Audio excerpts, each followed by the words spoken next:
I'm gonna work on this today.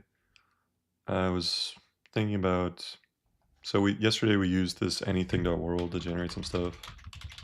It's kind of cool. You can do some kind of pretty fine joint stuff, and but the options right now are kind of limited. I feel like so I was trying to figure out, okay, what else can we do maybe? And you can do animation with 3GS. I saw on their docs, and you can add bones. So I got to thinking maybe we can try to do that. Maybe like you upload. This is the plan, I guess. So I'm gonna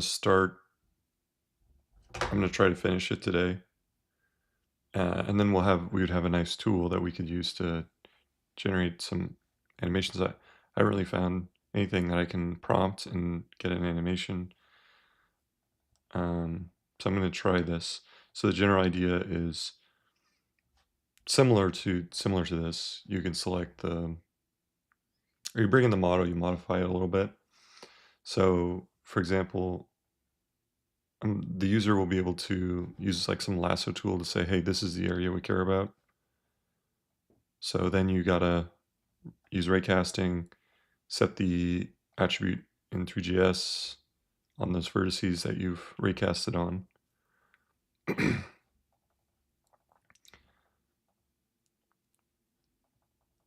Which we did in the game and it wasn't too bad, so I think it'll be okay. Because right now we're raycasting onto the world. It's very similar, right? Raycasting onto the vertices, I think should be smooth. And then the user's going to prompt for the animation. Um, Given the animation and the vertices, a sample of the vertices, then you plug it in. You get the location of the joints. So you'll create probably a few joints from that, which that should be pretty smooth. And then at the very end, you generate some code for the user. It's not going to just immediately execute, maybe generate one or two, three versions. And then the user right now I'm just a user. So we'll just keep it really simple. Like it'll just give me the code and then I can try it out and see if it works. And the exporting the GLB with the animation is supposedly easy, but the code actually has to run. So that's the part where I would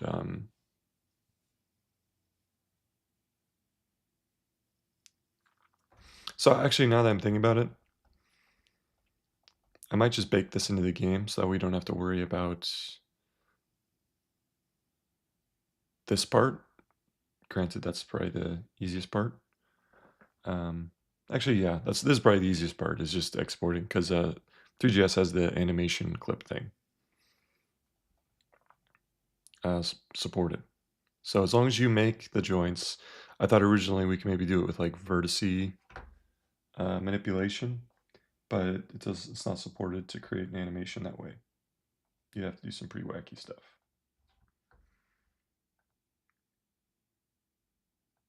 But I'm getting the sense that it's possible. Hold on, let me open the Twitch chat, because yesterday someone was sending stuff, but I didn't see it until after. Okay.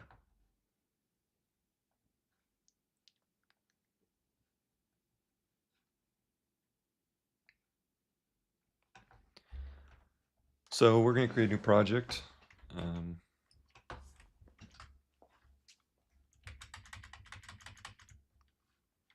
This one will also be open for people to try if it works. I think I'll only publish it if this is a good proof of concept. So I think that's what we'll call this, a proof of concept like project here. I'm not really sure if we might run into some expected but also unexpected complications.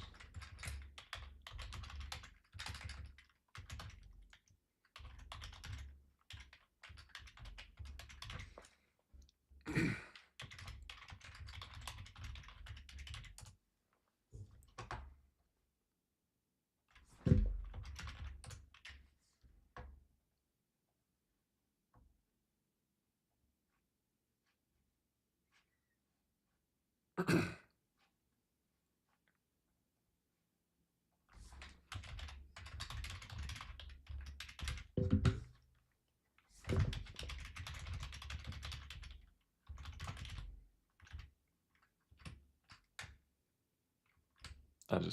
cares?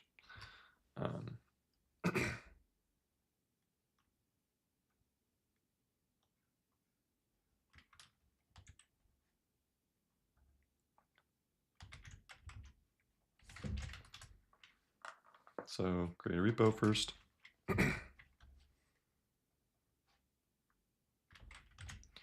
Cool. So now what we're going to do, probably going to close this. I'm not really using it.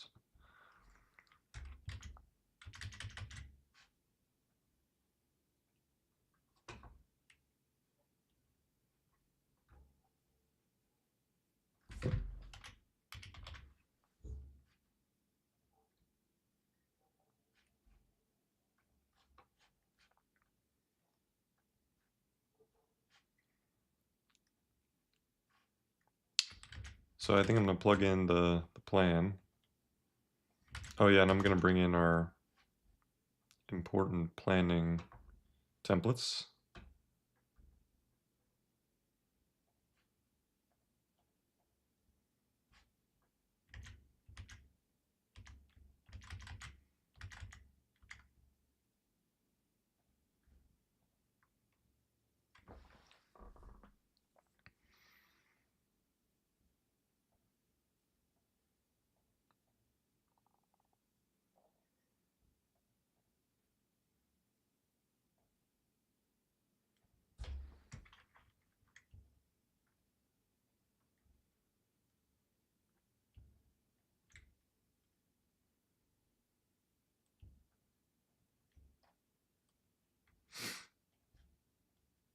I think that's all of them, right? Oh no, I forgot this one.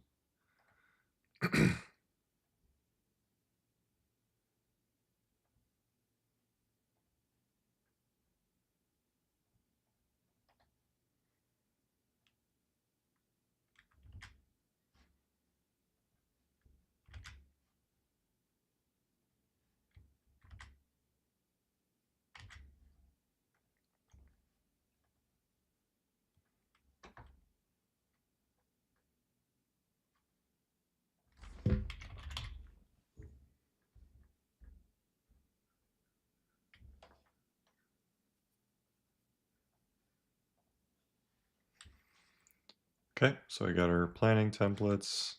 Now we're going to want to actually create the project.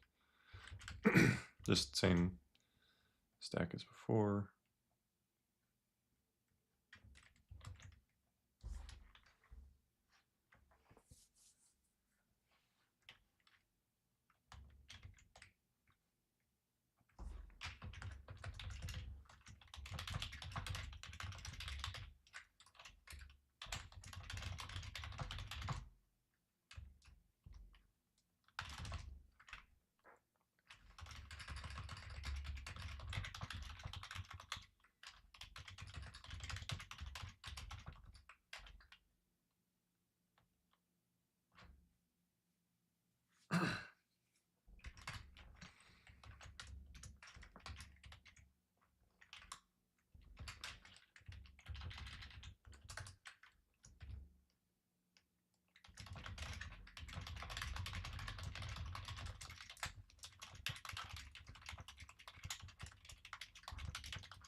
Cool.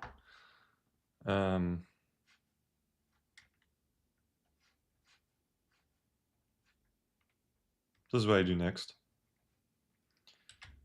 I guess there won't be any files.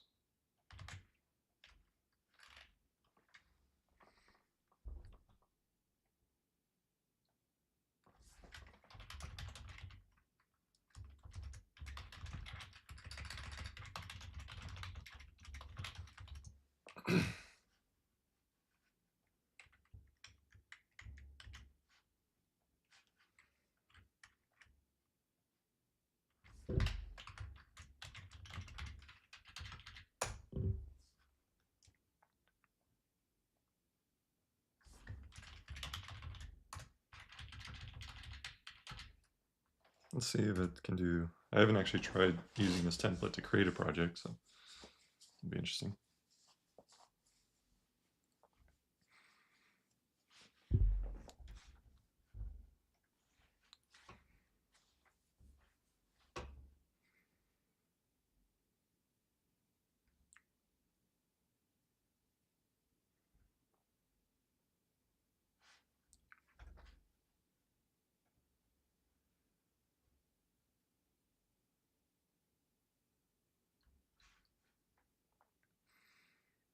So step 1, create the project. Okay, yeah, let's keep it really simple.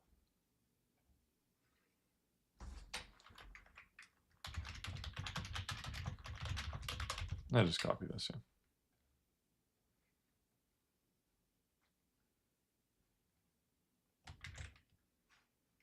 So this is our plan.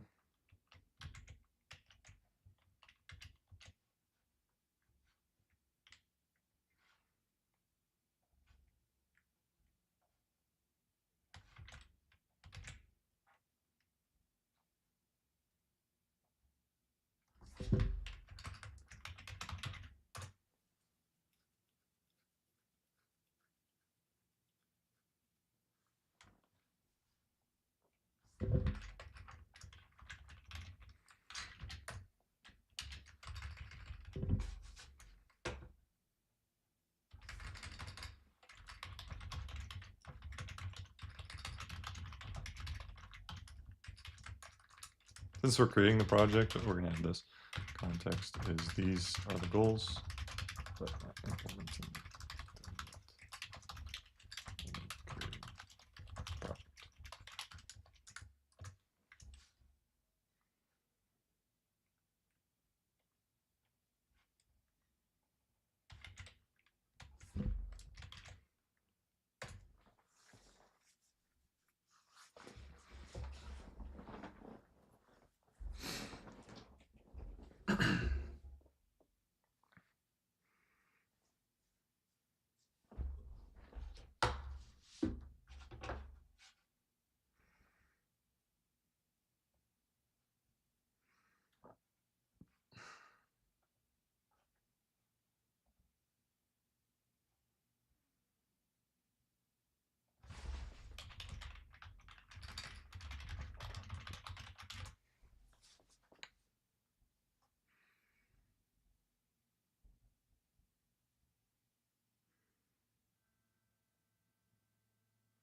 Probably get rid of the license because I don't know what I should do for that.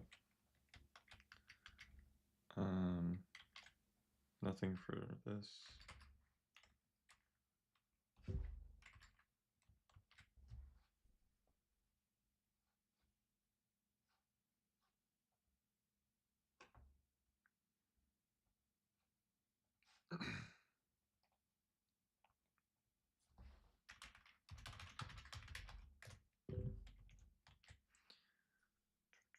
I do not want any styles. Just keep it. Oh, that's fine, I guess.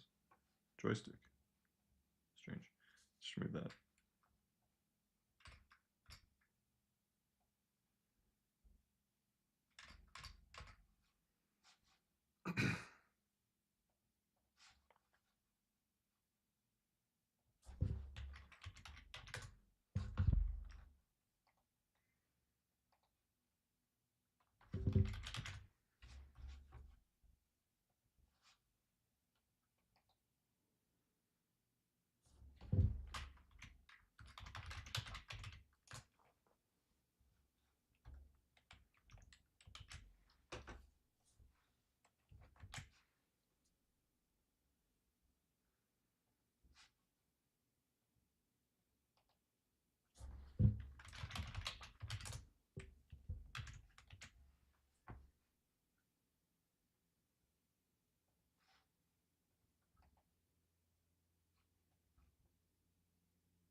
I should clarify that this is a website, right? Like there's going to be 3GS elements as part of it, but the first step here is we're going to have a file that's just kind of like the landing page, and you're going to be able. Let's kind of keep it really simple though. Don't style it up extremely simple. Just you can upload the GLB. Let's start with that. So that's the first page where you the first thing that you can do. So upload it from your files. So create that file in source.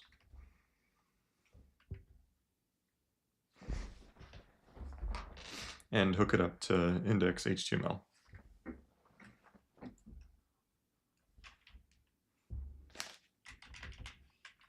I forgot to do something important.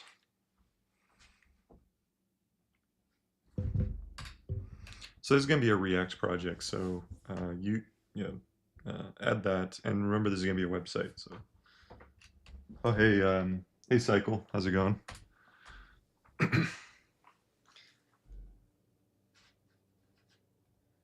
I got used to making the game, so I was like, forgot to specify to use React.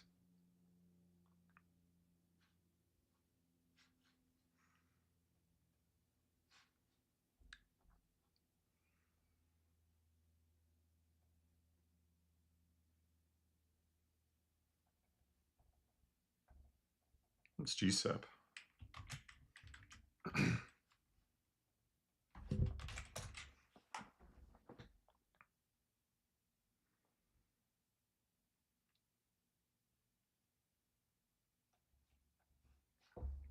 Probably don't need it for now. Maybe later.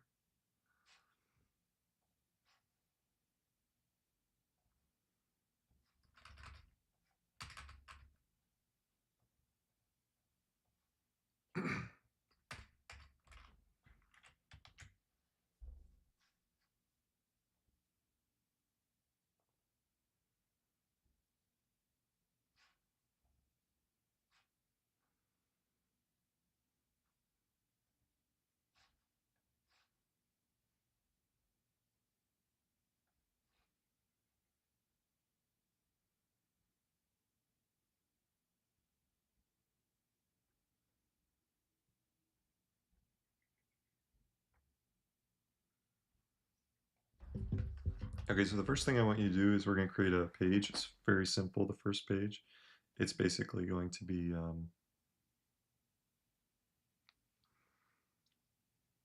you're going to be able to upload a file, and that's where you're going to upload the GLB for the first part of the plan. So please hook it up to index.html once you create the page.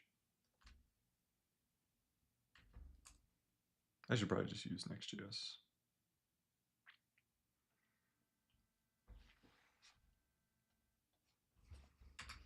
We're going to make this a Next.js project, so can you make the changes necessary for that?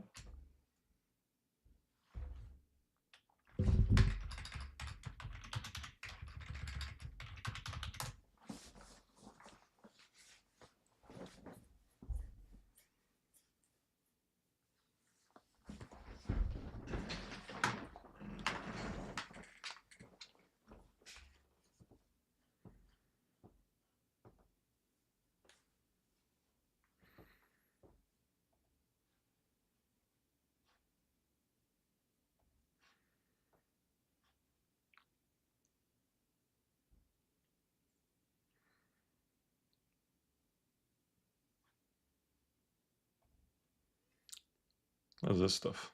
Let's get rid of it.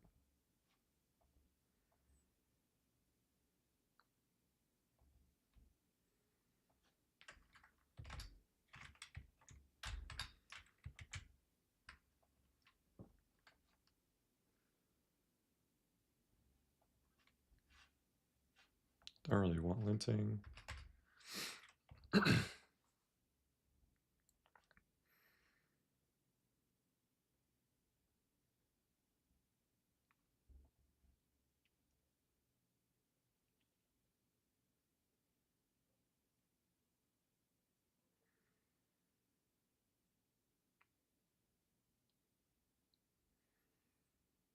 What is this?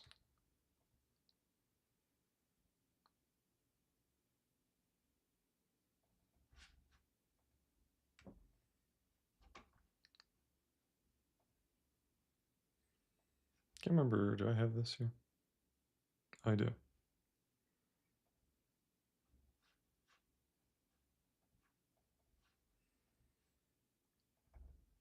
Okay.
All right, we're going to start with our first page. It's basically the first page is going to be a place where you can upload a GLB file. That's the first step.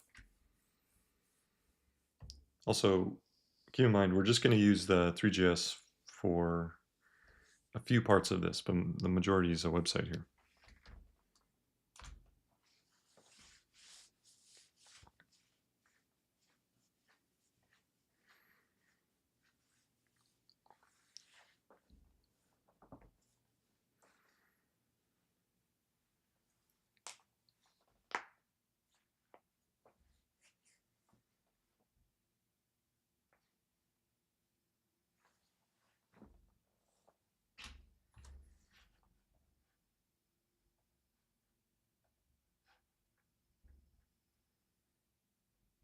Let's see, read it real quick, but probably right. All right, is there anything else in this project we need to do to make sure it runs?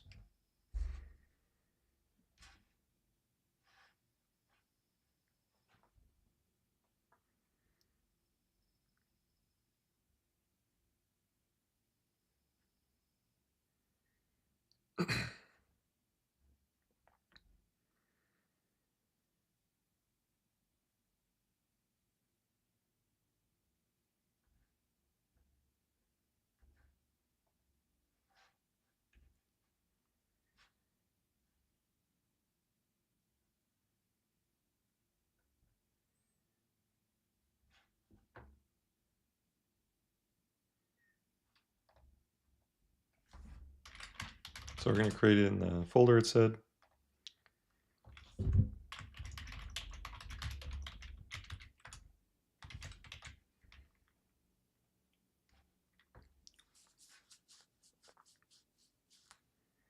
So I'm going to send another prompt to just make sure everything's hooked up. There'll probably be a few errors, but we'll see.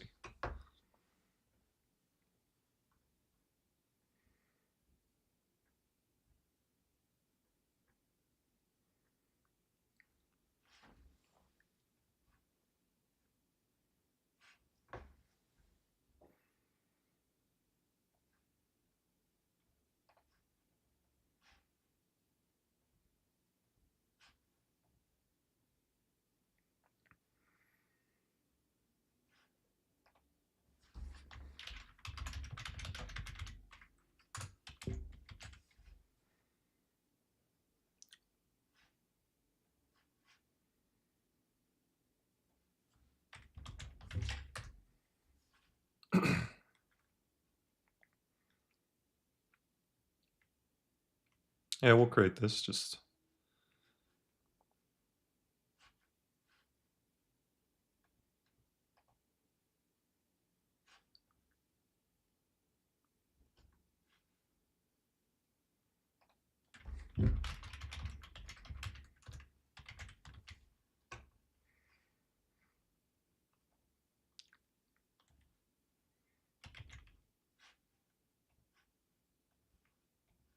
I'm just gonna not do that for now.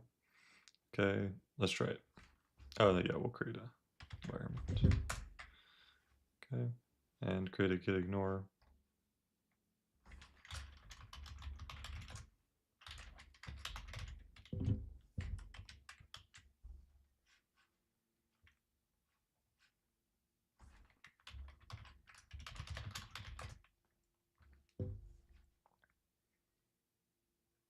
Yeah, so we have a package JSON problem. Let's just read it out, just a comma.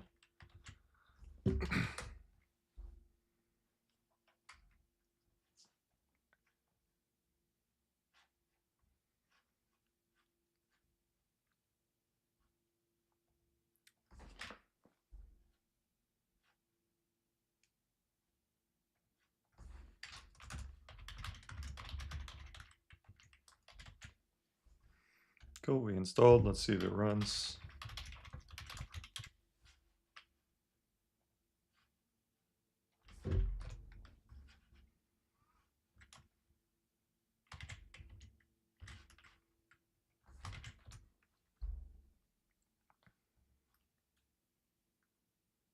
Oh, we forgot to remove remove text. And which file is that? Just this one probably.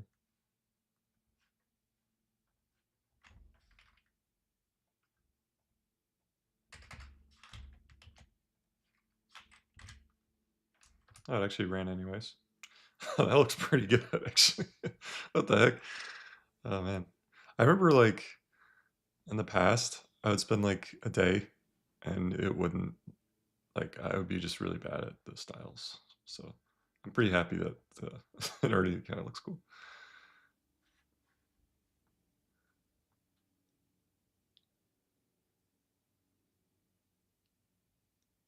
All right. Anyways, I'm just thinking about.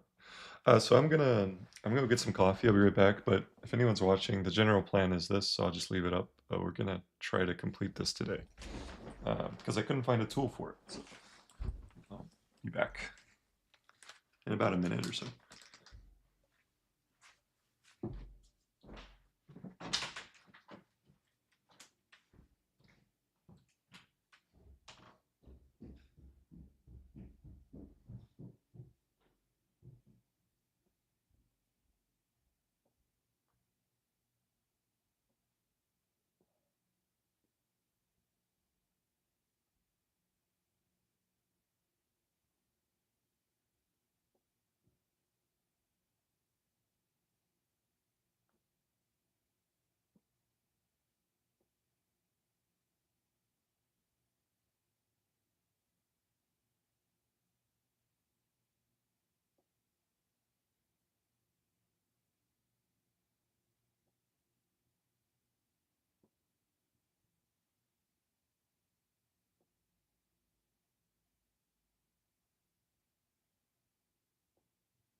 So let's see, actually, does this already, I can open the, wow, okay, cool. So now I guess we hook it up to the next page, which is the editor page.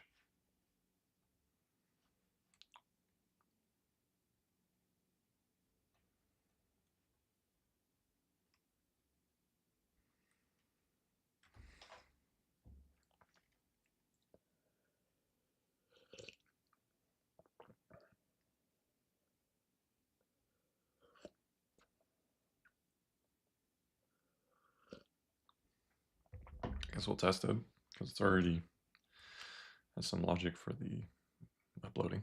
So curious. Wow, okay, that looks pretty good. I mean, how can this not blow your mind? I've already worked with this, but the fact that it's just, I mean, this would have taken me,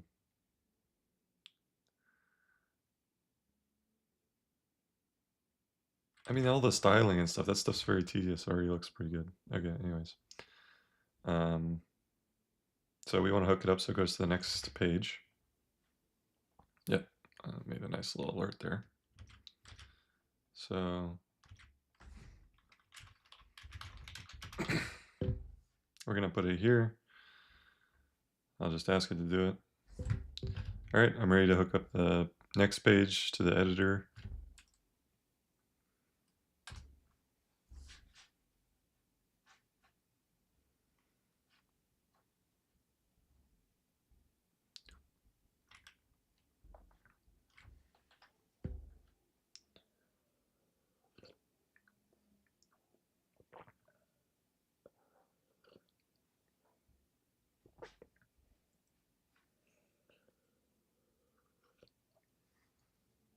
If anyone's watching, this is sort of the plan here. We're creating there's this tool, and we're gonna try and make it more generic. They have very limited selection of models that you can animate, and I'm thinking it's possible. This is kind of the plan, but probably we'll run into some issues along the way, I'm sure. But it seems to me it's possible, and we'll see though.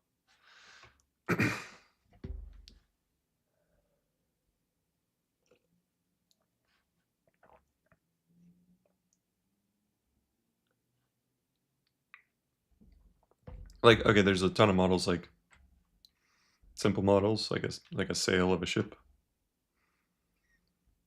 and I can set the joints programmatically. So that's the idea.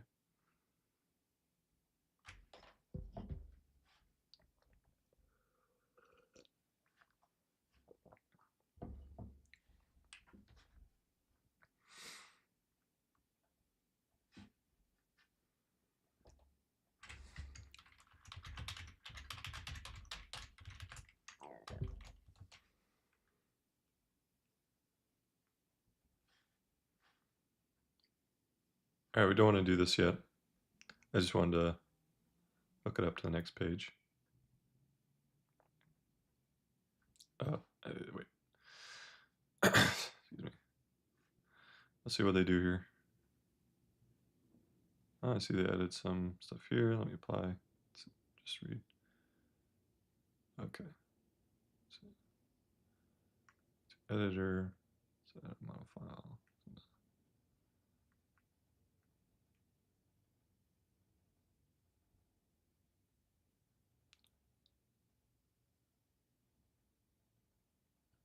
Right. So right now we're just storing some basic info about the file and local storage, which we would not want to do. So I'm going to remove this for now.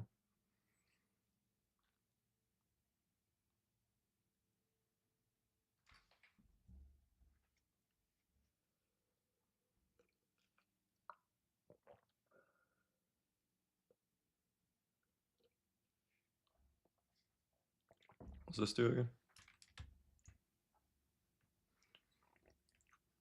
Oh, just URL. Okay.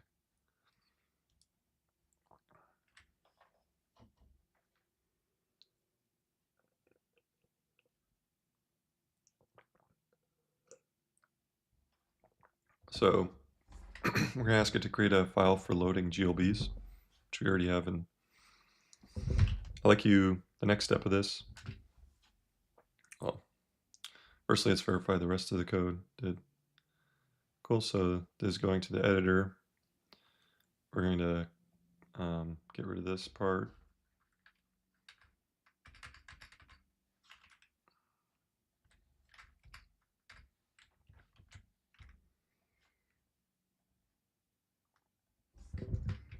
So the next step of this, we're going to load in the GLBs, so we need to create a utility file that's just for loading in GLBs.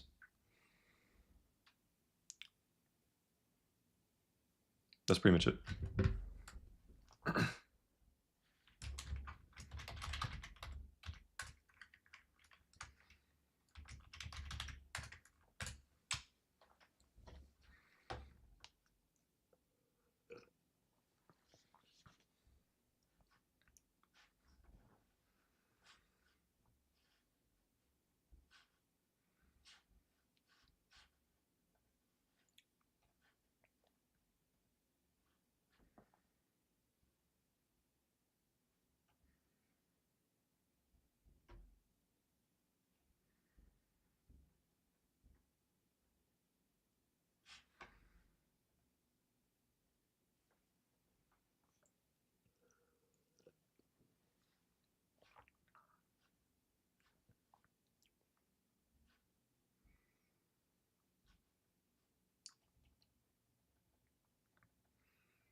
I'm going to play some music, I think.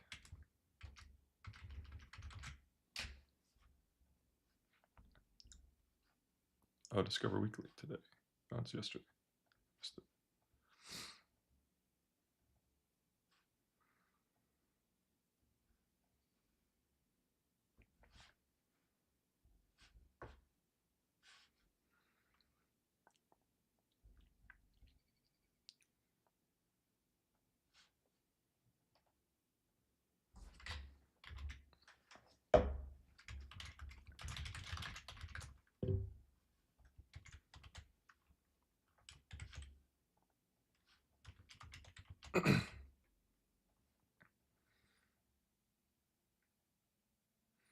So I don't really want to do whatever this is.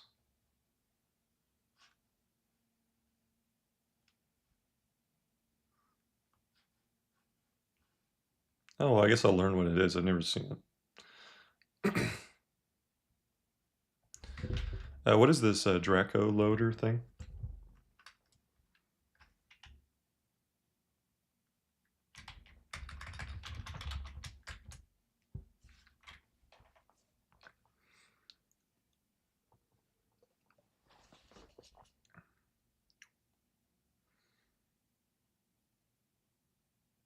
It's kind of interesting. I never recommended that for my game. Interesting. I guess I should try that. Because we are kind of laggy a little bit. So compress it automatically.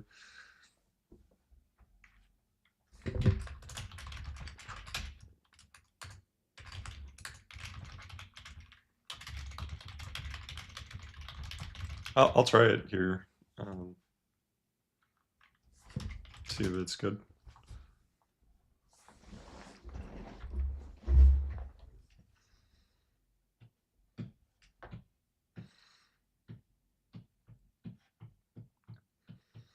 So let's see what it's doing here.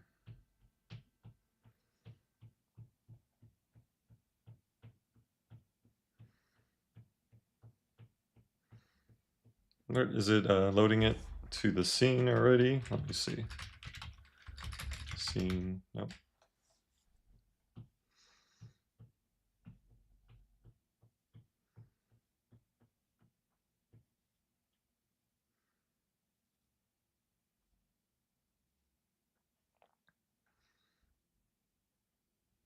Oh, I see, it's just returning it, right? Yeah, it's because it's a promise. Okay, got it. It's returning a promise to the model.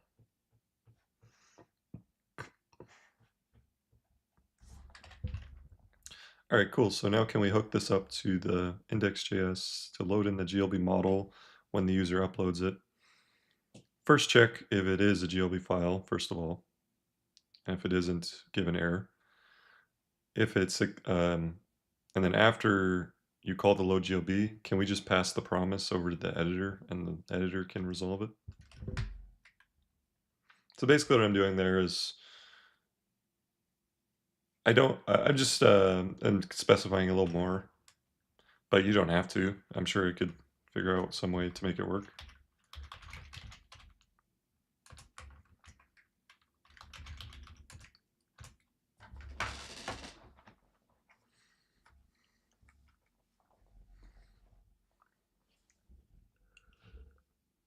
Like, you don't really need to know too much about, I mean, I don't, you don't really know too much about how this works. Just the general idea.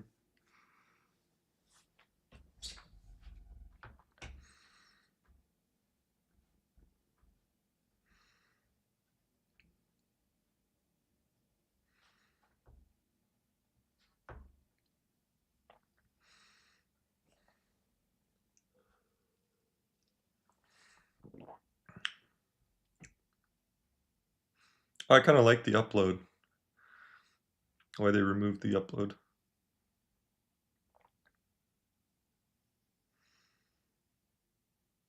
Oh no, I think they still have it, right?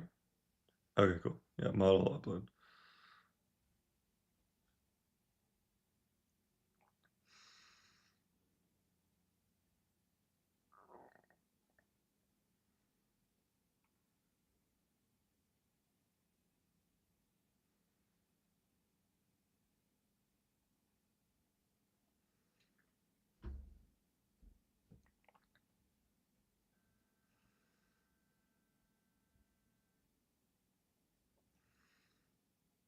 Let's see, where does it actually process GLB file? Okay, so it's here, and then where does it get the file? Okay, load from GLB.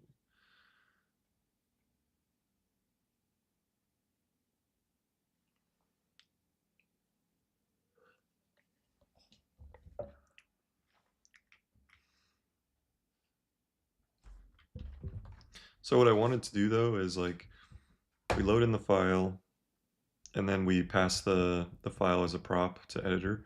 I don't really think we need to store anything in local storage. So can we do it that way?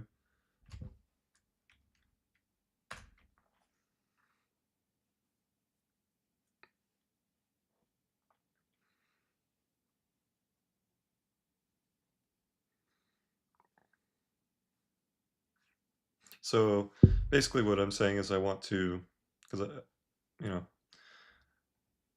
I want to just pass it over to the next file. I don't want to store things and do weird stuff.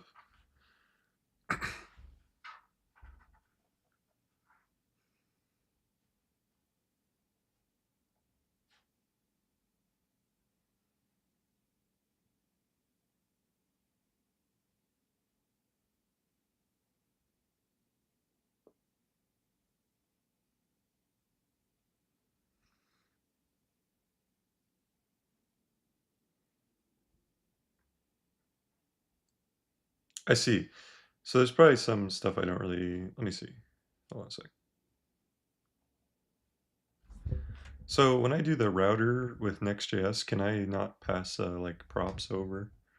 I guess I need some, what do you recommend to do this? I don't really want to store the model URL. I just want to like upload it and then use it in the editor. I want a good way to do that.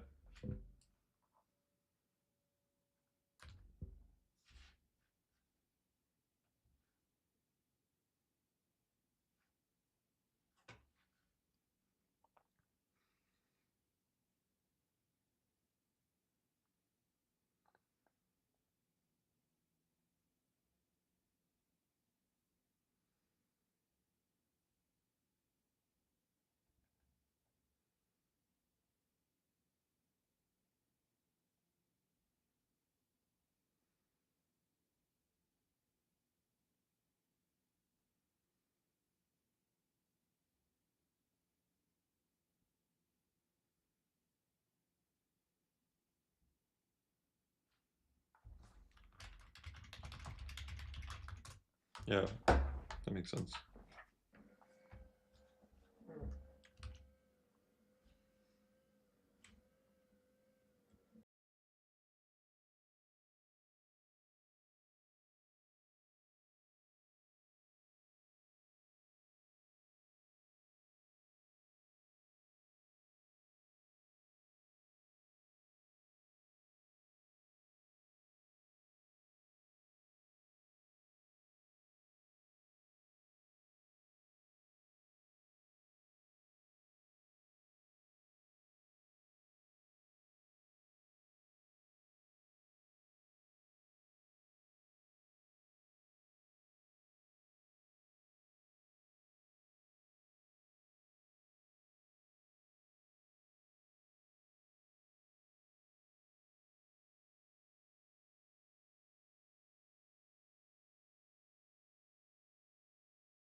Looks pretty good.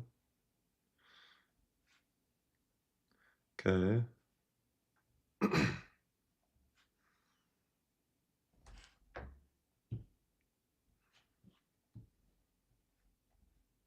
That's cool. Already displaying it.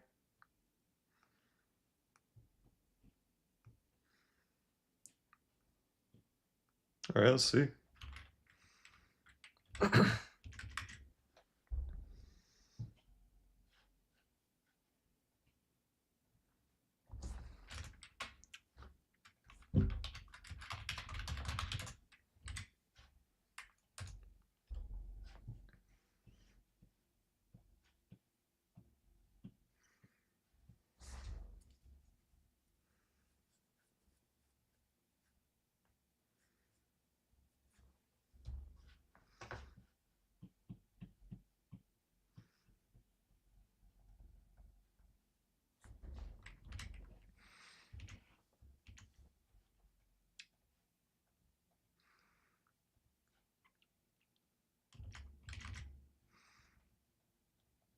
Which file is this? Oh, Zap.js. So let's just change the Next.js version.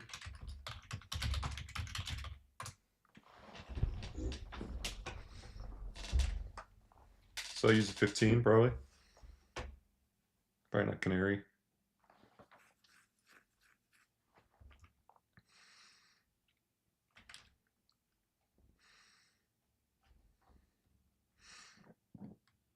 $15.2 maybe.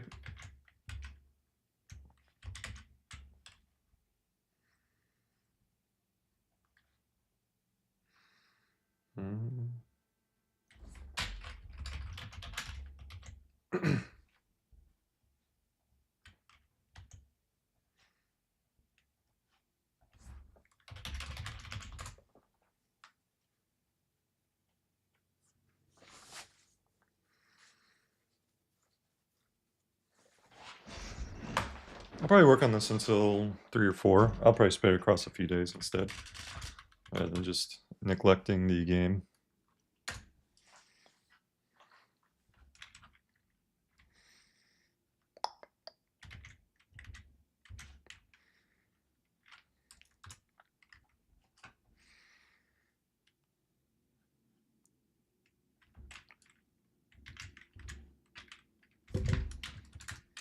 Getting this error, do you know?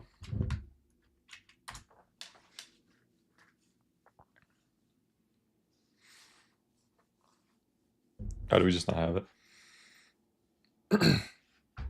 All right, it's named model contexts, right?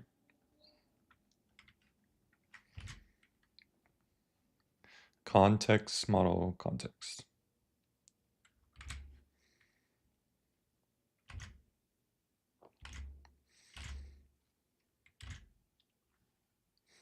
Should I create a top level folder?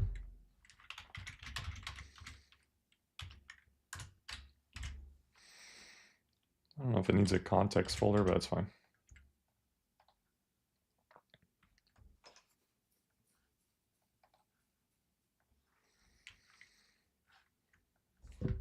Is it best practice to capitalize? Isn't it usually camel case?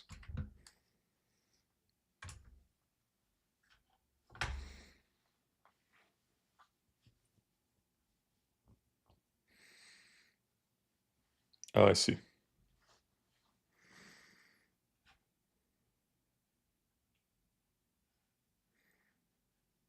Gotcha, gotcha.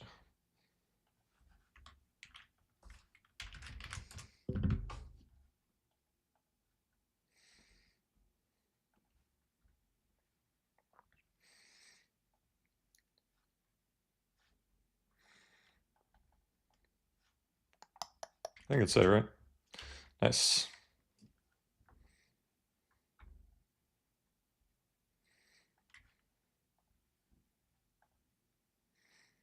Oh my gosh. That's amazing.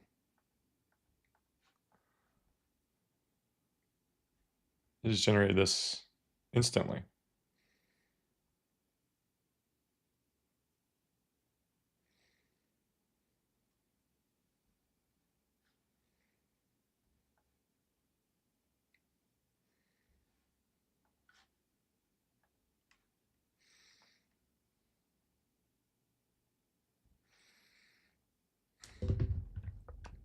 Cool. So for the actual editor part, like the actual scene, I want to create a separate file. This is gonna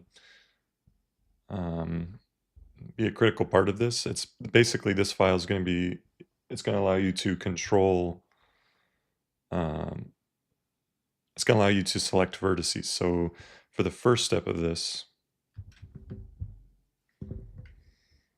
well, first of all, how do you think we should tackle this? Like, we want to have a lasso tool, and then you can select the vertices on the GLB model. What would be the steps? How would we accomplish this?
So if anyone's watching, it just generated this like first try, which is pretty cool. I just loaded in the GLB.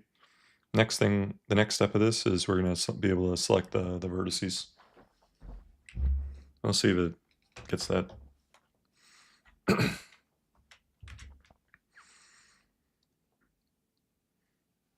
mean, if this is all working right out of the box, that's pretty amazing.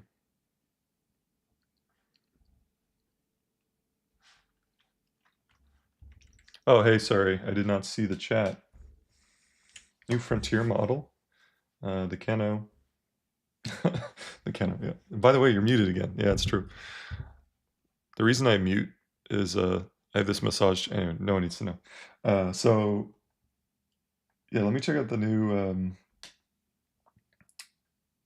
model there. Put it in my to-do list. Is it good, the Cano? Have you tried it?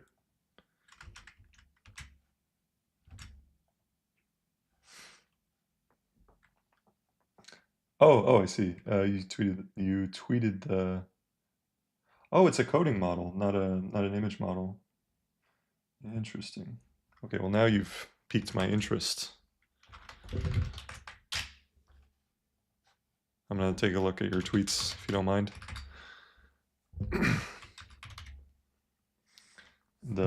It's 2 ace.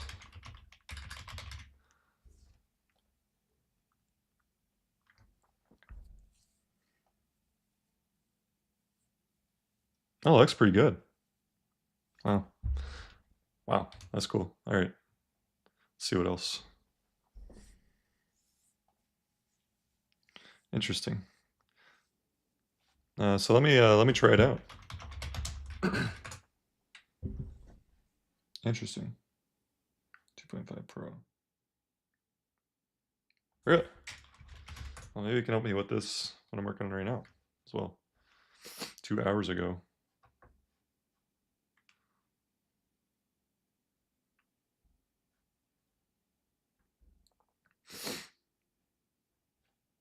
Is it in the AI studio?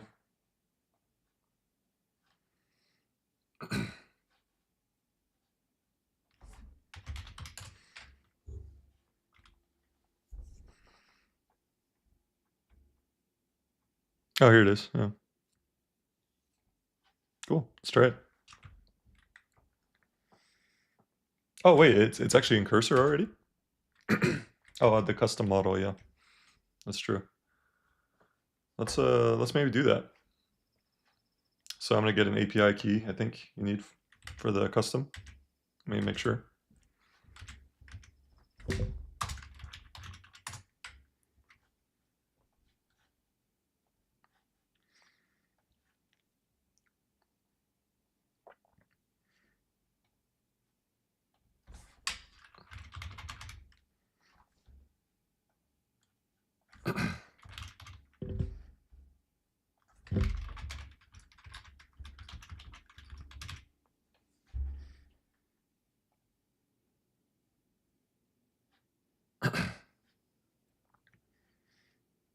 Yeah, I haven't done the custom one yet.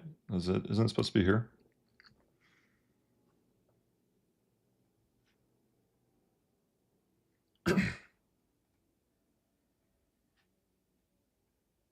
Let's try one more time.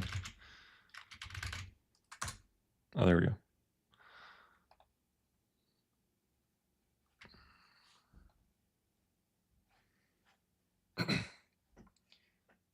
I'll write this. Cool. Oh, you have to use the correct names? Okay, good to know. Thank you.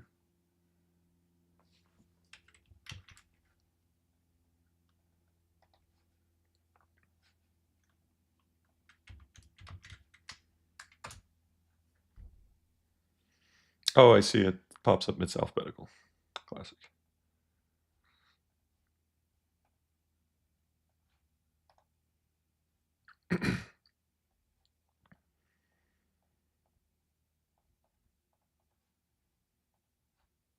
I only use these, so.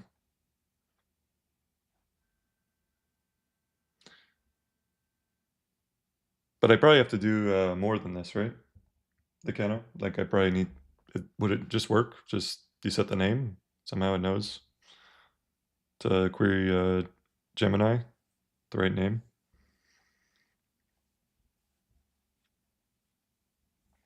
I'll try it, I guess.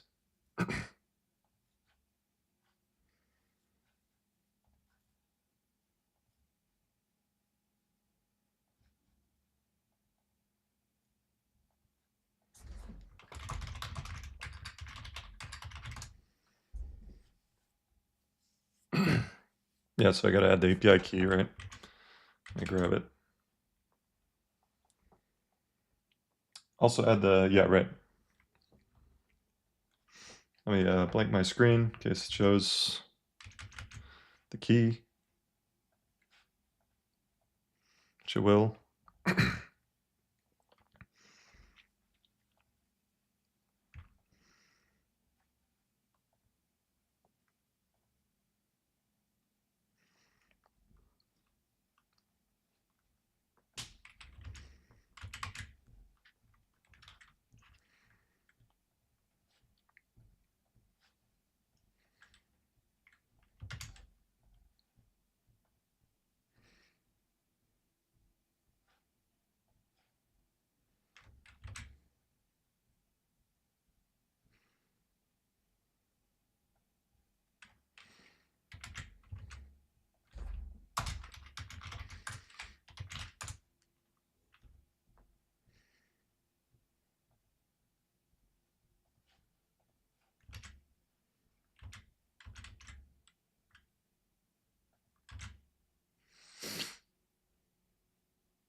All right, let's try it.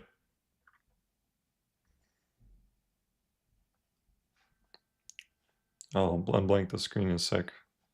I want to try it first.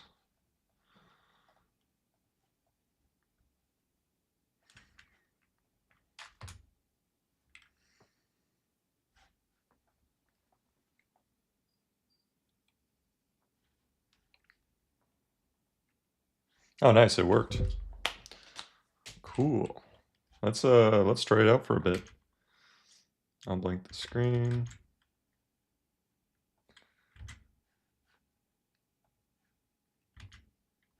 Interesting. Well, I guess first I'll see real quick if this worked. And we'll maybe compare what this one did. This is Cloud Thinking. I just generated an editor, like a lasso tool for the editor.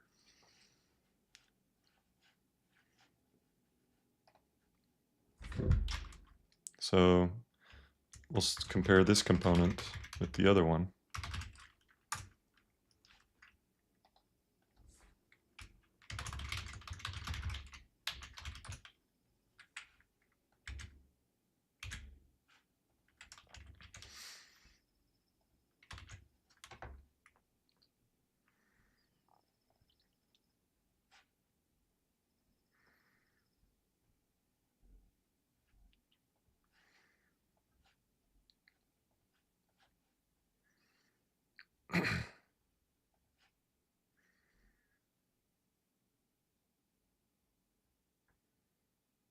Cool, I think that's it.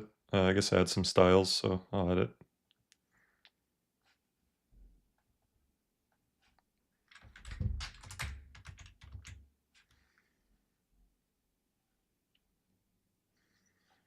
Let's see, do I have this package? I do, so we're good there.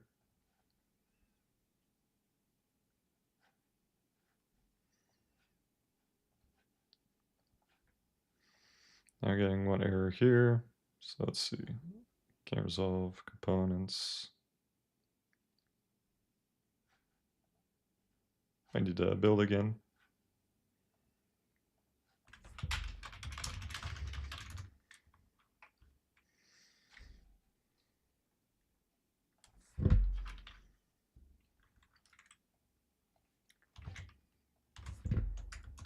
Any idea why I can't recognize?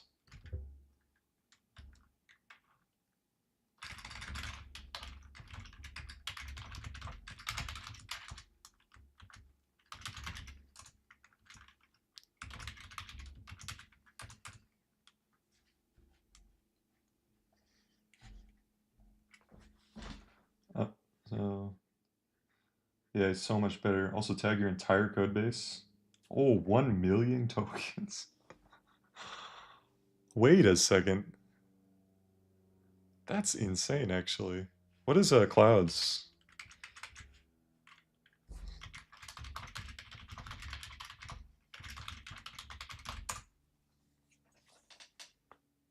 Wow, 5 times more. Actually, now that you say that,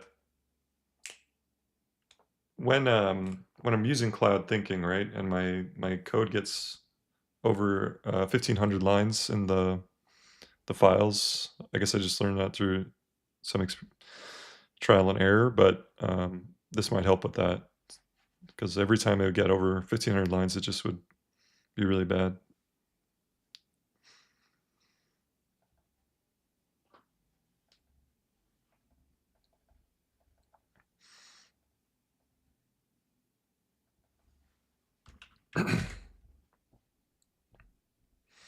Oh, I see. Did they do components? It's an S. Let's see. Yeah, they did. Okay. Components. All right, let's test it, see what it looks like.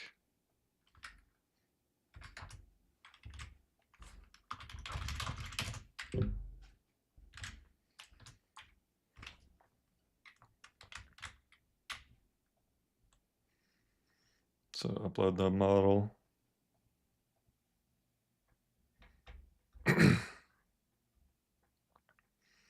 I'll just use the pirate ship here.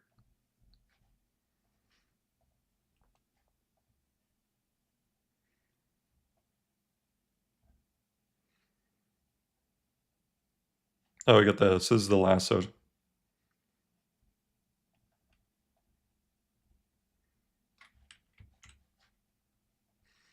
All right, so we got an error. We'll fix it later. Maybe I'm excited to try the Gemini, so let's just switch to that. Let's see if it can, what it does. So open the project.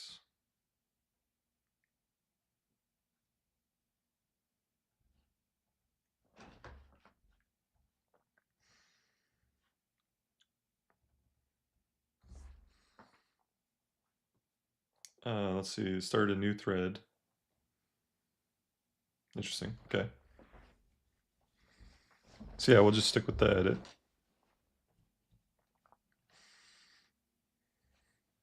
So I'm gonna attach the whole code base with this query, and I'll use the same query I did for this generation.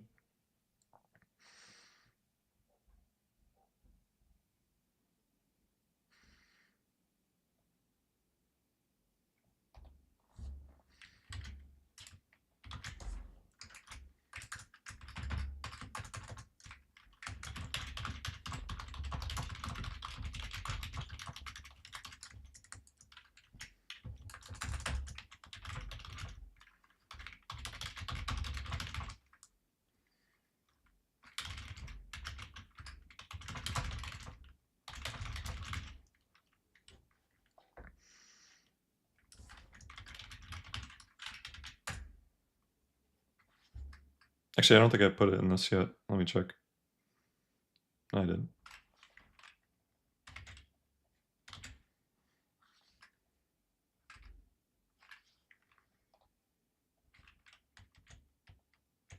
Okay.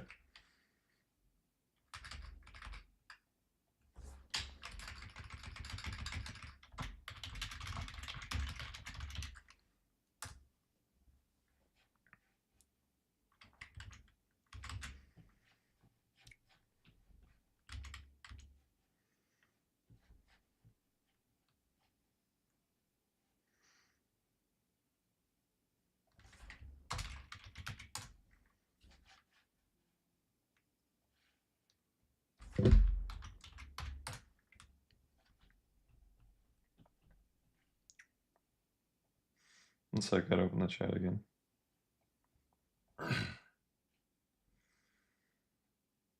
Okay, cloud is nowhere near it. Interesting.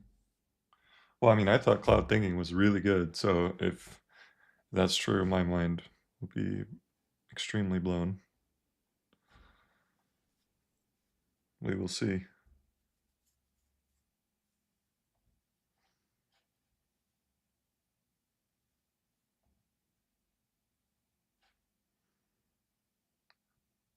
So I accepted it. Did it actually... Oh, it edited it. No, not here. Okay, let me copy this. I'll just do it.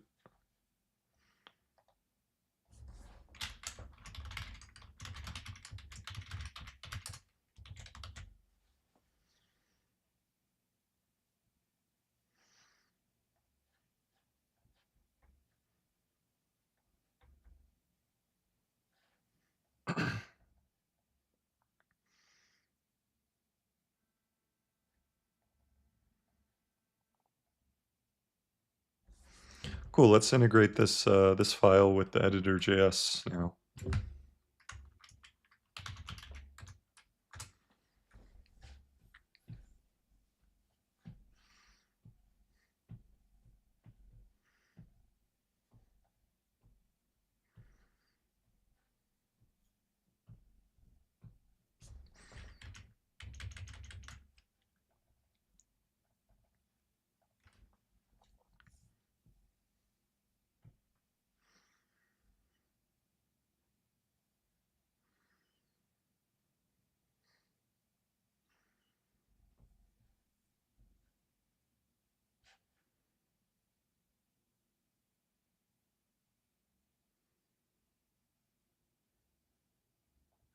Cool.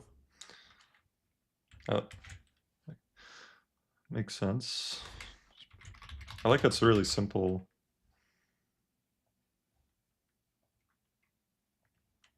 integration.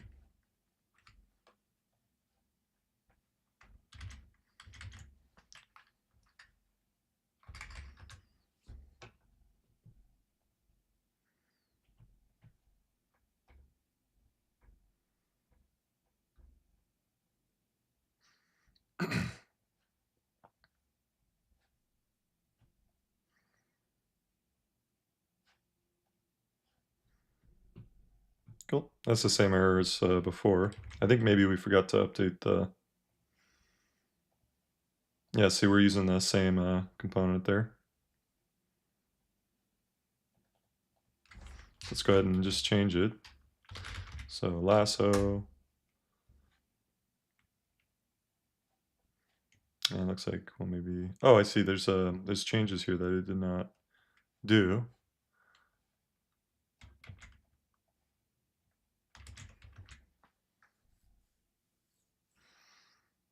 I think it's because I'm in edit mode, I can't actually apply it, because apparently it doesn't work with it yet.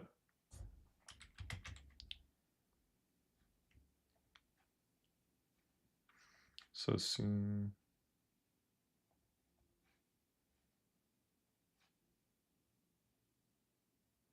Oh, why is it putting in model editor? Hold on a sec.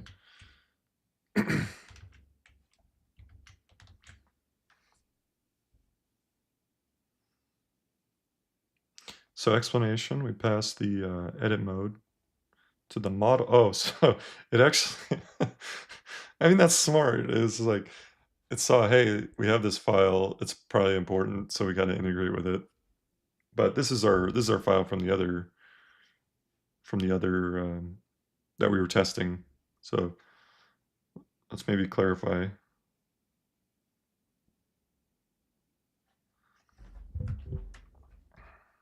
I'm gonna try the...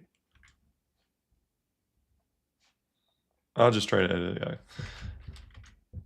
Yeah.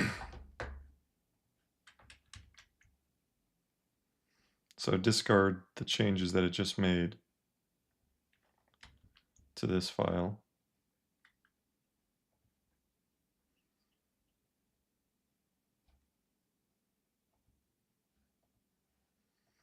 All right, so please don't use the model editor.js. That's kind of a test file for now. Only integrate with the editor.js for the lasso tool. We want the model editor lasso to be a standalone thing, standalone component.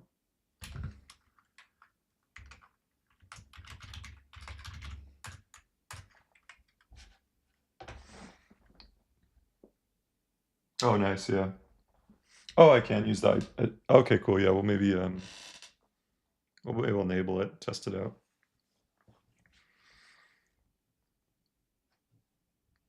Yeah, I'll be using this probably all of today.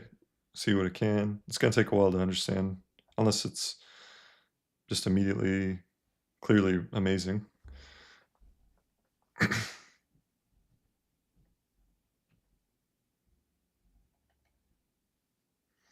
Okay, interesting.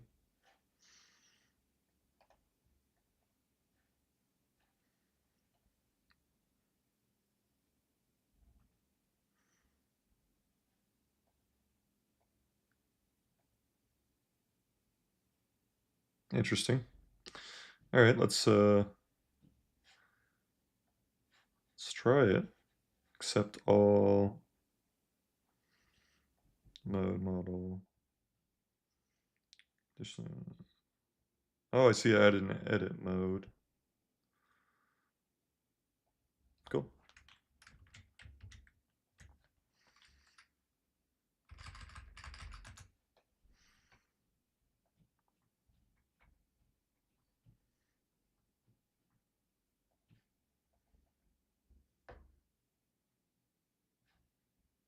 Okay.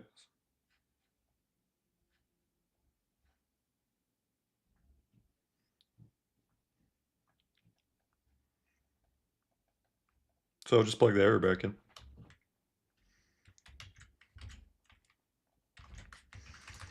Cool. Getting this error. Can you fix it?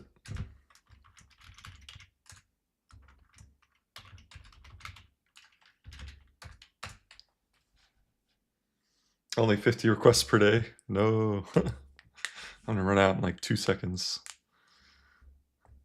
Can you pay for more, the Keno? Or is it just I guess I can look that up.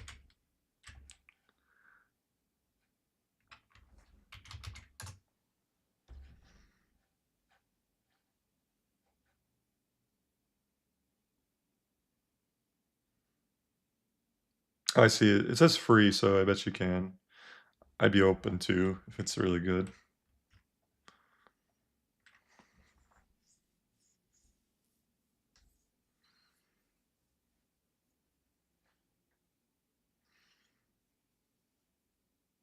Oh, is it just a simple change here?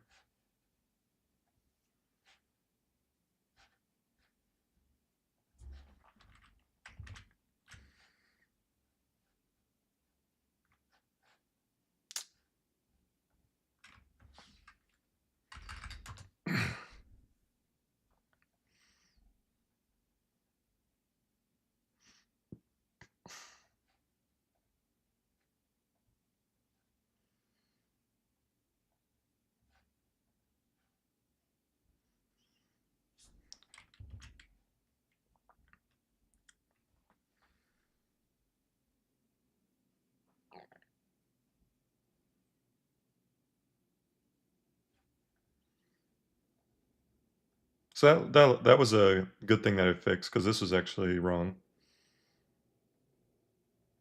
So let's plug in the error again because it did fix something important. Actually, now that I think of it, I'm not sure if I enabled hot reloading in this project. So I might need to rebuild again.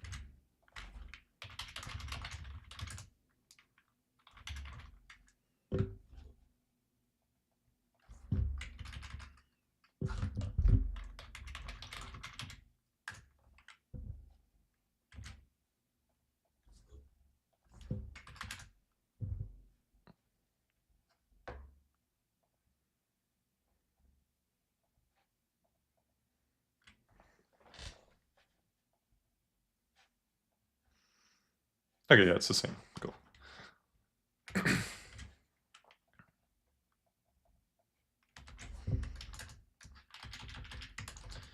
Cool, so getting this error, can you try again here? Um,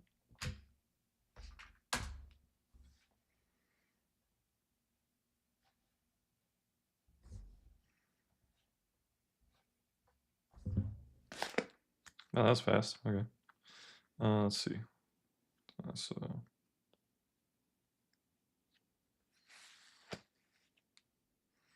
okay, interesting.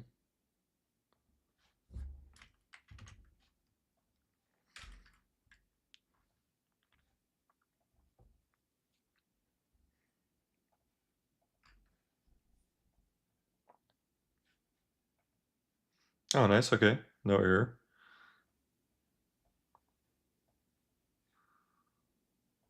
Well, that's a good start. So if I zoom in here, edit mode. So we just need some verification. It's actually selecting something. Oh my gosh, it actually is working. No way. Come on. It says it's, I mean, that looks pretty legit. Like if I select a small area, 0 vertices.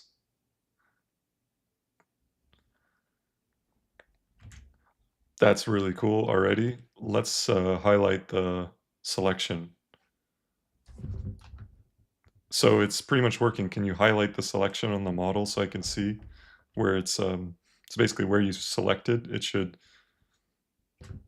self-explanatory. Okay, so model edit.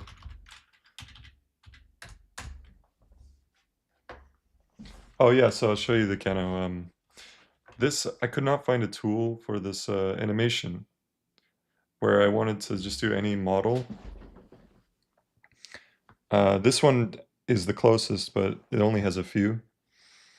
And I was like thinking about it, and I think maybe we could try to do it this way, where, so that first the user selects the vertices that they want, then you create this attribute in 3JS, and then the user will prompt, you'll send it to, I guess now Gemini, potentially, and then it'll create the joints, which you can do programmatically with 3JS, and then you can generate the code for the animations with and run it, and maybe give the user a few options to choose from, like a few different code options in case one is, you know, has some problems.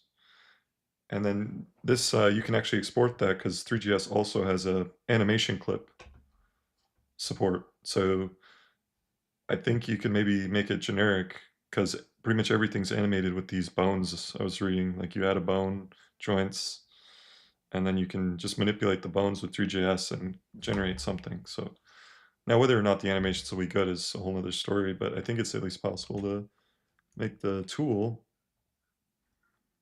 And then I'm going to put it on afk.ai, which is going to be a site for game dev tools. And this will be one of them.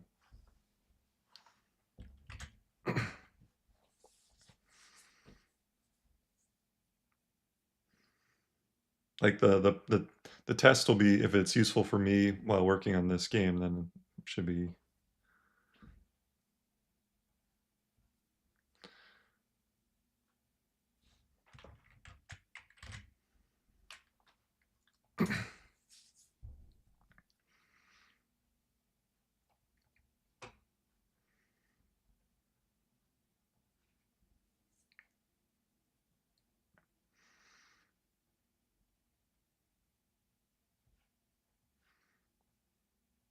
Oh, nice. All right, let's do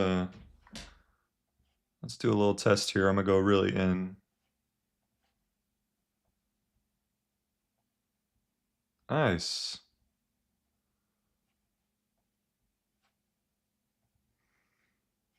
Wow, that's already really dope.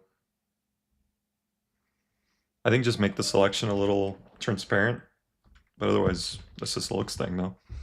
Can you make the selection just a little bit transparent so you can see through and see the model through the selection? Otherwise, don't change any functionality. Yeah, this is amazing. I mean that's pretty complicated because you don't you have to do like raycasting and stuff. Yeah, wait.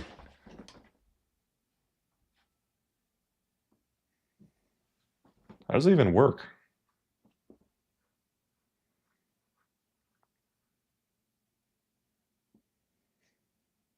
Wow, wait.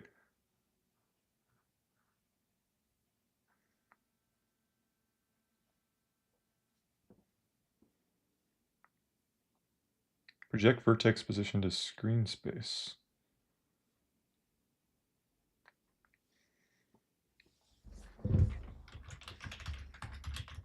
Oh yeah, it's using raycasting. So it's just one shot at a raycasting algorithm from 2D clicking to 3D space and selected the vertices all in one shot. Which, by the way, that took me a while in the game because I was clicking, you remember for the shooting the cannonballs, that's the same thing. The raycasting and then you shoot like roughly the right location. And that took me a while to get that right, so because I was prompting for a while. Right, no, you're right. I mean, I had to. It took me. I mean, granted, to do this yourself, it'd take way longer, but it took me a while to get it working, and I had to learn a little bit about like how exactly to prompt for the raycasting. Still didn't take super long, but this just did it in 1 minute. So yeah, this is amazing. That's my first impression. We'll keep going.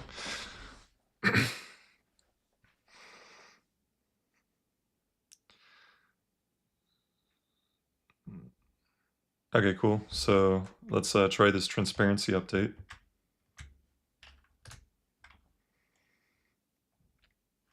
I'm gonna make it so you don't have to reload every time the file.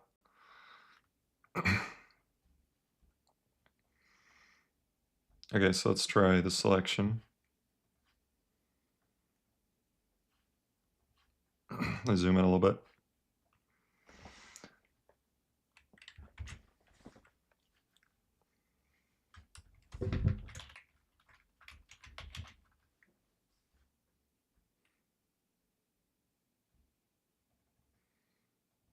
Oh, did I not prompt you? Oh, I didn't even prompt for the...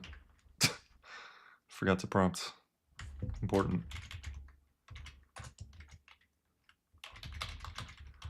It's pretty much the only thing you gotta remember is that you prompted.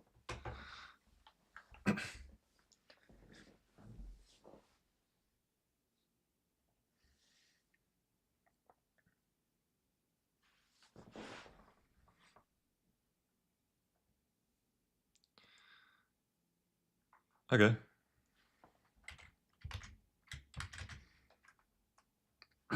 Oh, let me make this edit a little bigger so you can see.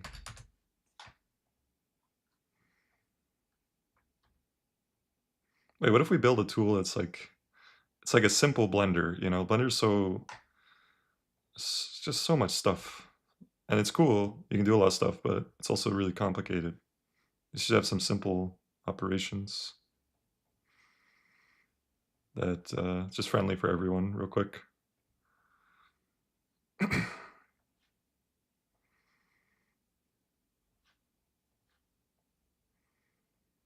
don't see the opacity, but that's fine.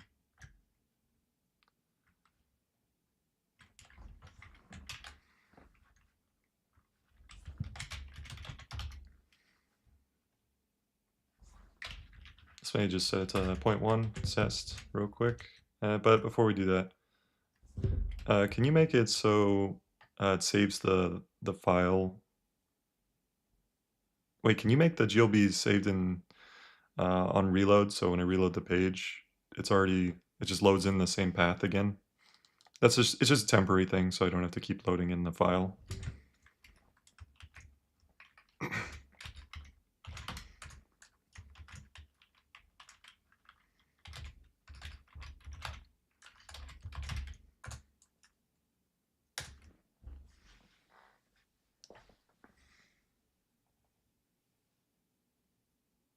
Oh yeah, that's true.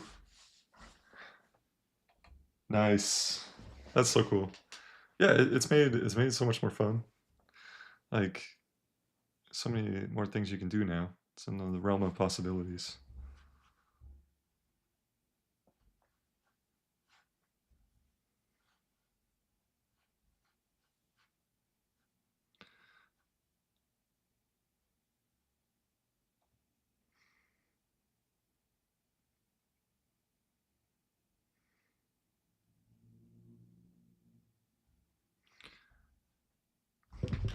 Sorry, do you mind just creating a separate file for this? Because this is just going to be for testing, so it's just automatically loading the file from local storage, and so just make a separate so it doesn't modify our existing functionality.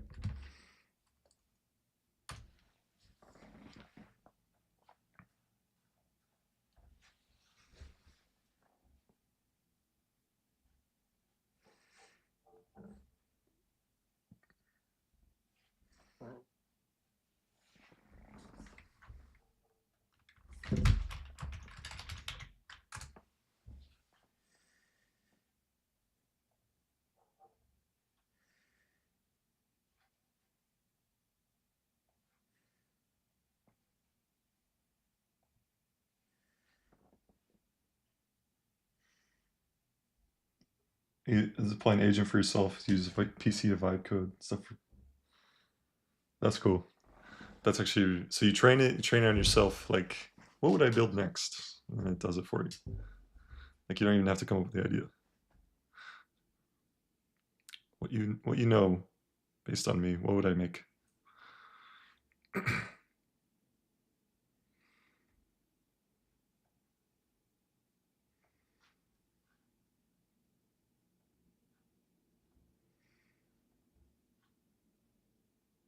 I'm gonna switch it to.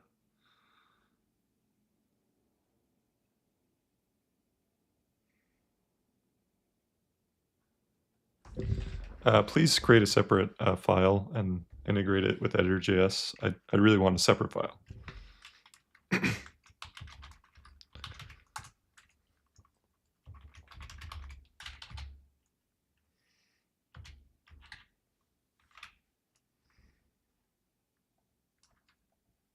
That's fine. I'll just keep loading in the file for now. I don't really want to waste queries on this.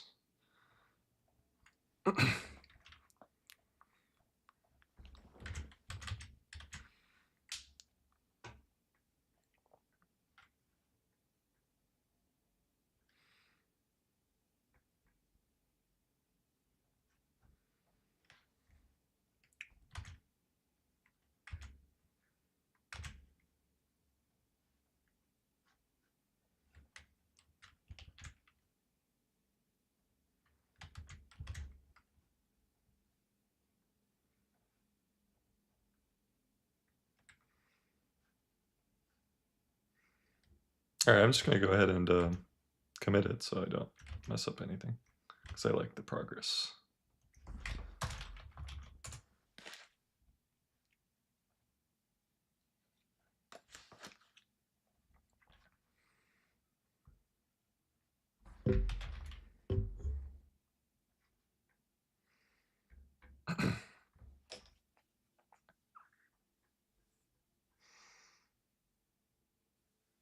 I should just create a folder so I don't have to scroll forever.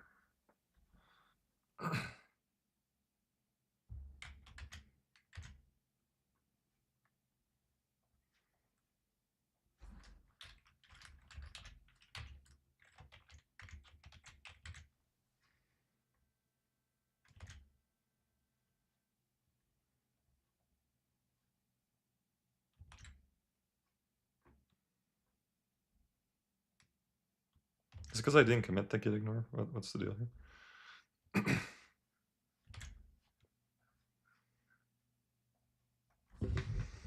Why is my git ignore? Oh, that's the wrong place.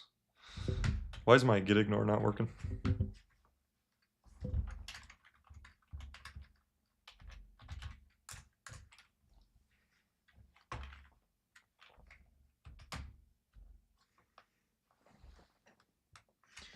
They updated. Oh, you mostly focus on music production. That's cool. That's going to be a good one. Soon I will deploy. Right, I just read that. OpenAI released something today as well. Really? Ah, right. Well, I'll add that to the list. I probably won't test that. I'll just see if let other people test it.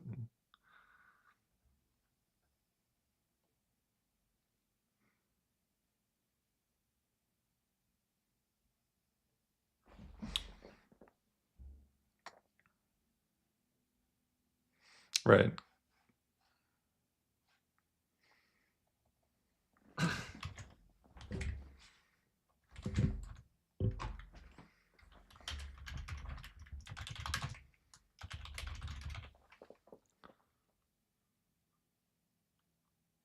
it's not in staging, so I don't need to run that.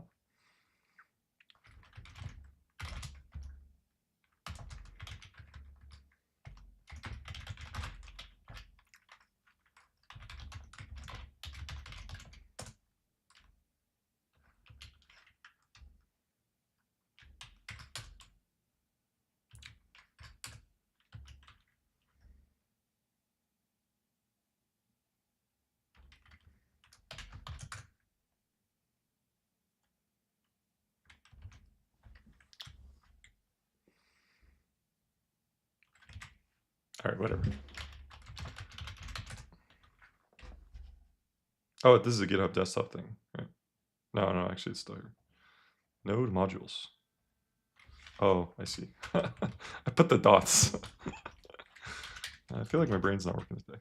It's doing weird stuff. All right, this should be fixed.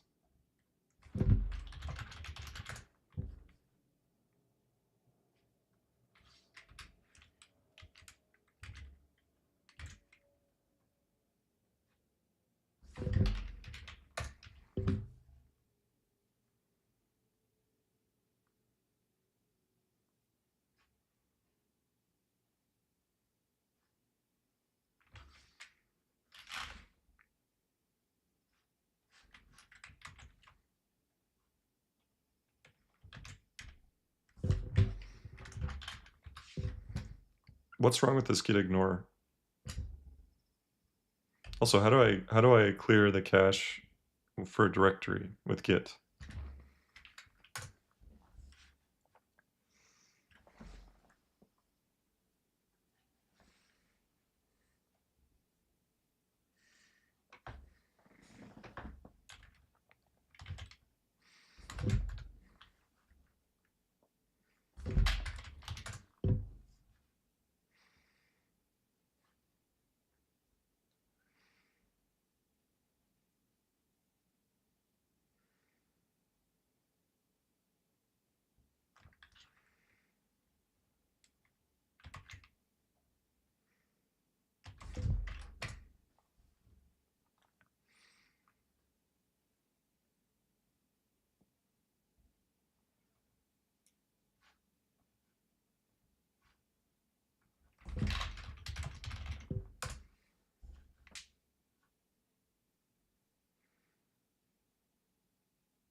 All right, whatever.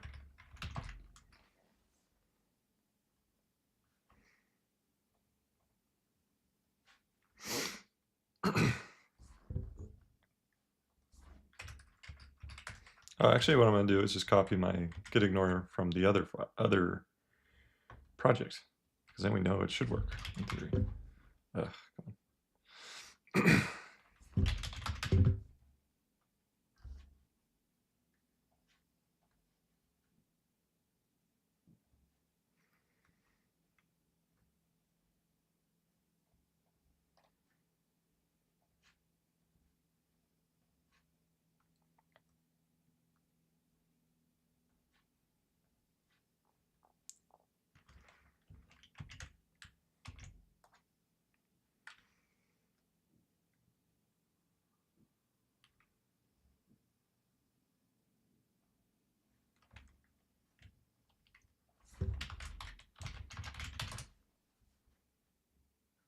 Yay.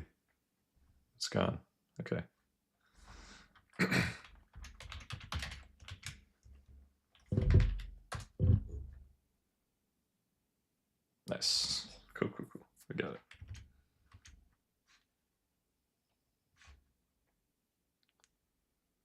right, I think that's everything.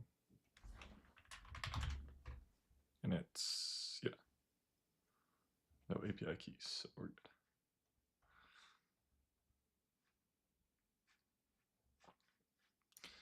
So let's see if we,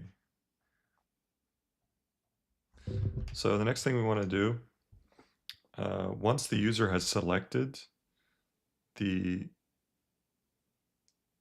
vertices, let me look at the next part actually before I,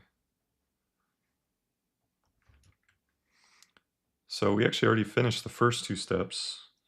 So now we're going to do the third step, which is set the attributes in Three.js for the model. And that's going to be based on, the user basically enters that. What is this?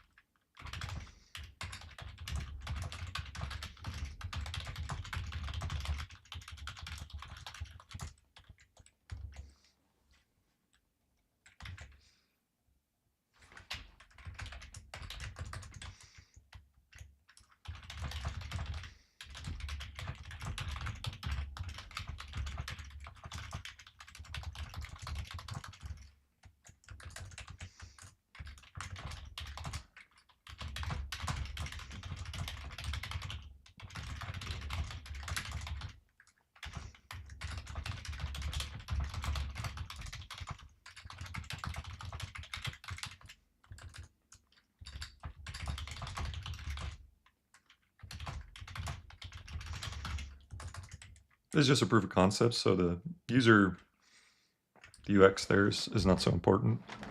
Once we verify that this process works, then we'll make it, that will be like show how to use it simply.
It's possible in the future I won't need to verify everything. Just gonna check.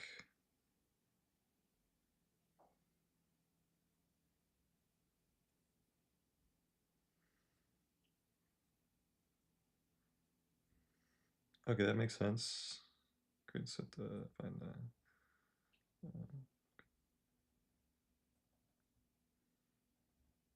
cool. Attach handlers. Okay, cool. Yeah, let's do it.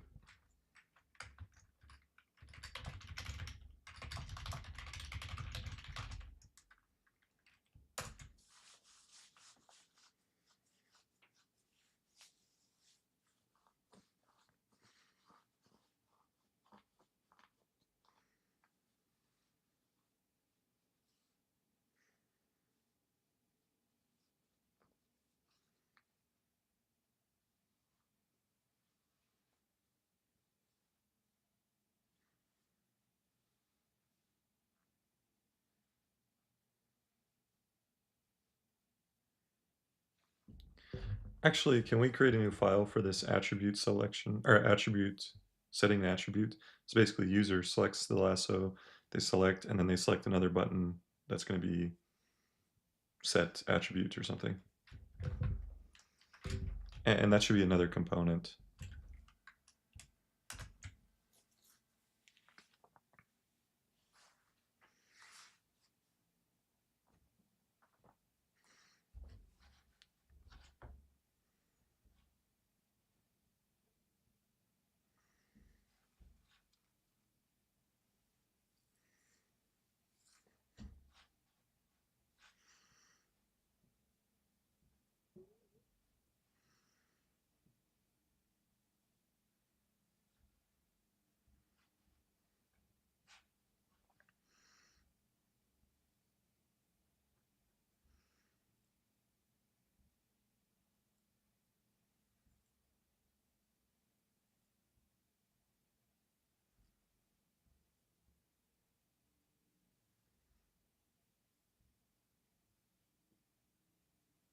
Oh, that's smart. See, that's really smart. I didn't even think about that. Basically, it should only show it. I mean, it's simple, but it's just I didn't think about it. It should only show it if you select something. So. But it just kind of inferred that, which is cool.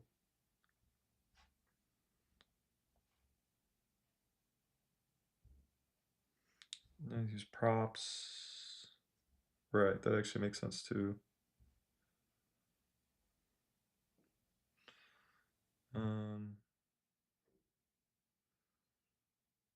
Interesting. It is changing some of the logic, so we'll see if it still works. But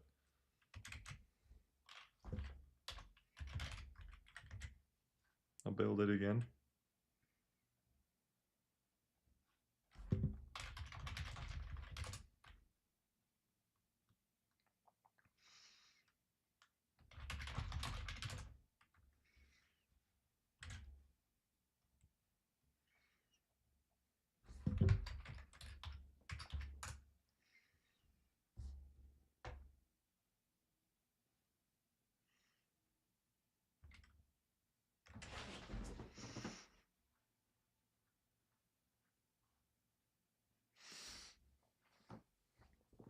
I'll probably just delete that. We're not even using it, so.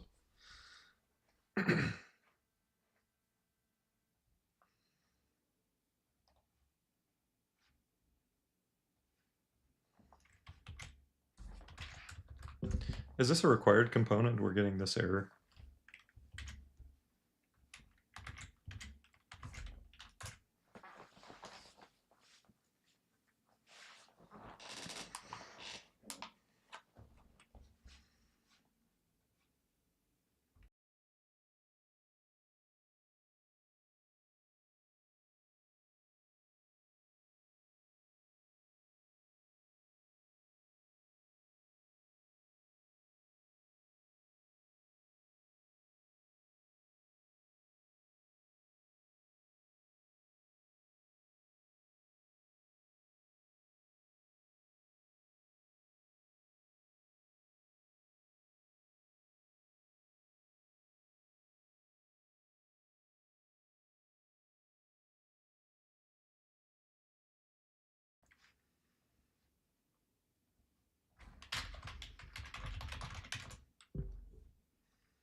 All right, let's test this out. So when I select, it should show up. Nice. The only thing we need to make sure it's not cut off here, so I gotta change the size.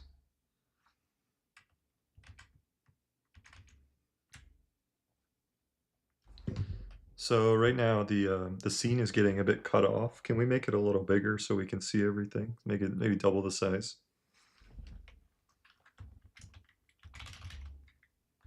That's probably the model editor.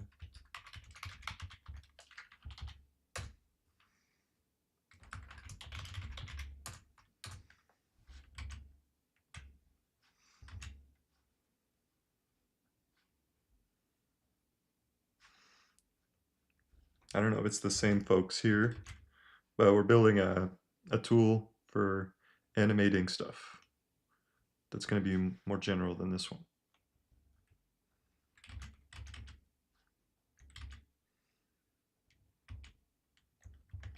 we're gonna use it for the game. Because I couldn't find a tool. Oh, we need vision enable mode. It's okay, I think we can just...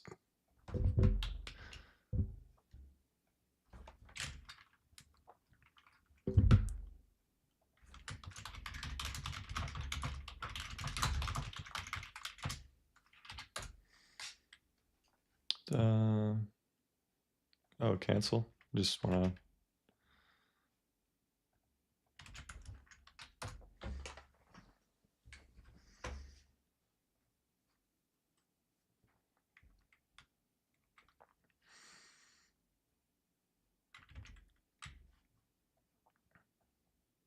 But yeah, we have the selection working. So actually selects the vertices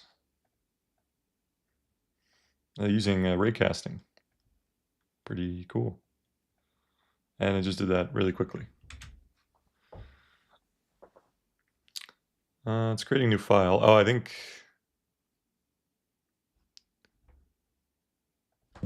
Oh, can you please do it? I'll attach the code base.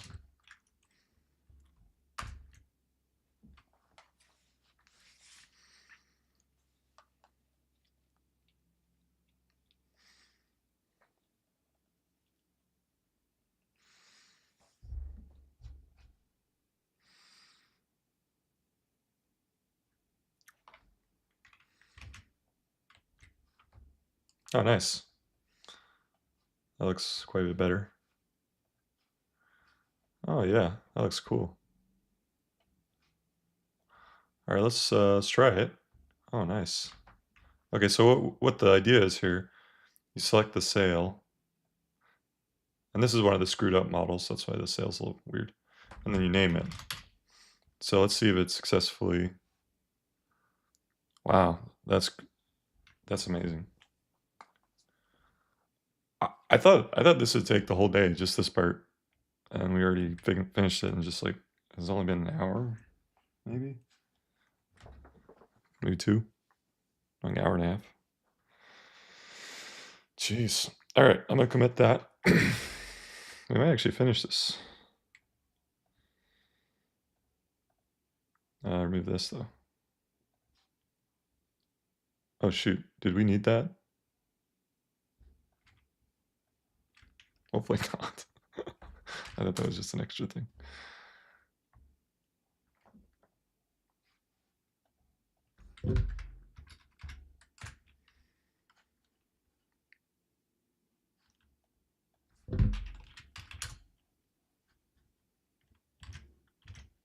That's okay, we have it saved in another in case we do need the file.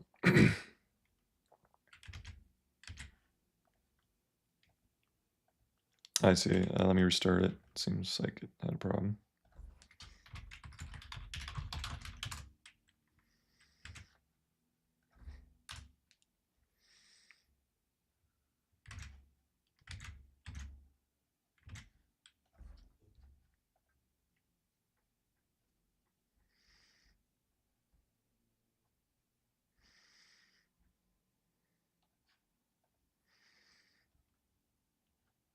Cool. Yeah, it still works. It's good.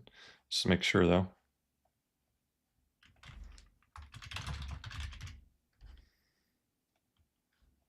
Nice. Very cool.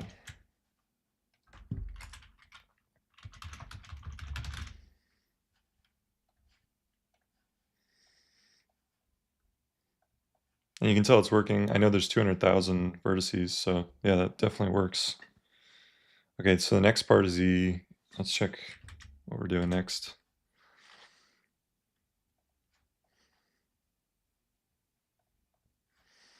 So we've done the first 3 steps. User prompts for the animation, that's the next step.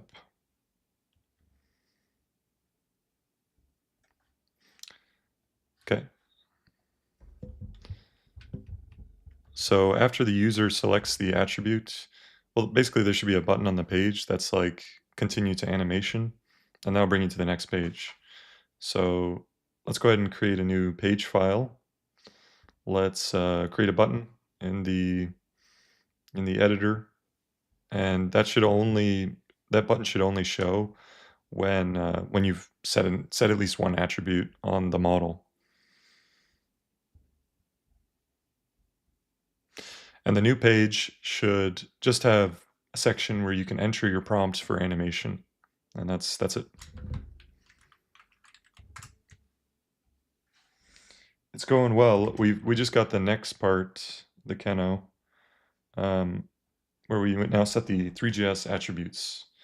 So the next part is going to be prompting to animate based on the attribute, on the vertices that have the attribute.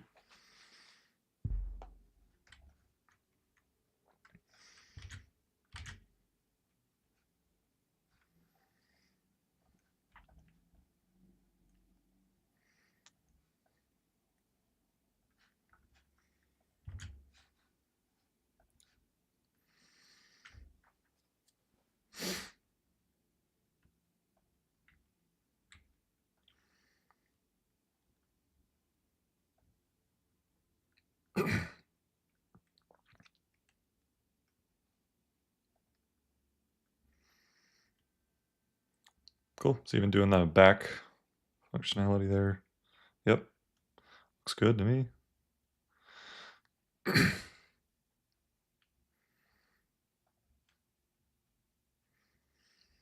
let's see here what it's doing. I don't really know, actually.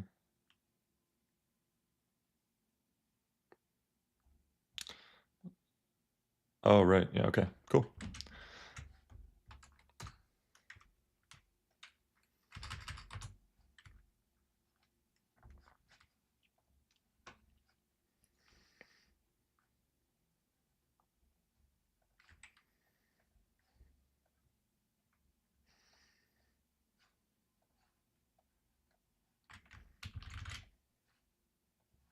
Nice.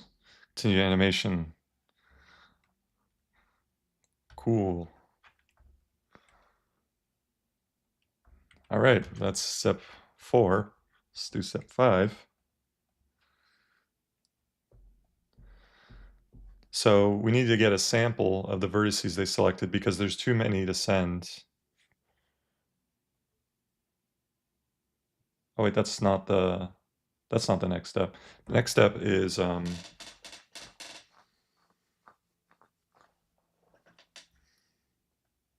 right, no, that is, yeah, okay. I forgot we're doing it. So basically we get the sample of the vertices and then we need to send it to Claude and I guess eventually Gemini, because this is pretty good. Whatever model's the best at the time, I guess. And then we get a rough location of where we should put the joints. So we know Claude has a context length of like 200,000. So we need to send under that, which should be plenty. Maybe we have some like limit on the amount of vertices they can select or something, but because it'll decrease the accuracy if we have to sample and remove a lot of points. All right, so the next step of this is when the user enters the prompt for animation, we're going to hook up, well, the first thing we're going to do is we want to create some utility file for getting a sample of the user selection of vertices, and it should be like you pass in like, 50% sampling, 10, that should be one of the parameters there. The idea here is based on the current plan, which I'll attach, and it's a way to limit the amount of context we're sending. Okay, and the next step there is after you've built the utility file there, we need to hook up with, we're going to use Claude, so please just generate the boilerplate for that. Should be just another utility file for fetching. It doesn't necessarily have to be a file, it can even just be in the file, just fetching the results from Claude. Leave a space for the API key. Yeah, I think that's it.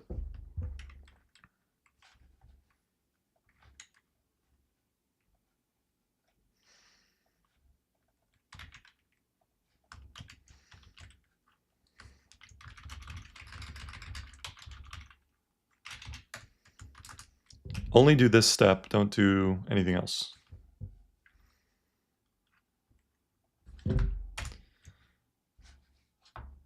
Cool, while it does that, oh, the camera sent me this.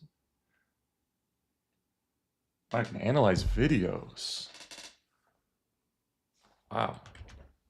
That's really interesting, actually. Hold on. Because I wanted to do some clipping of my videos, like maybe just get like a few important moments so people don't have to watch the whole thing. Like, let's say, for example, this, we see something interesting, then people can quickly just watch it. And if it could analyze the video and just say, oh, here's a part to clip, that would be nice.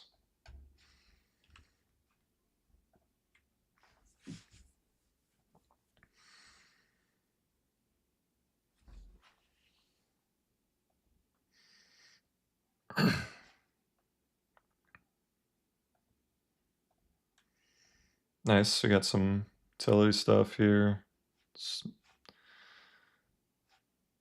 So let's just read it real quick. What have I done here?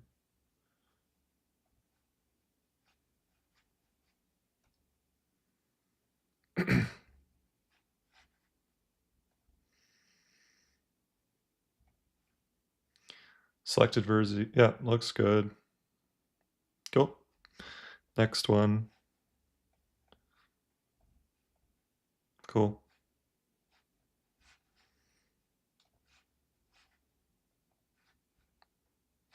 I guess now that we have the million context length that you said, the Kenna, we could definitely use that for this sampling. I mean, for this process instead of cloud, because that's could send way more vertices.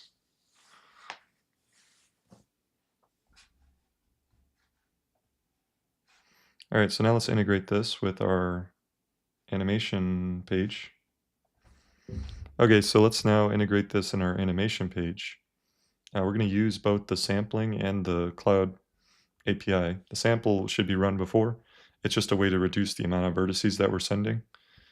For now, let's just send maybe 50% of the selected vertices. And the format, you might need to make a separate function for this. The format should basically just be like a JSON of all the vertices. Actually,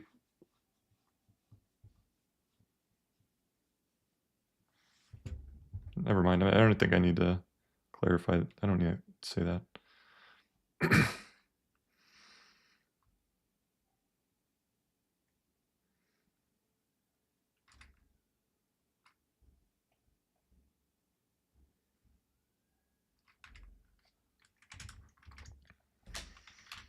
Also, before you implement this, can you let me know how currently in the way the project's set up, how are we going to send the vertices? Is it just,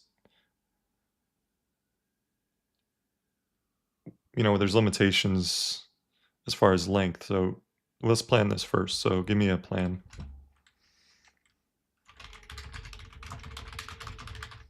Because I don't really know exactly what it's sending at the moment.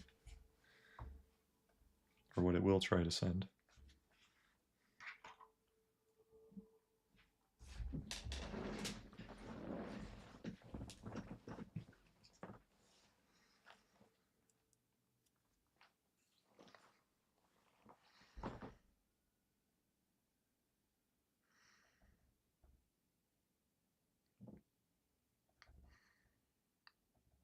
We don't need to do this per...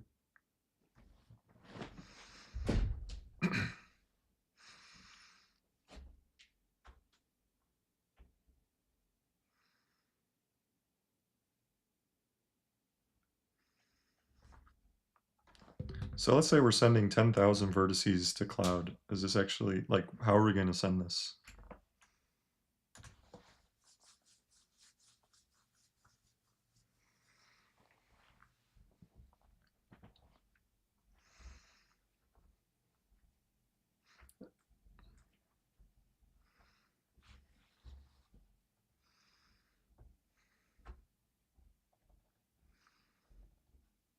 Yeah, it's a single long string. Got it. Okay.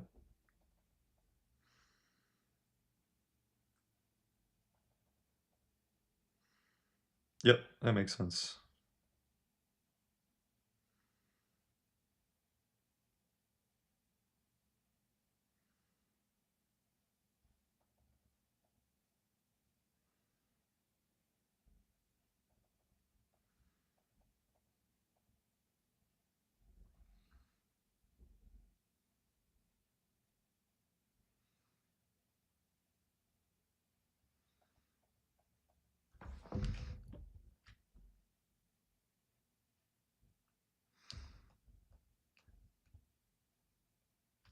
Yeah, I think that should be enough sample.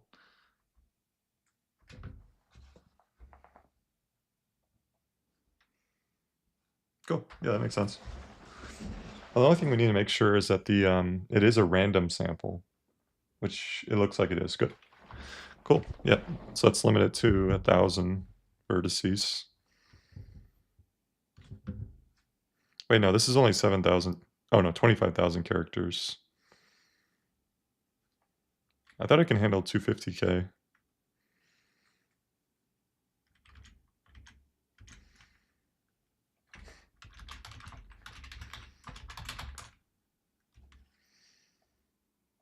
Yeah, again, 200K. Yeah, that's fine. Let's just do the...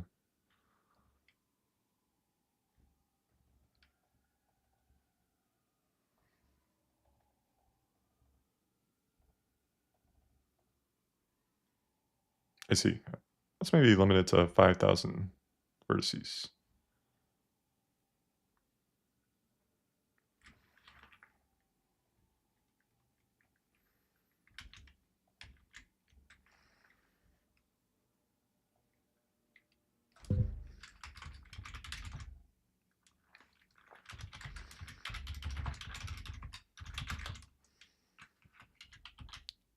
And what we can do is like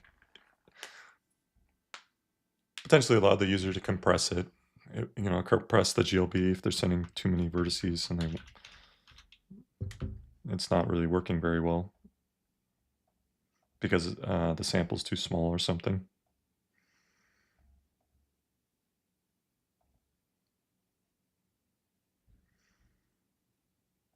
We'll sample 50% up to a max of...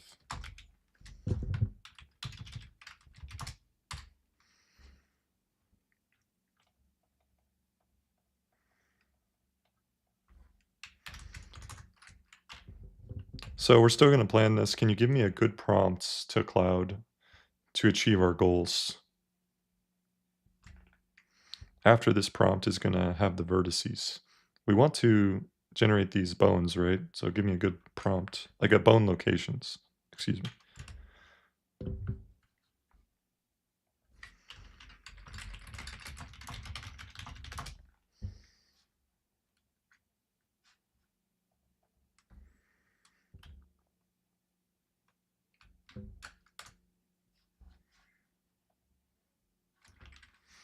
I guess for people joining, we're working on this thing. You select it, and then you'll set an attribute, which is just going to be like a name of what you're selecting. So you name this sail. Once you select, you tell us what it is. Then we can animate it. It'll be like a prompt, like make the sail move. And now we're doing a sample of those vertices you selected to limit the context. And then we're going to get the bone locations and then move the bones. I think we can do a lot of things. It's not going to be like price. I'm actually not really sure how good it can be. Like if we pass in a character model, probably could work for, well, we'll see. I don't know. Maybe it could be really good.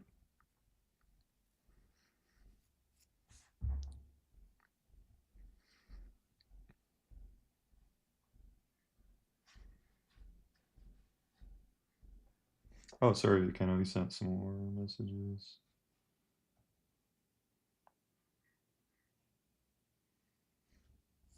Actual video is up to 2 hours length, so you can feed it in video of your game.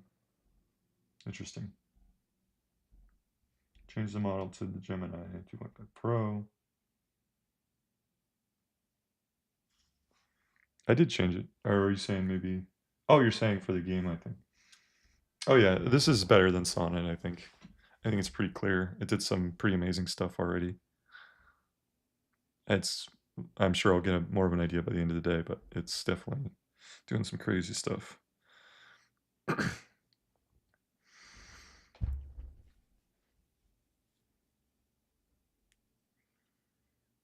Yeah. Let's look at this message it made.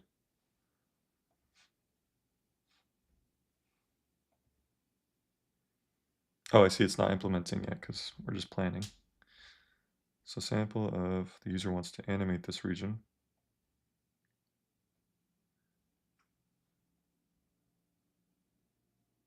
Looks pretty good to me. Provide the suggested 3D joint locations. The specified JSON format. The only thing is you are relying on them returning the correct JSON, which sometimes they might just do some stuff. That's weird. But you could potentially have some linting and stuff to verify it's correct JSON. If it's not, then you try again. If it doesn't work, then maybe you allow the user to edit it or something if it's close.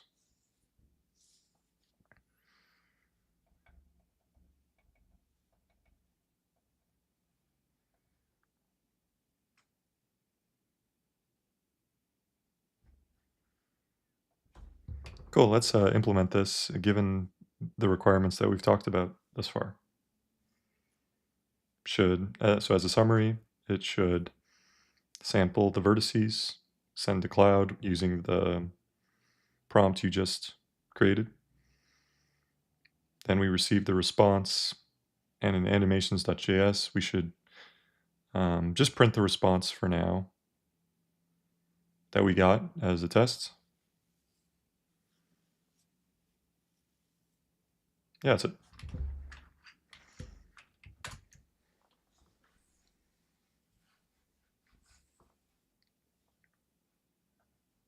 I just realized something.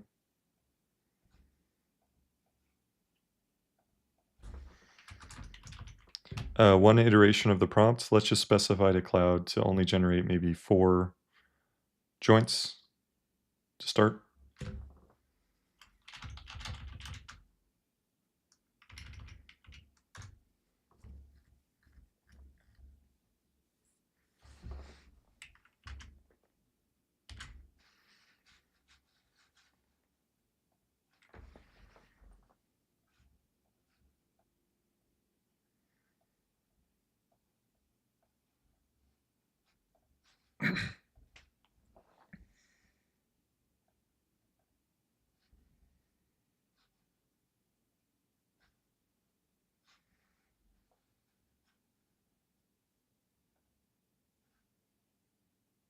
Okay, let me see what we've done.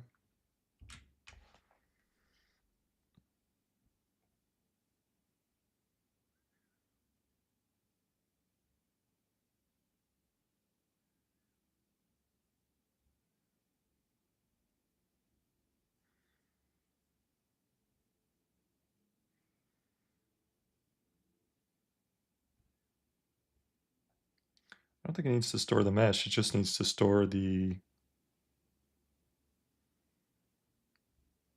selected vertices. Maybe that's what it's talking about.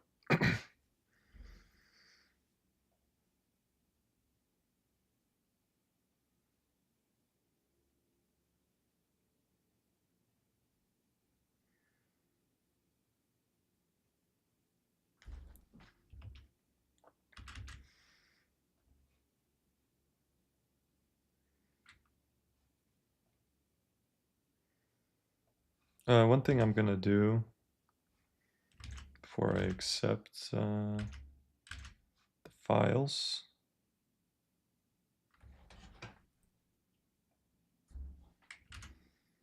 I'm gonna commit because that's just a good habit for my project.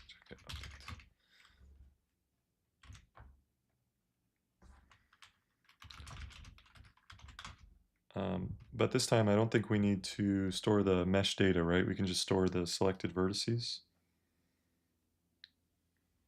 That's the only thing we'll need for the animations, so just that should be the only thing, I think.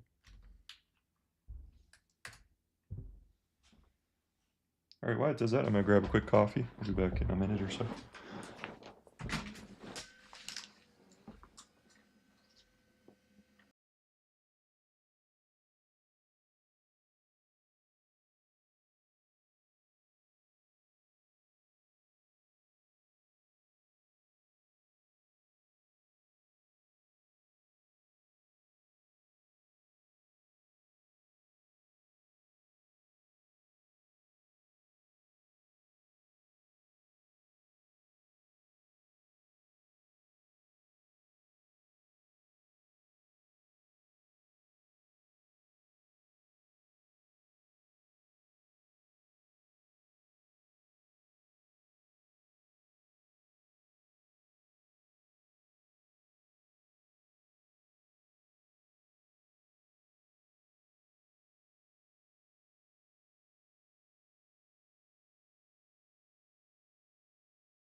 All right, let's see what it did here.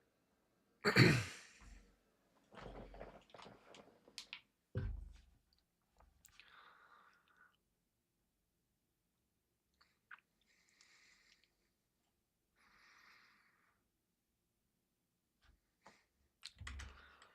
sure I committed.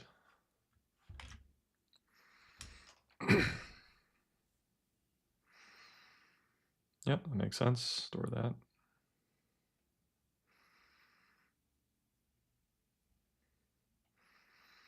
Get the vertex data.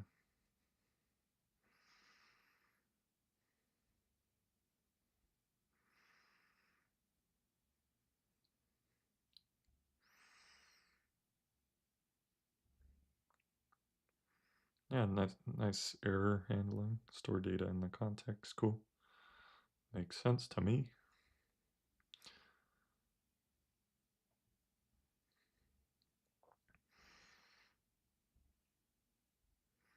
Sampling utility function. Yep, that makes sense to do that. And then the animation.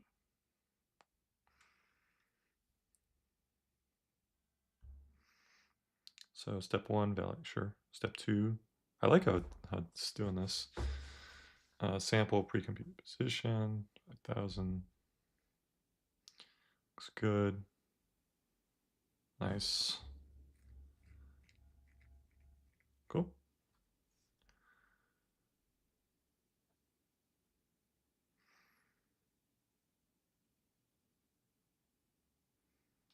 Cool, let me just plug in my API key, blank my screen for a little bit.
Cool, got it.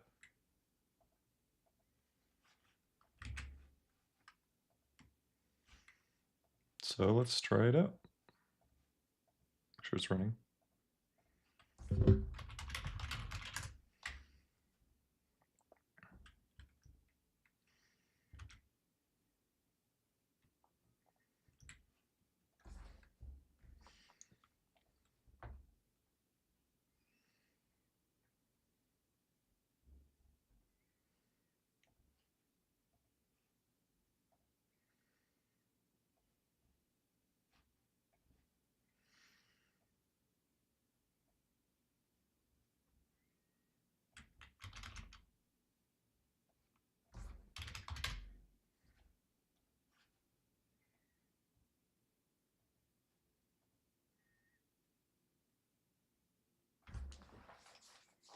Okay, so no vertex groups defined. We'll double check what's going on there. Let's try one more time. Cool. Let's see where that error is printed.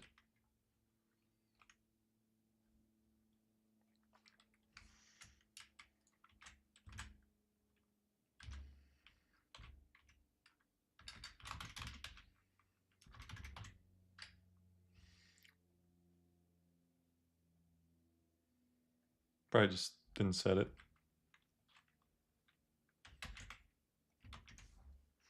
We're running into this no vertex groups defined even when we set the attribute. Can you make sure in the attribute setter that you're adding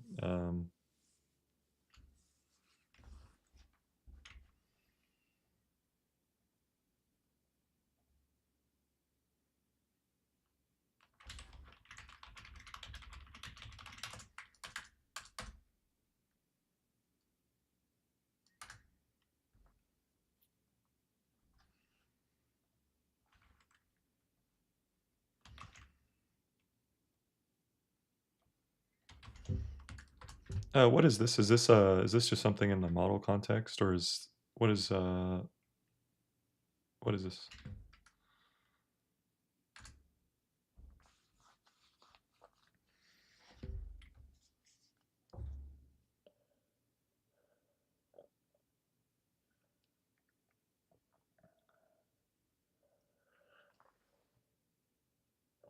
I see. This is actually 3GS. So it's kind of good it's doing that validation that it's actually setting the user group attribute.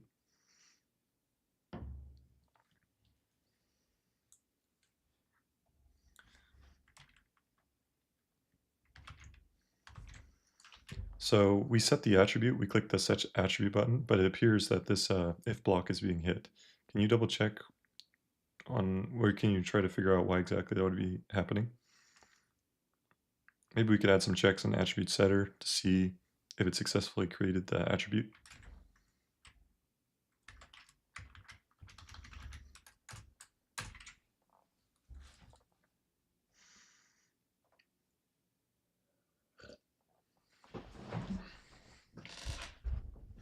Oh yeah, old gamer, you could probably make some pretty cool tools with that. But if it has the API, some like for example, I've been using CapCut and experience for some of the video editing stuff, and it's a little bit. I was a little frustrated by it. There definitely should be like better, simpler tools. I can just quickly change a video without having to drag and drop things. Just like type it. Like I would like to do this with the video, and then it just does it.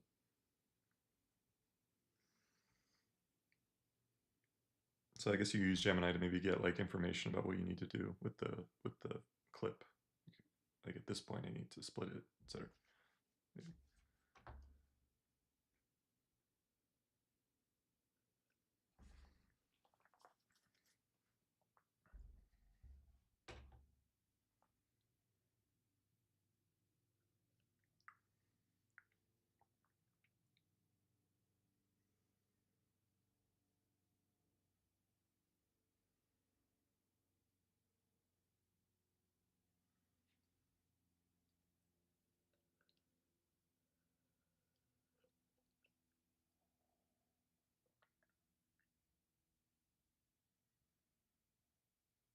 Oh yeah, cool. That should fix it.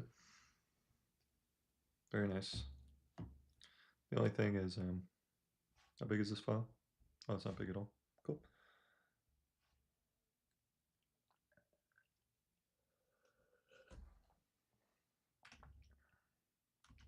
Let's try it again.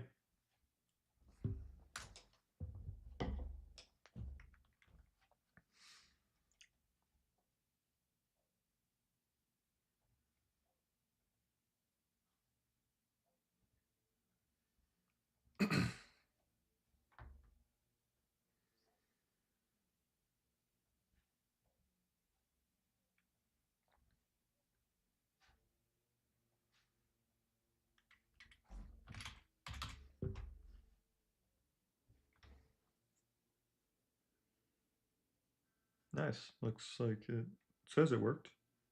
Nice, dude. That means the validation worked too. Cool. Let's send the query to Cloud. I'll check the network tab just to see what it's doing. So make the sail animate. Cloud API key not configured. Let's go take a look. So where is that? Oh, I forgot to set the endpoint.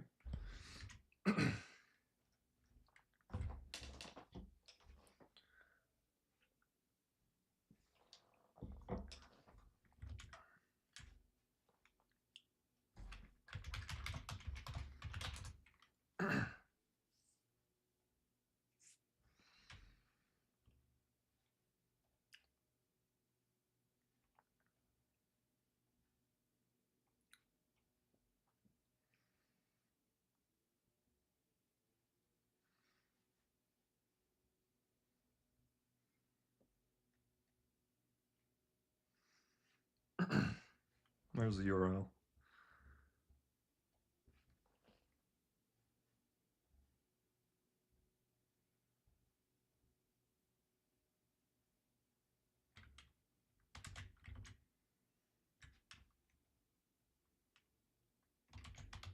Cool, let's try again.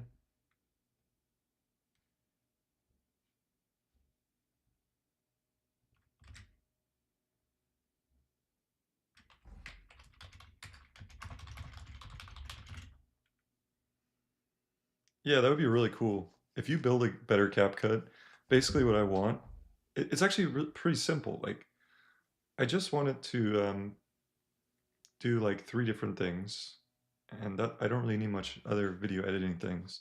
Like, I don't want to be dragging and shifting all the stuff, but I just need to set the video of me in the top half,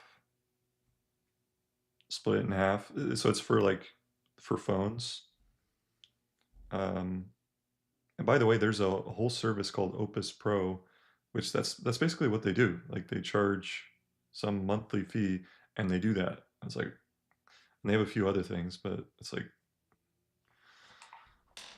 like someone should just make all these tools. It'd be such a life improvement for a lot of people. It's like, why do you gotta pay monthly for simple, really simple things?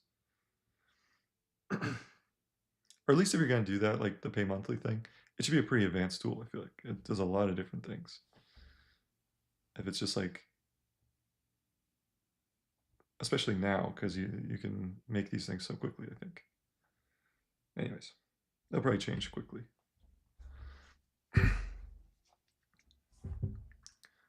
Let's see.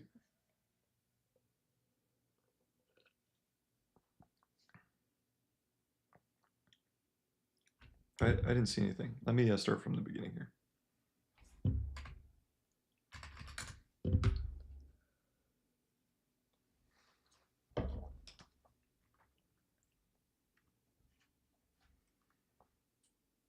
Simple cut. I like it. That's good. Yeah, that's all you. I'm not making that. You should do it. I like it though.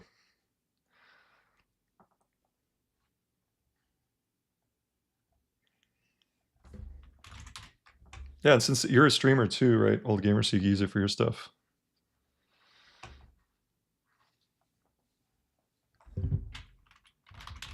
Make shorts really quickly, like post them on TikTok. You got like, you'll be outposting everyone if you have something that works pretty well. Yeah, whatever you want to do.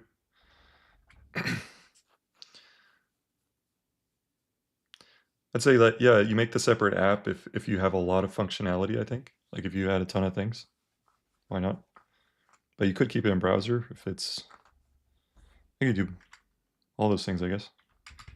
Browser version. Let's say so, animate sail. Yeah, do it. It's fun.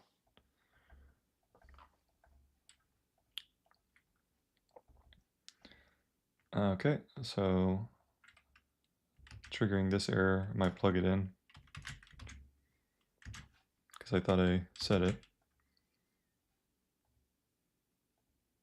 Oh, I have to do something with this, I think. So I set the API key using my .env, but do I have to do something else for the setup here? Because I'm getting an error that it's not the Cloud API is not configured.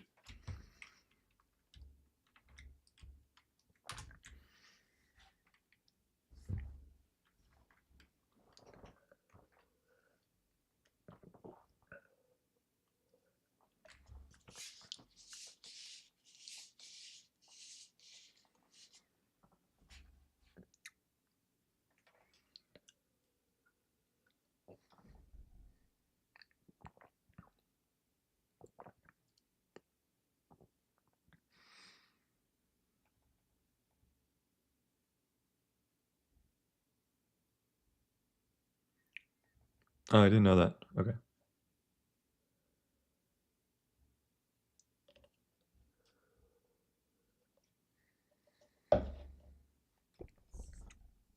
Wait, I'm not doing that in my other project.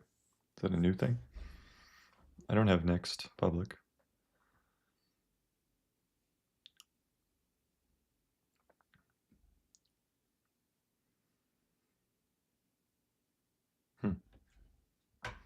I'll try it. Let me blank my screen again though, because I'm gonna mess with the key again.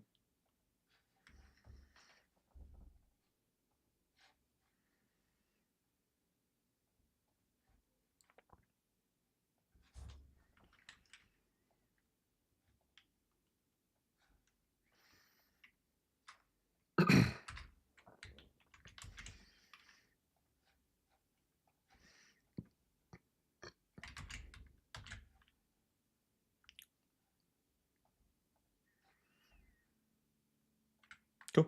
I think that's it. Let's try it. And I think I have to restart the server.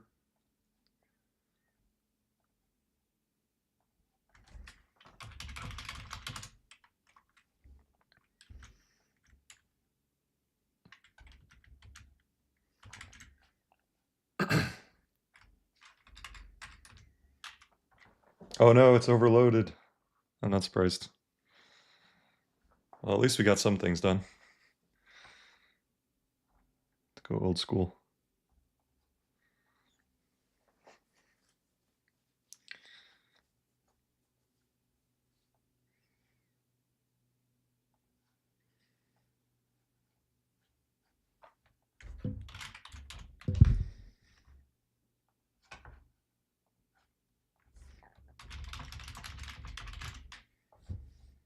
All right, let's see if it shows up. Make the sail move. Oh, here. What's going on here? Oh, it's the old variable. Oh, that's the right one actually. Okay, what's the error then? Fetch. Failed to fetch.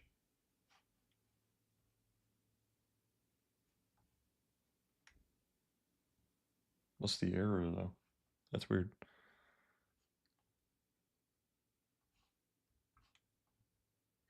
Did it actually send a...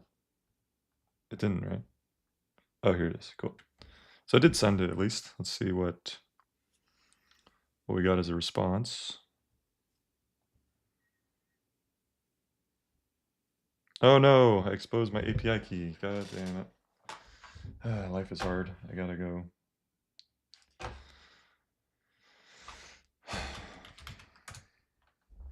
I gotta update my apps too. Such pain.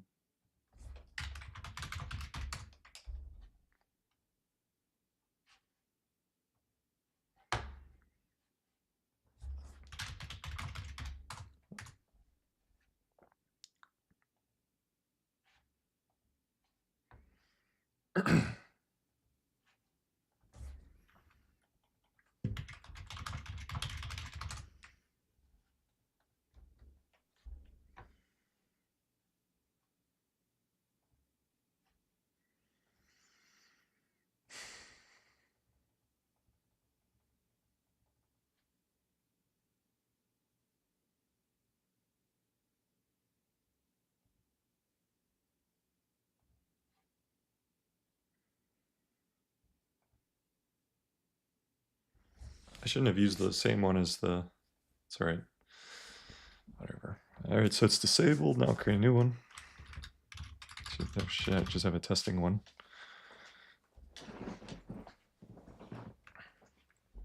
So note to self, don't use the networking tab when I'm streaming.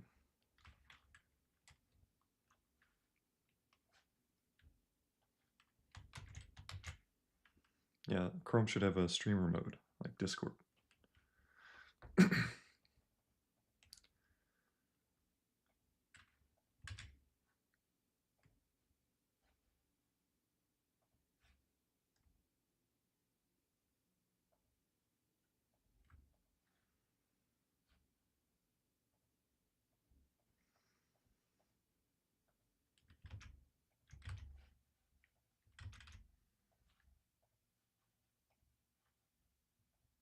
Okay, cool.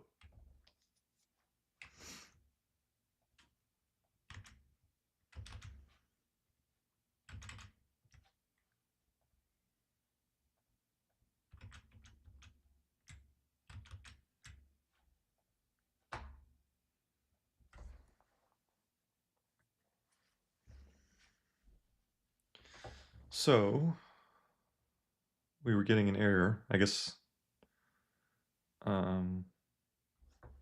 Hold on a second.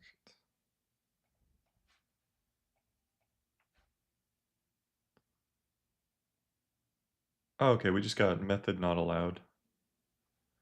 So that's fine. They should be able to fix that pretty easy, I bet.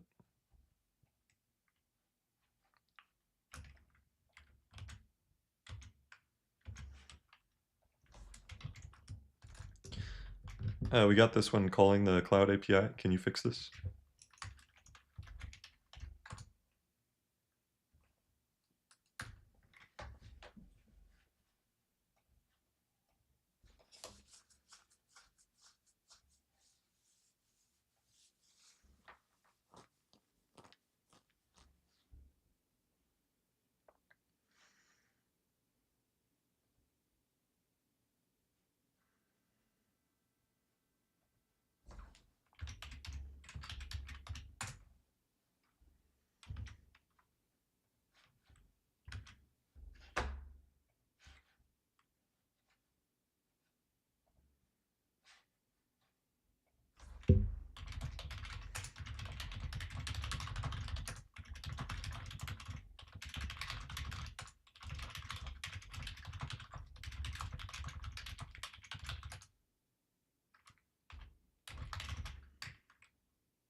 I gotta look at the network tab again.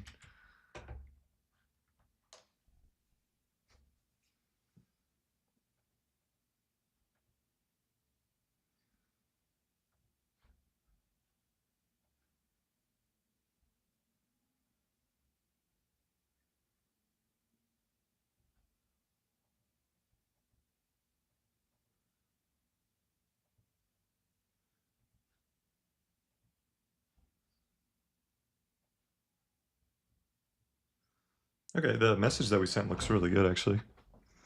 Oh, but for some reason we set the max tokens, just 1024. Not really sure why.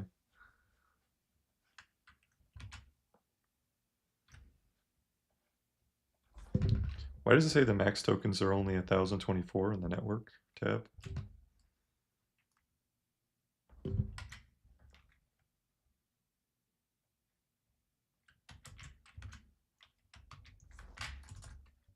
It was in the request payload.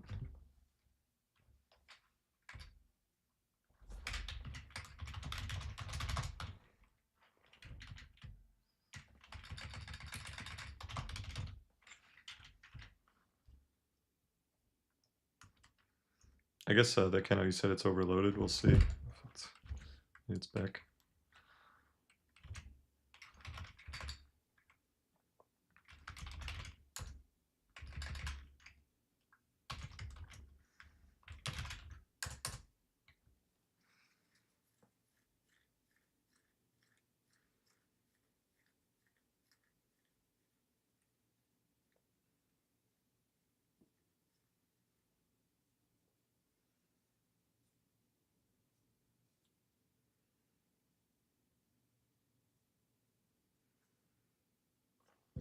What's the max amount we can set?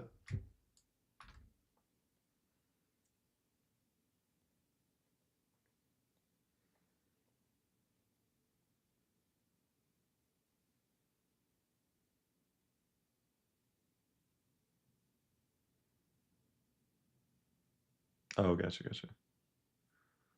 I see, that's the output, not the input. That makes sense. Is the Anthropic version required as part of the request?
All right, what's this about?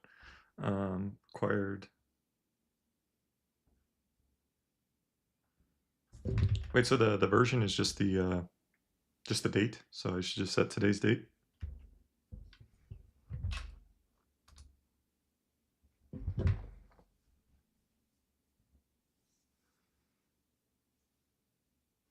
Oh, it's a fixed version. Okay, gotcha. Okay.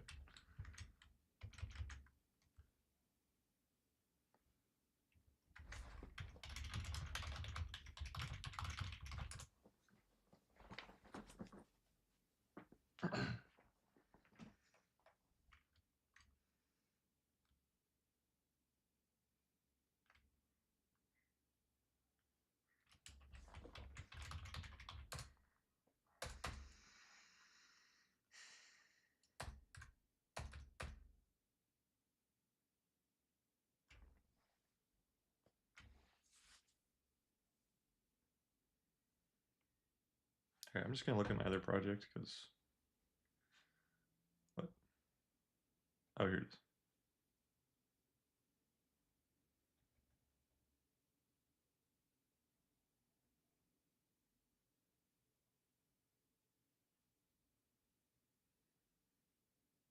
Oh, does it have a client library I can use? Oops.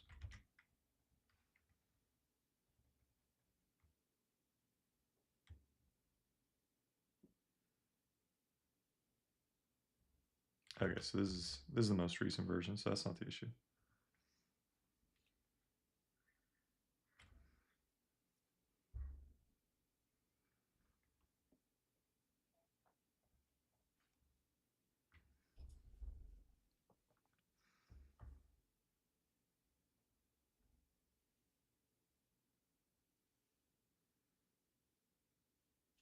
All right, let me just try one more time.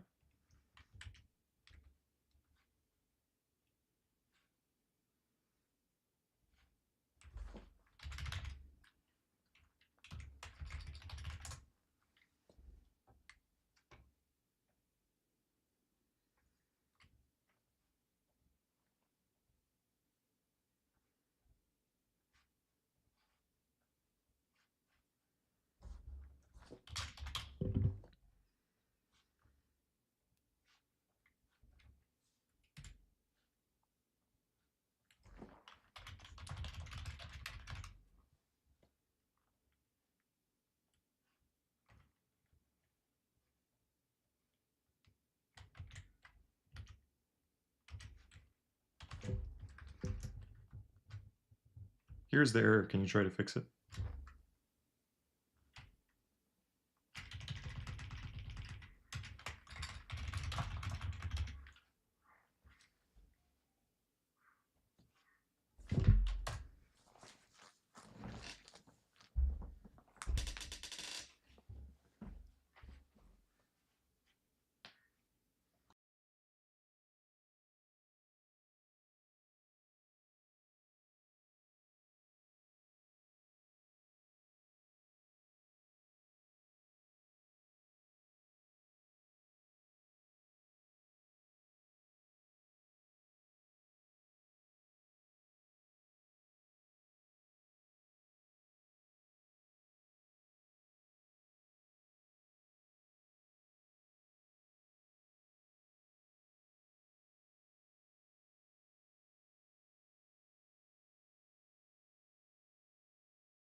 I see I was doing something a little weird. I kind of forgot that you need to make a server to do this.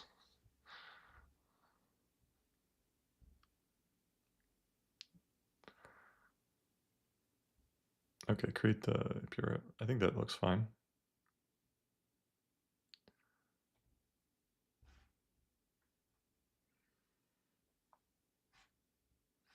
Where did I put it though? Oh, pages API. Yeah, right. Right. Cool. And then this. So this is going to be deleted. Yep.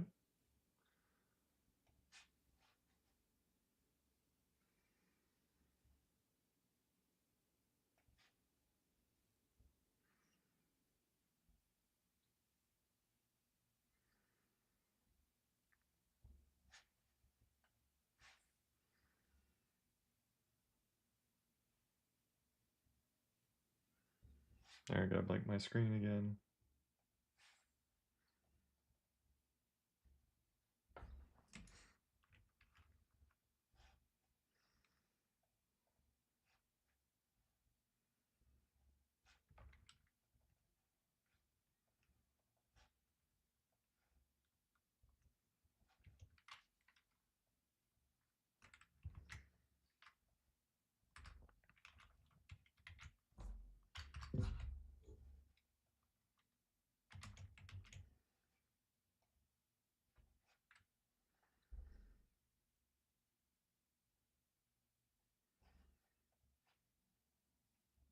Yep, makes sense.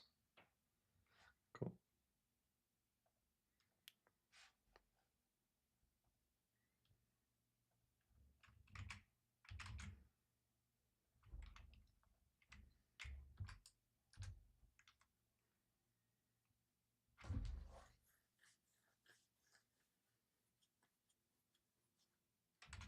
Probably need to restart. Let's see.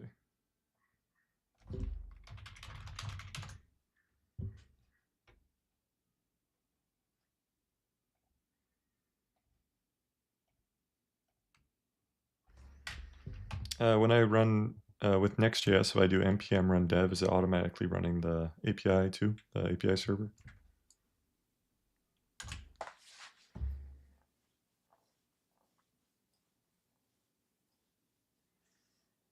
That's cool.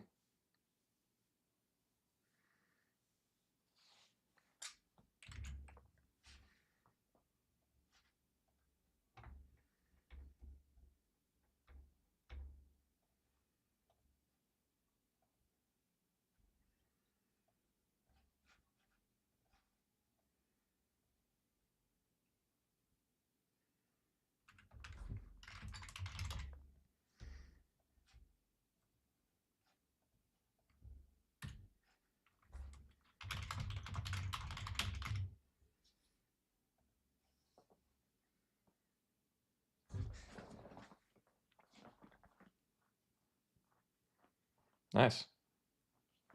Nice. Cool. Let's successfully got some stuff from Cloud. Let's look at the... No idea if that makes any sense, because I guess we can, in order to see if it makes sense, we can look at the vertices.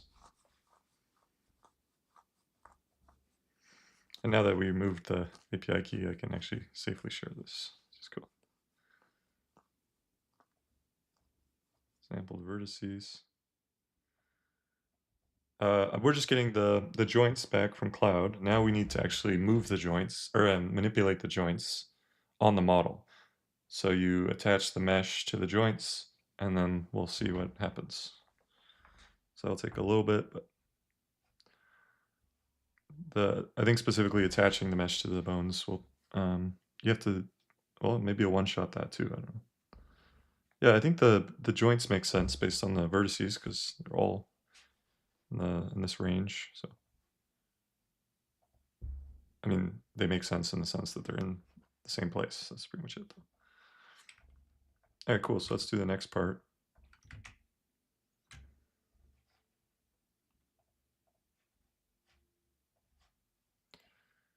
So we're on the, so we got the joints. Create the joints from the array of joint positions.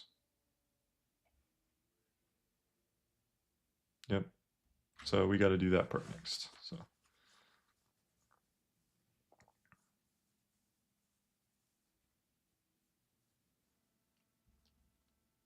And I just realized it was right earlier. We needed to save the mesh into the state, not just the vertices. I corrected it, but I was wrong.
All right, we're currently on step 7 of this implementation, so we need to probably store the mesh into the state, the context. and we're going to create a new file. We'll call it the animation player. So after the user creates the animation, it should go to this file, load up another scene, kind of like what we did in the, so you need to create a component for the model editor again, another model editor probably. Actually, hold on, it's not an editor, so let me phrase that. Oh, it wasn't working. Oh, there it is. Load up another scene. That's going to play the animation. But the first step of this, so sure, feel free to create the scene, leave space for the actual animation. But the first step we're going to do before that is step 7, which is actually create the joints based on what we received from Claude in the animation.js, and then attach it to the mesh. So create some utility file probably for that, for that part, because that's going to be a big change. So just focus on that, just step 7.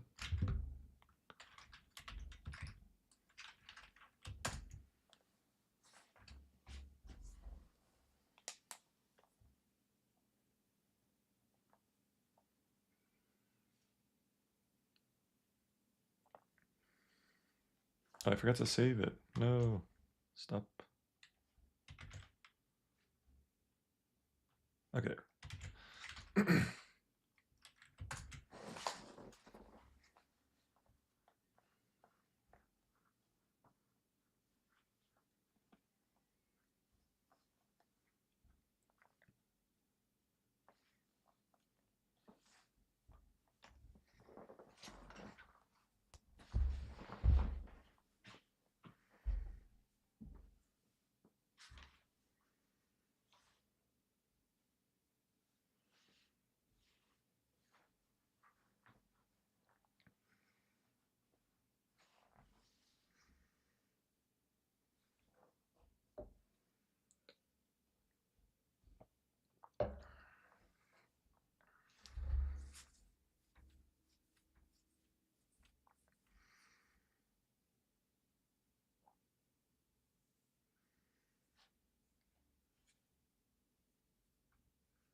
Interesting. That makes some sense.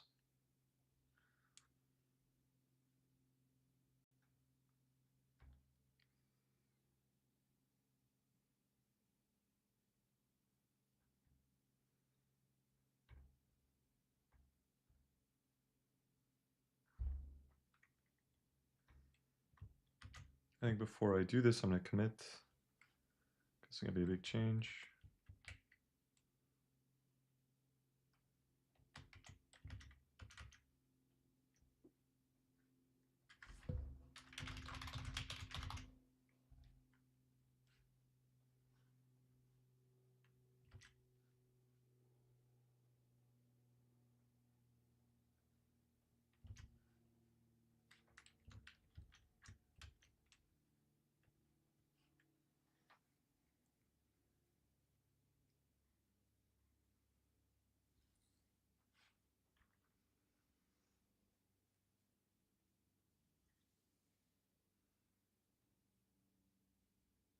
So this should be deleted, right?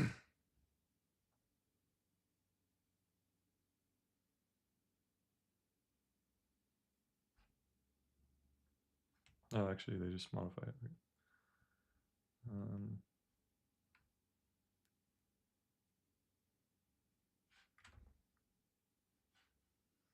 editor.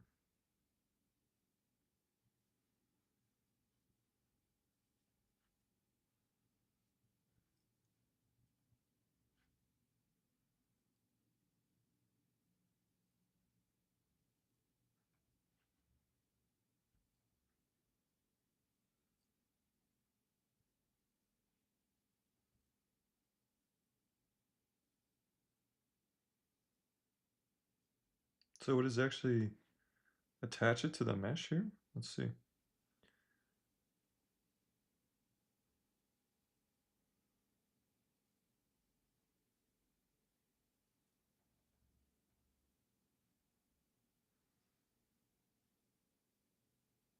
Interesting. Might work.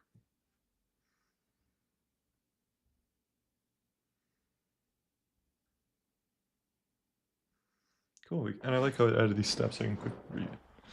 So step 1, they validate inputs. Good. Step 2.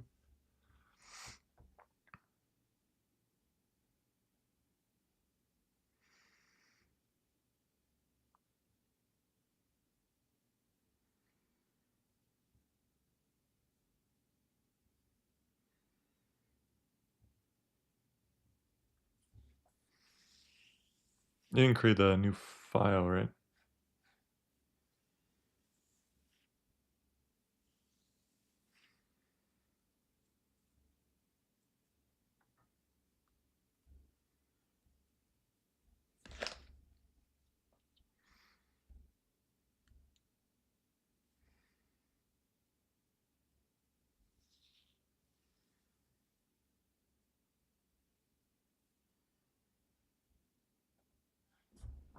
Okay, let's see what it does.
It says it successfully bound the skeleton.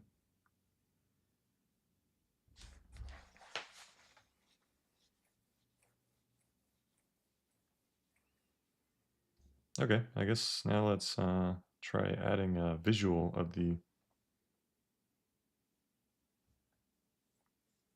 Sure.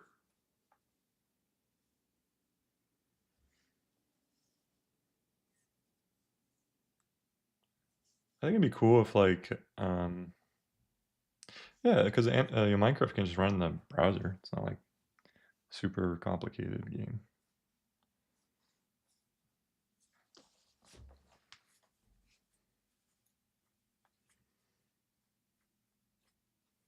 I mean, maybe it is now, I guess. Haven't played it in a long time. So it says it created the skeleton. I'm going to ask you a few questions because I want to understand a little bit. Has it actually bounded to the mesh? Or is it just...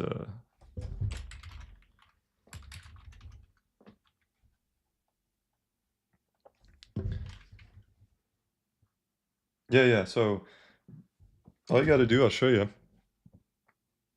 I just went in here. The kennel pointed out to me, this name has to be correct. That's it. So make sure you use this name. And then just plug in the key here. And that's it. And you get I'll show you where to get the key. I'm sure you might already know, but sometimes it's kind of hard to find some stuff. So it's this AI Studio place. If you haven't used it, you probably have.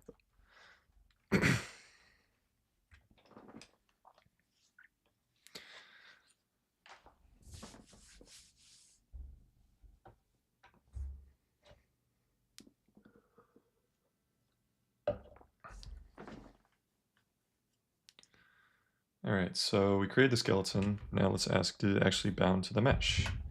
So now that we've created the skeleton, did it actually bound to the mesh? Like, is it attached now fully? Am I ready to animate it and everything?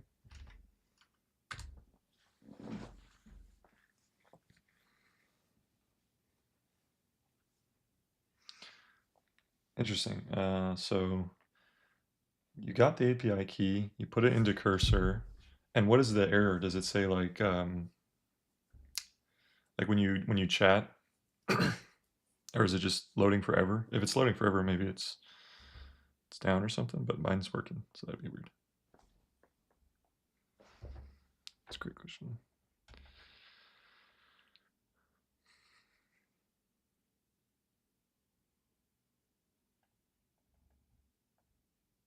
Right, you need one more 3GS.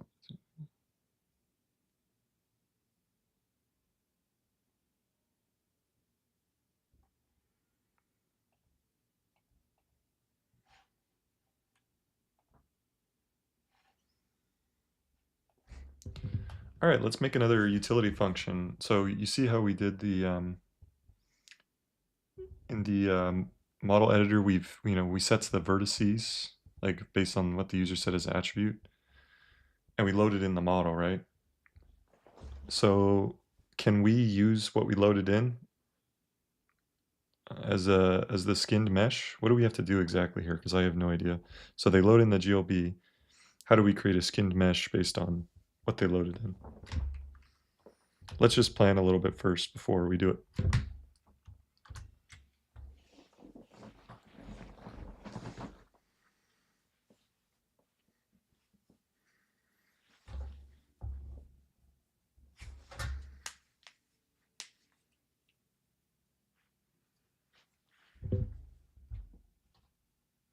Oh, old gamer, I didn't click verify.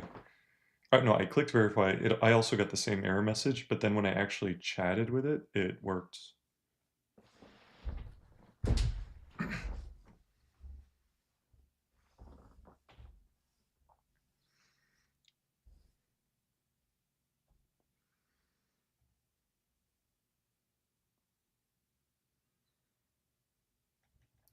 Okay, so original, when you load in, first it, see, animation page, added a skin directly to it. It's now rig ready. All right, already did that. Cool. So it's the object that brings the pieces together. Great. Plan, create a new component. Skinned model viewer, responsible for displaying the skin mesh.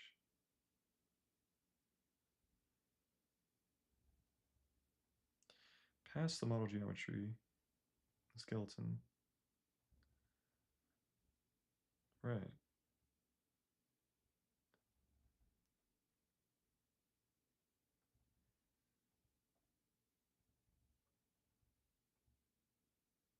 Cool. That sounds really amazing. Let's do it.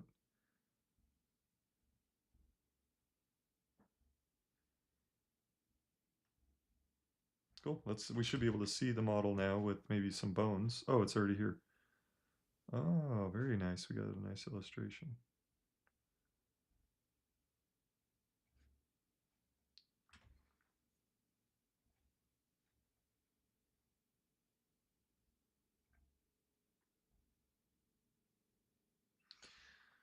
All right, so I assume these are the bones, right? You know what it is, though? I think it's... Well, let's ask it.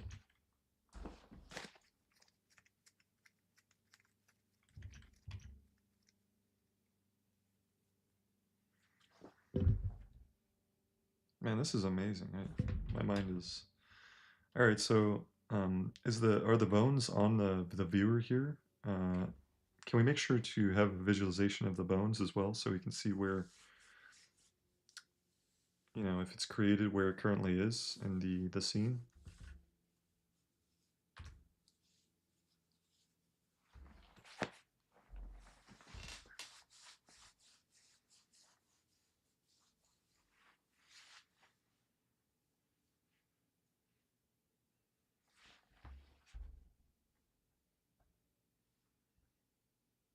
Oh no, we got an error. It's all right, we got some generation.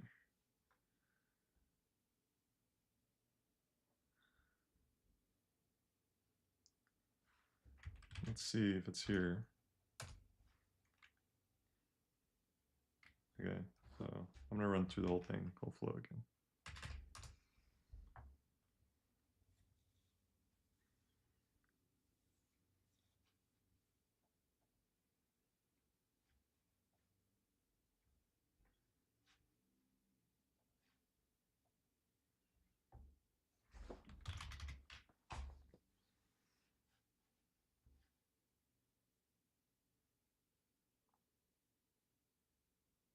Wait, the Kano, you just generated Minecraft in one prompt? You serious? That's crazy. So it actually, you can move around and you're breaking blocks. You should make a tweet about it. I will retweet it. Not that I have a lot of followers, but that's really cool.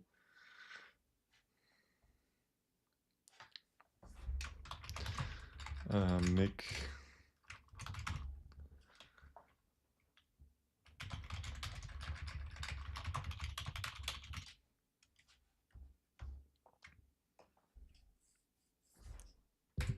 That's crazy.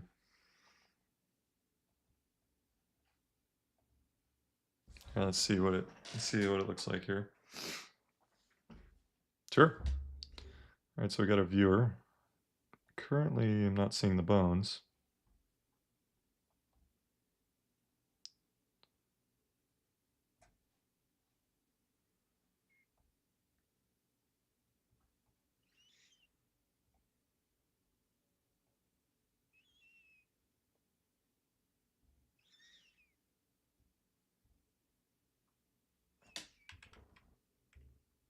Oh, nice. I had a little FPS up here. What is this down here? Oh, that's just my Next.js. Yeah, what's this up here? This might be it, right? Hold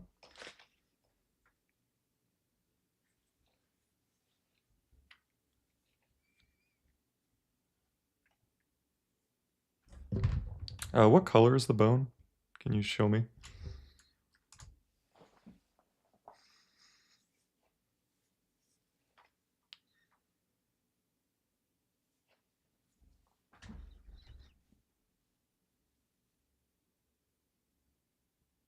Ah, it's green. Okay.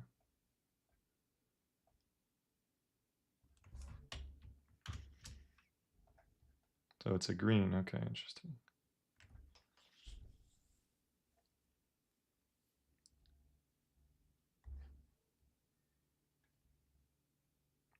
So let me go back and try one more time. I'm gonna select a different part of the ship. I want to see if the bone moves.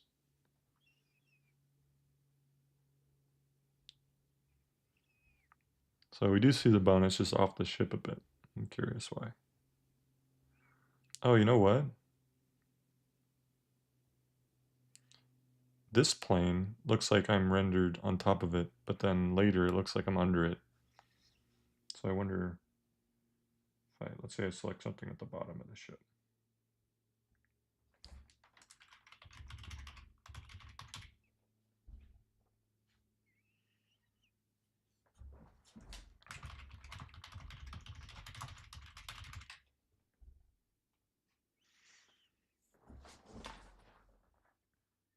Oh yeah, that's working. See, it created bones where it's created bones where I selected it. I just need to move the model up, but other than that.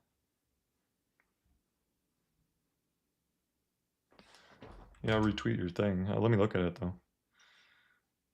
Let's see Discord. Oh, you're talking about CodePen. Gotcha. Let me check it out.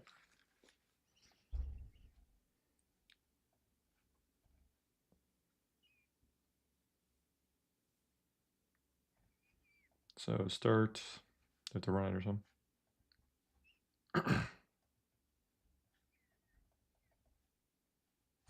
Oh, holy crap. Are you serious? Wow, it's so smooth too.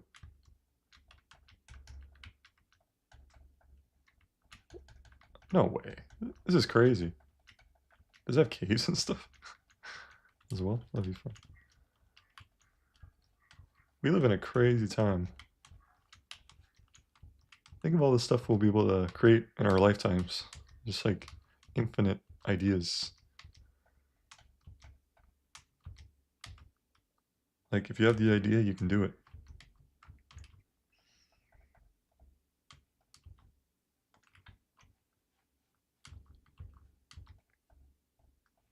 This is so cool.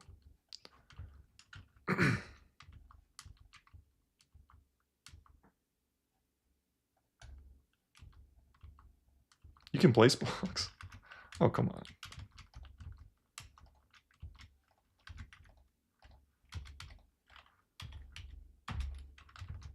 That's crazy. That's actually nuts. And it's really smooth, too.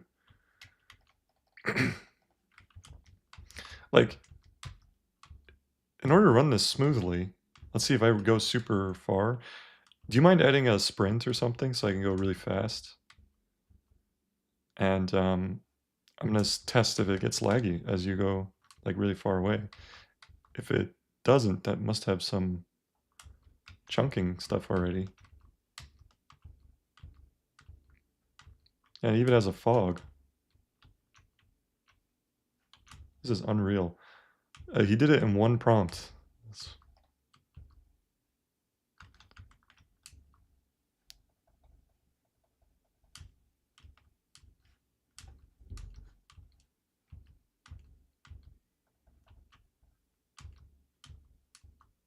Yeah, please do. It's so cool.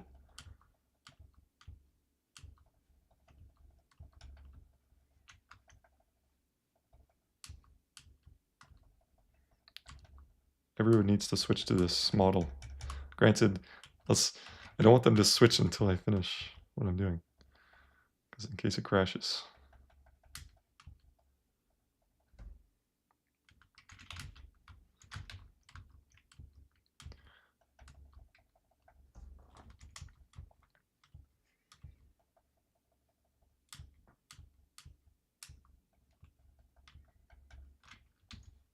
Oh, it even, okay, escape opens this. Wait, does it have settings? Nice. Looks pretty good. 1.6. Cool.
I feel like anyone, I guess I'm gonna do that. I don't know. I got a message. Let me blank my screen real quick.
Test? Okay, no, next door.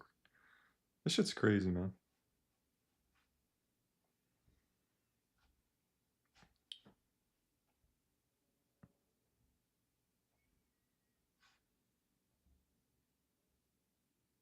Are you talking to me? Bro is obsessed moving in there already.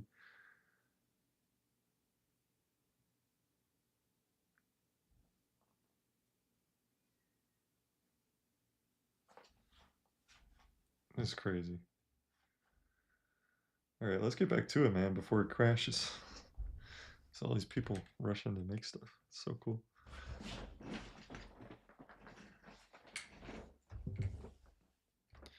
All right, so here's the problem currently. We render below the surface on the visualization.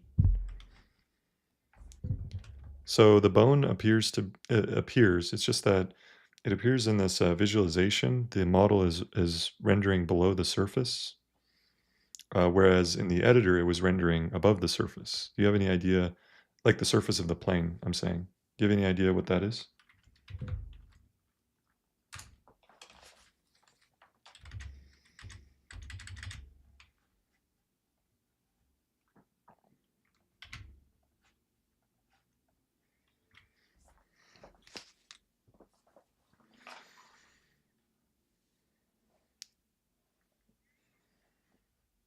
I mean, this is crazy.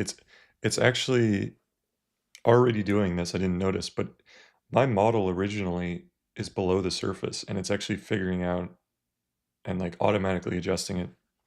Like I didn't ask it to do that. It's like that's a really nice thing to do.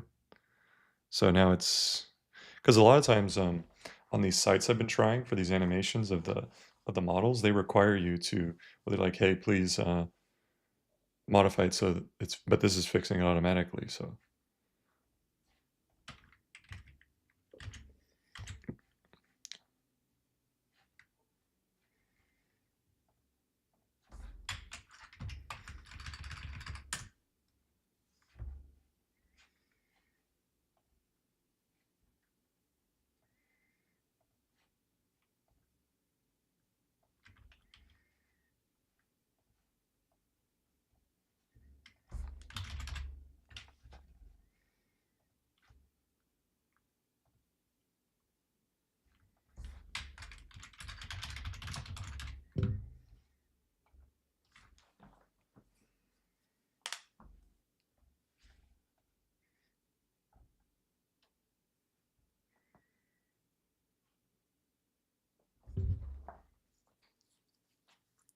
I think it's moving the bone up too, is what's happening here.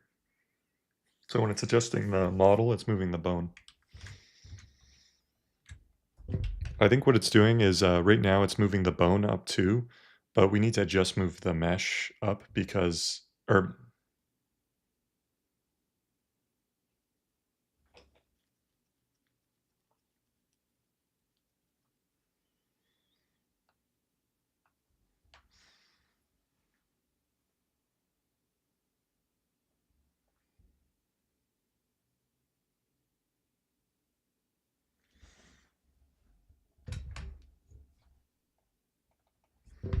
so what we need to do right now, we're doing this adjustment in animate.js, and then we're doing some adjustments so then when the user lassos it, it sets the coordinates based on that adjustment.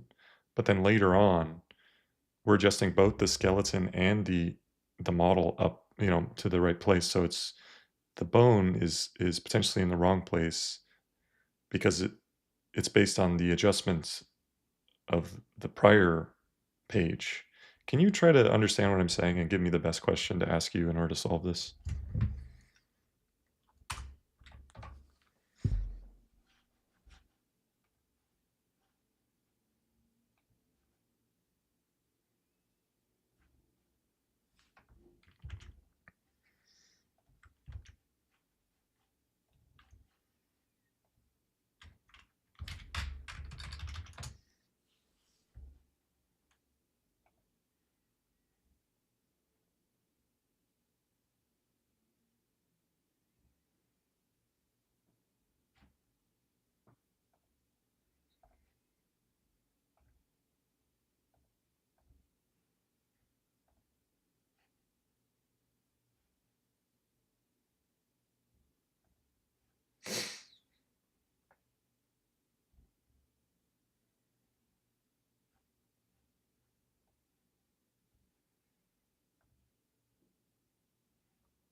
All right, so let's see if it understood what I was saying.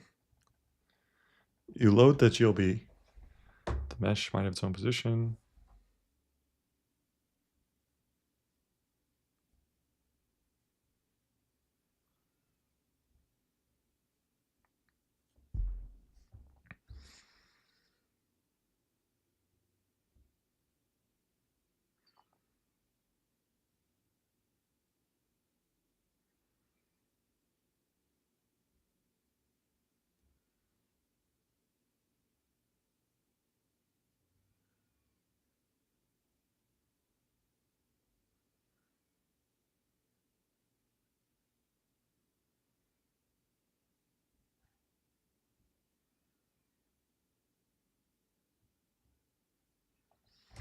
Uh, Not quite. Okay. So can you check um, the editor.js? Right now, do we do an adjustment to move the model right above the plane?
Can you analyze the code base and try to help me understand? So when I select the model and I set the attribute and then I get back the joints are usually always in the right rough location, but they're just too high up. I think what's happening is the model that I'm rendering is currently underground, under the plane, I mean. So I'm trying to figure out what we need to do and make a plan for how to fix this. Should we try to adjust the user model when they load it in, or what do you think?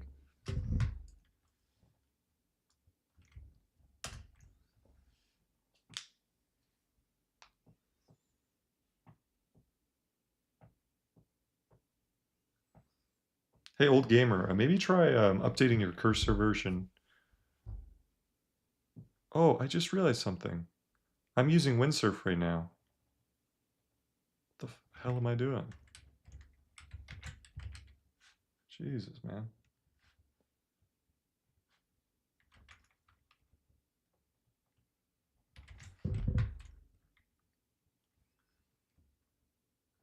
I'm gonna close windsurf so I don't do that again. Just...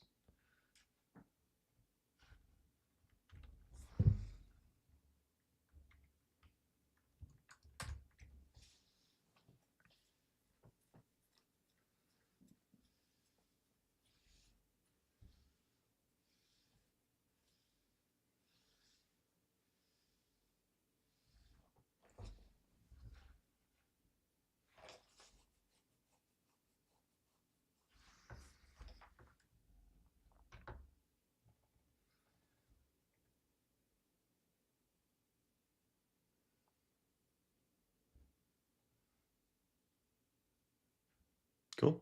Let's try that.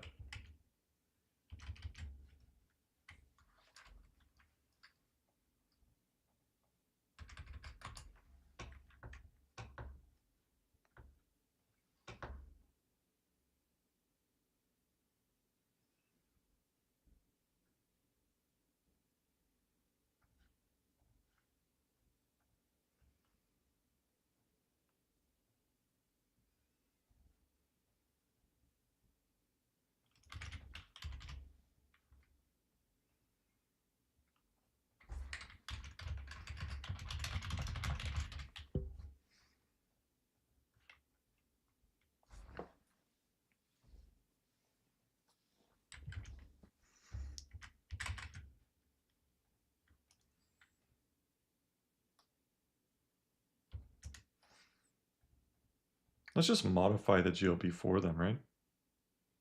What is this again? What are we doing here? Okay, I'm probably just gonna move this.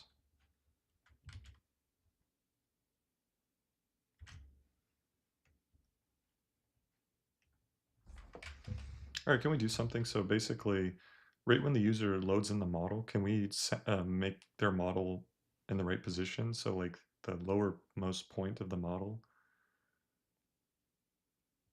of what's, the lowermost point of the vertices should be 0, 0. Can we adjust it for them? So we can maybe add a function to adjust it before the actual editing.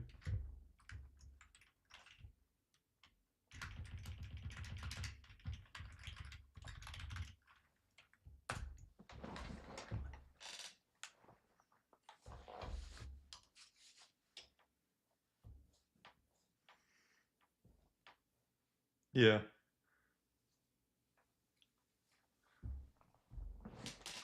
Yeah, I like windsurf too. I think it's pretty good.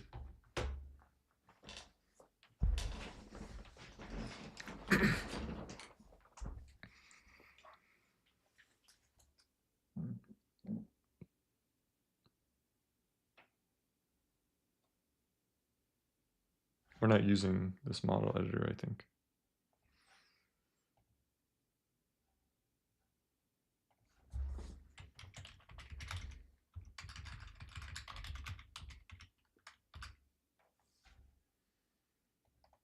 I'll just delete this because it's in the way. Can you try again? But we're not using model editor.js, so please try again.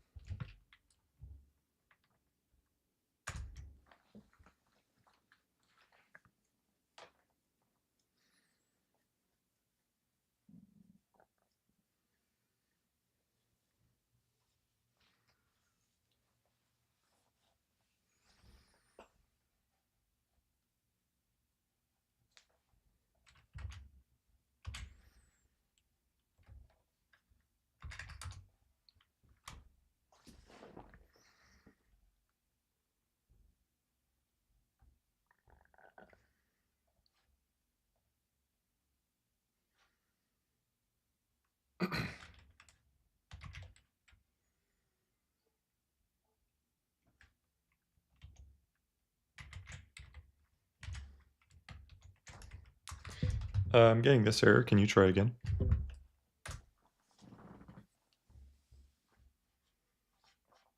Go.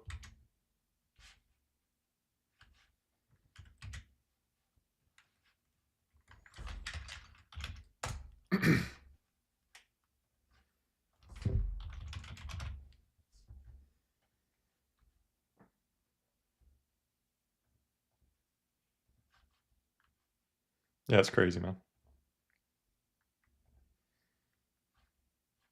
Agreed.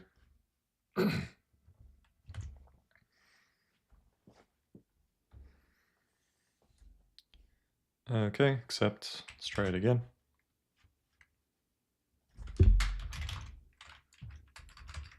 Oh yeah, that's right. Join the Discord. I forgot. I gotta plug that. My Discord is this. I'll just add you.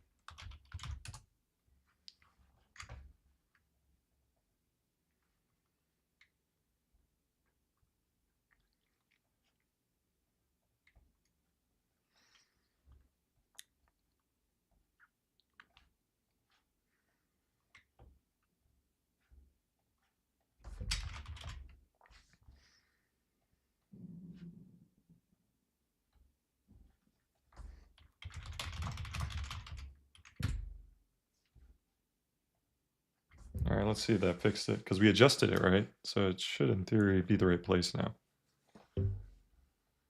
Okay, interesting.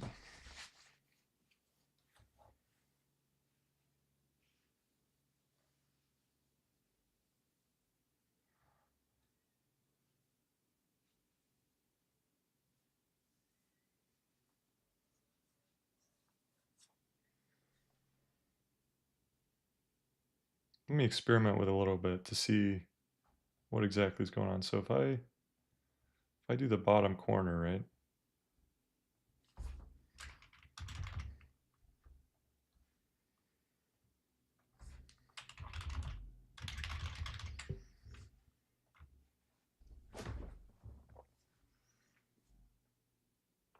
So I did the bottom right corner.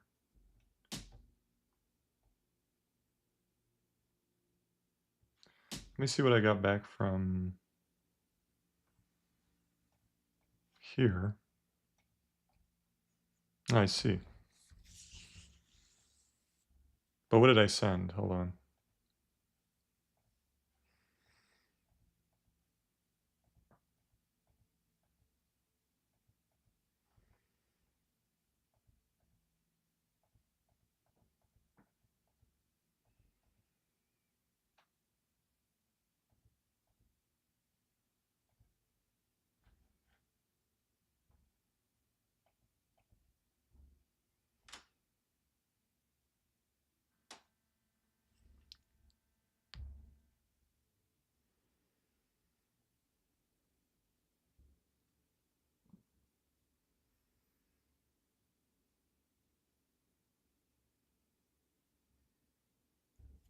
That is a lot of, I mean, I'm sending 2,500 vertices.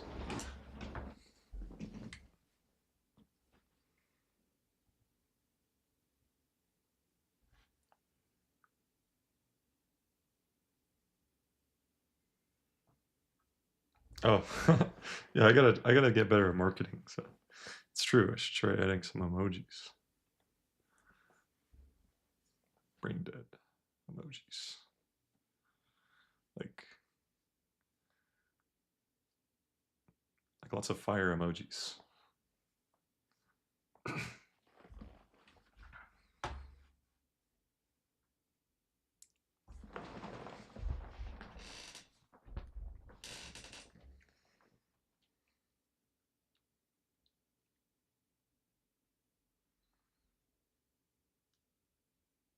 I think the test to run with this is just pass in like 5 vertices, right? And then we can test what it gives me. Maybe 10 vertices. Then we can test if this is a cloud issue or what I'm sending.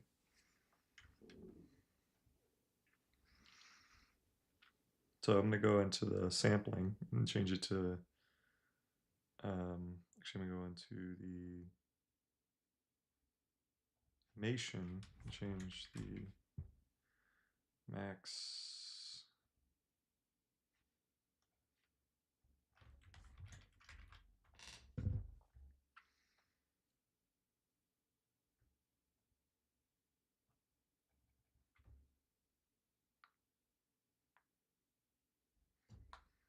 Right, this is an API, right? We have a max.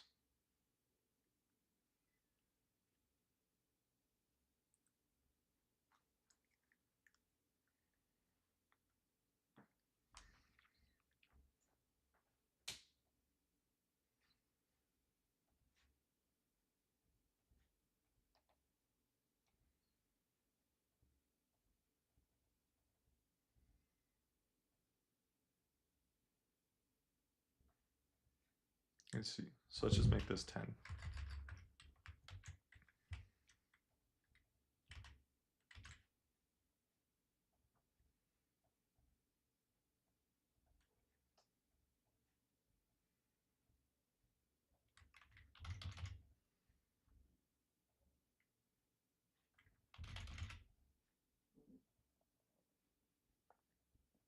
Nice. So okay, it only sent 10.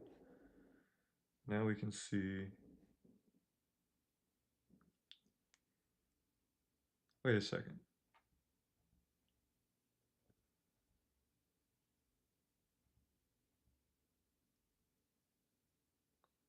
Oh, I just realized something. We're not actually attaching the instructions. It just has this. It needs to include the actual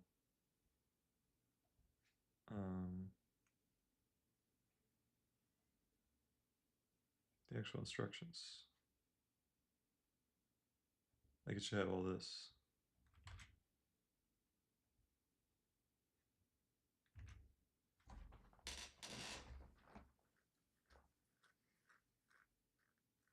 I think.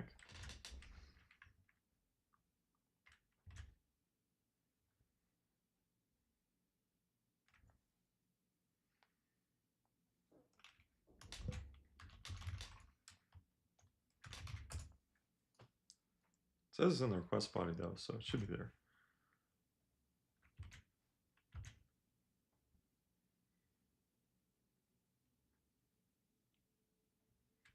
Oh, right, the server sends this, not here. That's right. Forgot about that.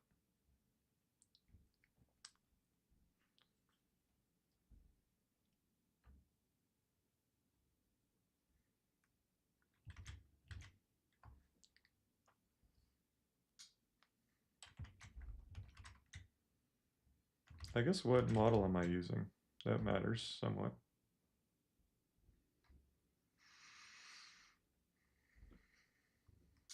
I'm using 3.5.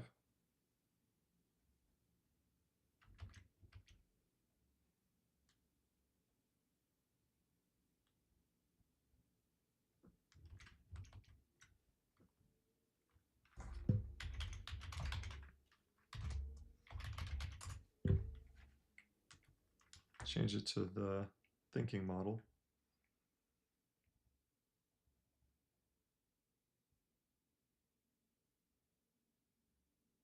I'll just start with this one.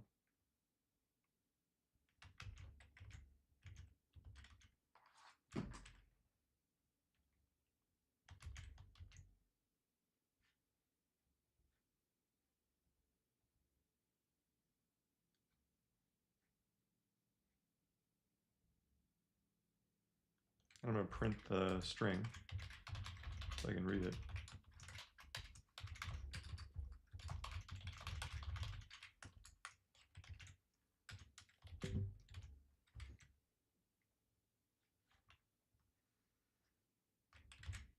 I think I have to restart the server.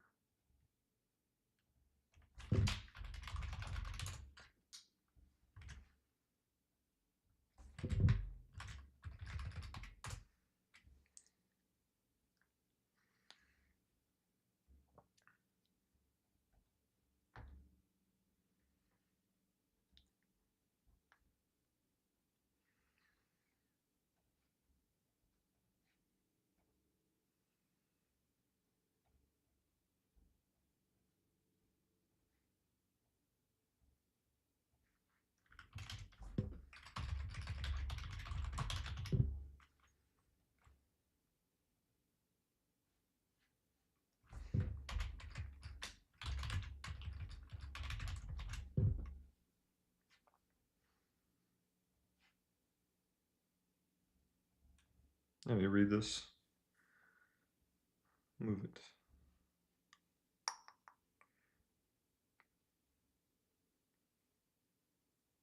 Yeah, it looks pretty good to me. Let's see what I get back. See the response.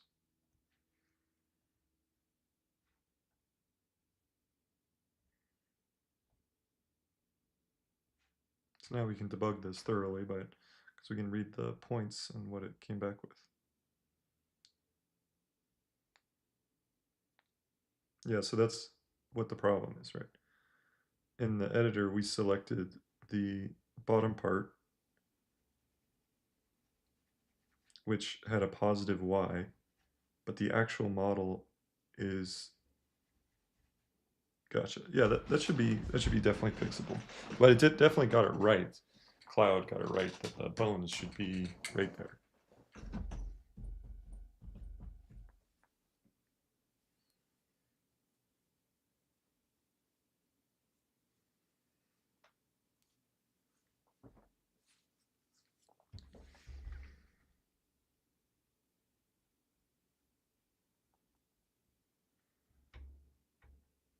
Okay, we can zoom in and see the bone. Okay, gotcha.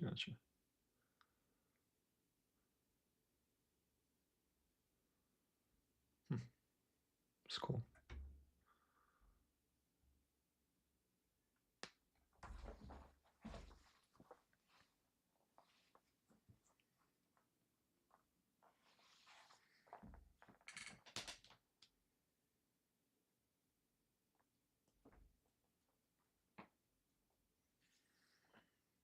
All right, so now let's do the adjustment. So when we show it in this preview,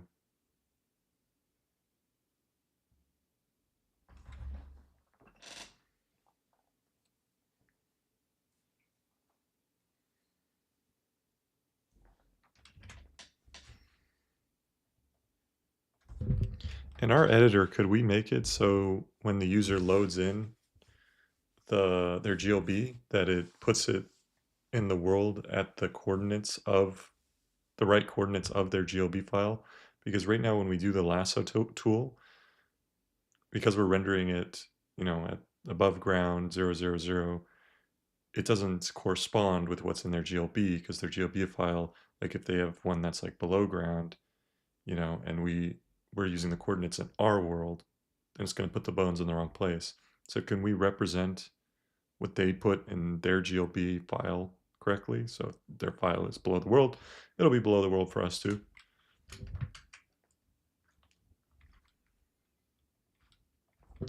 Before you implement this, please let's just talk about it. So let's plan it out and let me know if it's possible.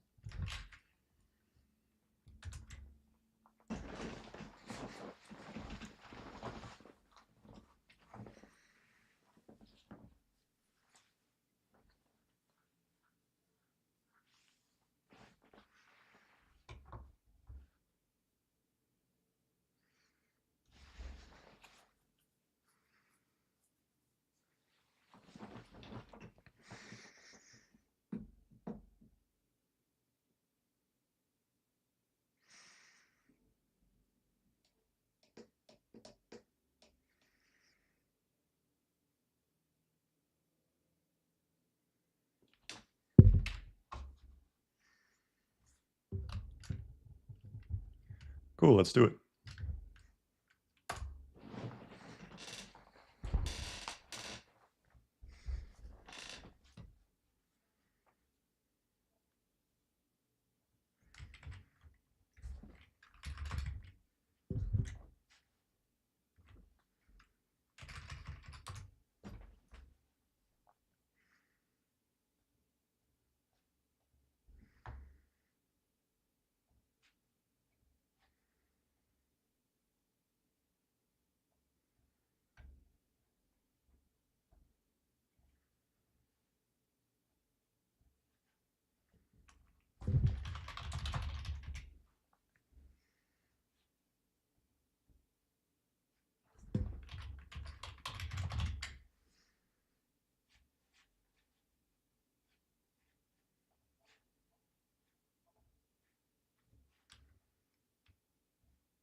So now we can debug it again. Let's take a look here.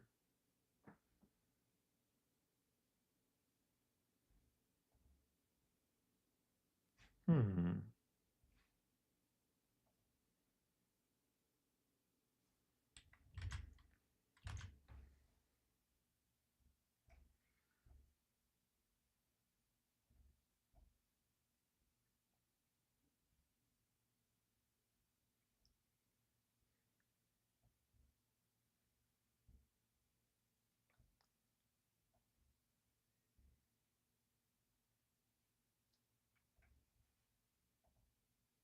Oh, sorry, I didn't see the messages. Oh no, there wasn't.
So if I look, I'm gonna try it one more time.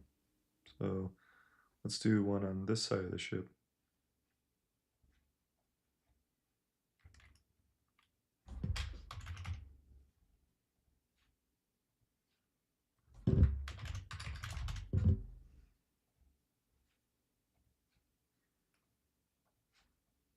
So it's definitely putting it in the right XZ, just the Y is for some reason still messed up.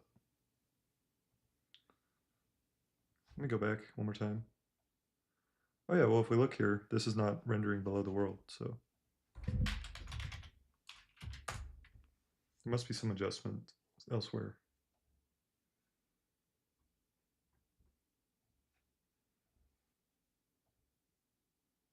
See, still above the world. Okay, got it.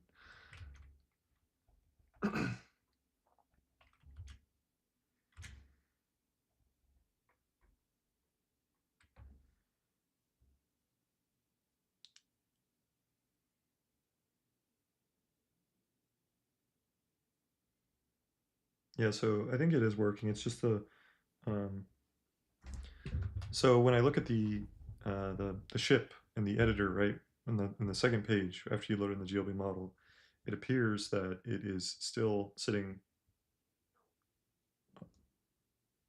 somehow adjusted to be on the plane, but our model is below the world. So can you find out where the other adjustment code is? Take a look in the load GLB file. Take a look all around to find it.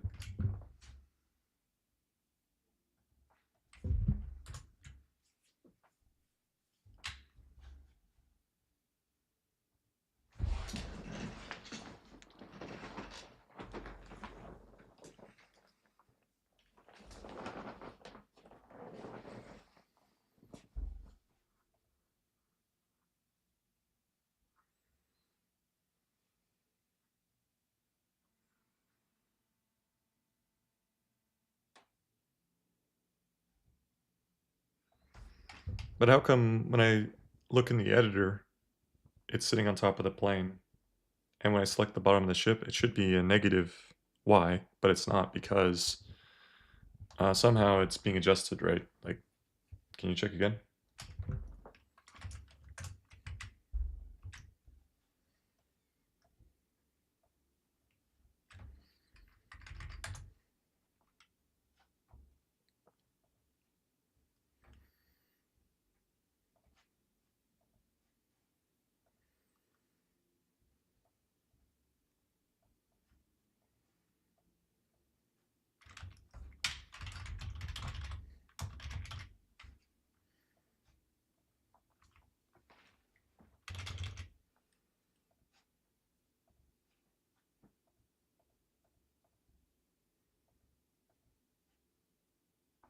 Actually, you see a negative Y.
All right, all right. Can we try this solution instead?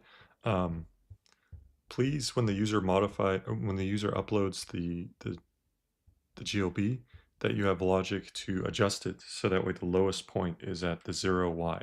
So try doing that.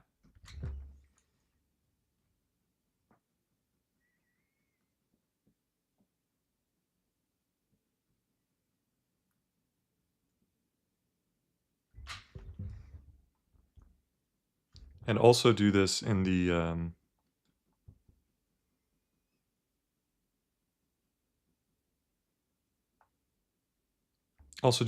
the animations.js as well. So make sure to adjust it both places, that the coordinates align.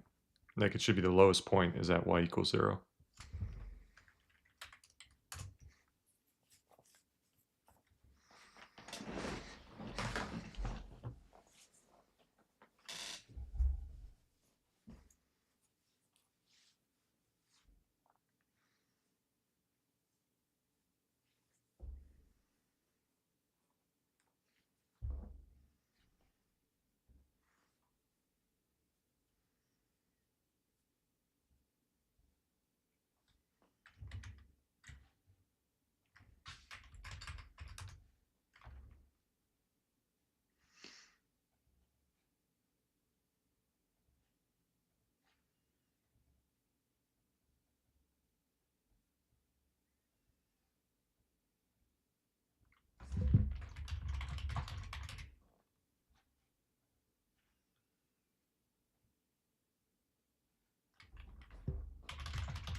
Hold on. Okay, an important component of this. When you do this adjustment, you need to make sure not to adjust the skeleton as well, right? So you do the adjustment on the GLB file only, and the skeleton should not be adjusted at any point. All right, I'm gonna get a coffee because it keeps this. I'll be right back.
All right, let's see if that worked.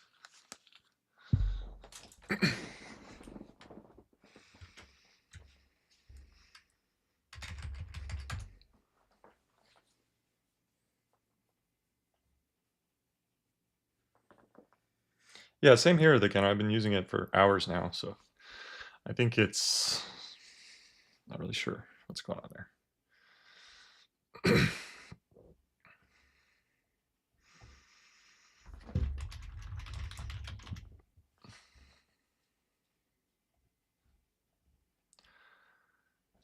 All right, I really hope this works because I want to keep going.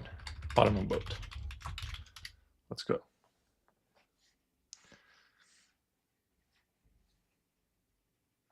Ah, what the heck, bro? Why is it doing that? Let me look at the network.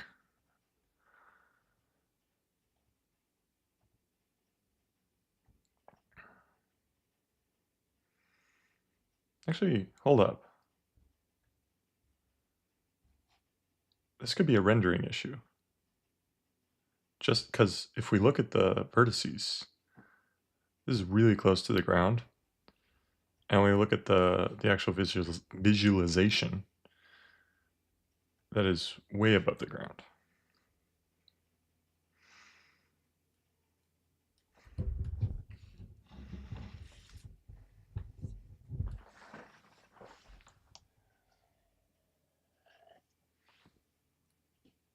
All right, but I want to test if I adjust this model, right?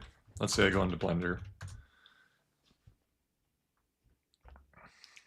and I save this one because this one's been adjusted.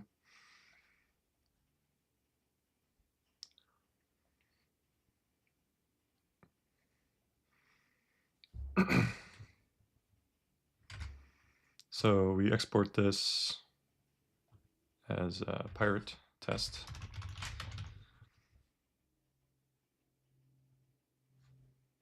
Okay, let's load that one in.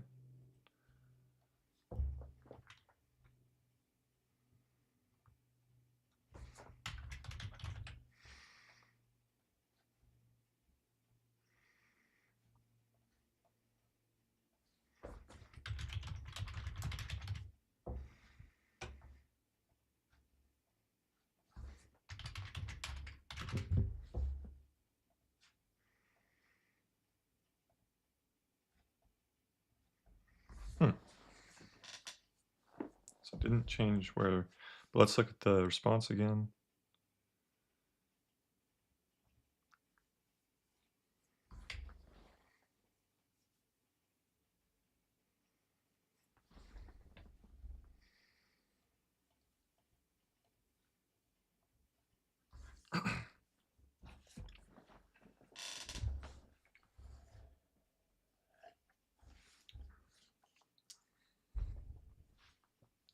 Well, it's good that it's somewhat hard, because if it's too easy, everyone will make it.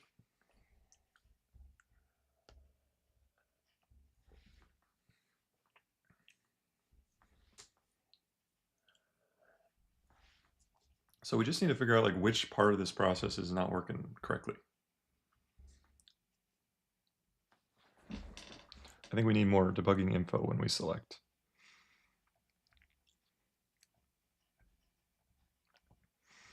So like I want to have a bunch of info about maybe the sampled vertices right here, so I can quickly go around and test what it's doing. Yeah, let's do that.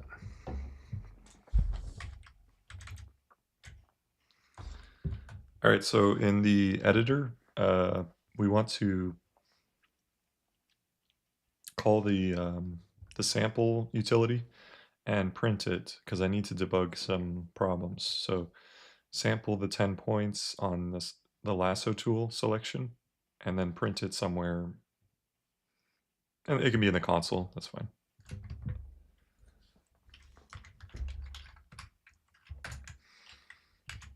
I'll just attach everything because whatever.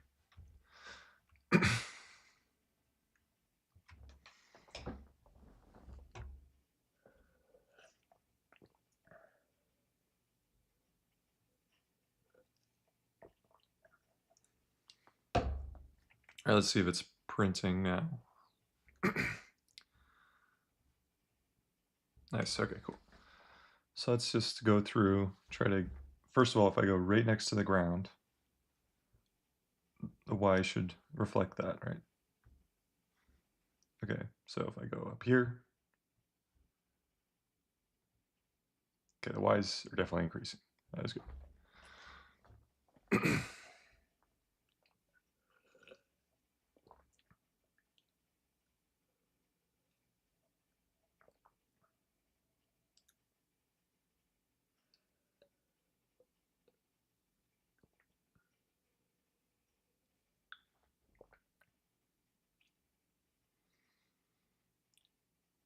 Okay, now I'm going to go through the whole flow, make sure that these sample points are the same as what we see here.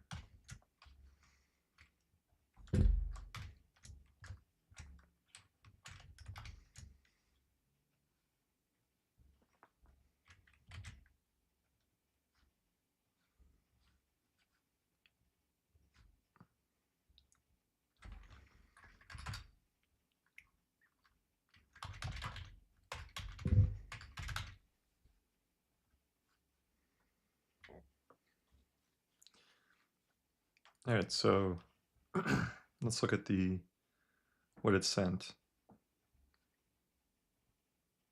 So these should be the same. Let's make sure.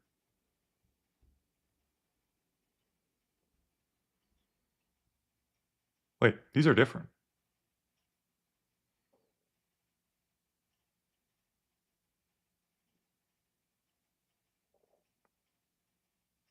Why? Why are they different? Let's try it again and make sure, but if they're different, that's the problem.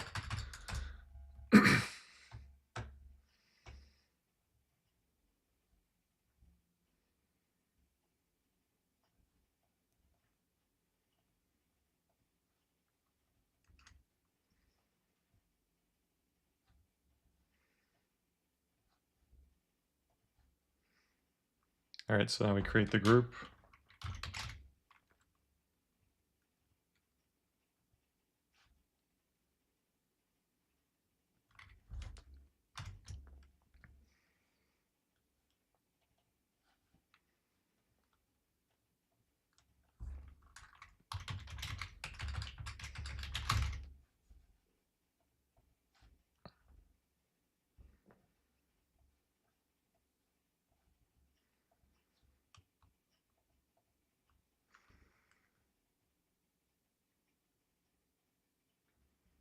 I think they might just be in different order, right? We can just verify one and one's the same. 0.1424, 0.142. Wait, yeah, 1.4243666. Okay. So we know one of the points is the same. They're probably the same, right? Okay, 0.014. Yeah. Wait, 0.014.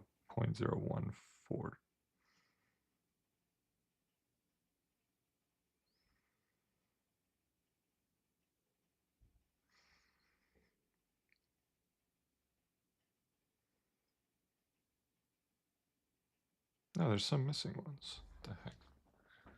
Oh, it's sampling it again. That's why.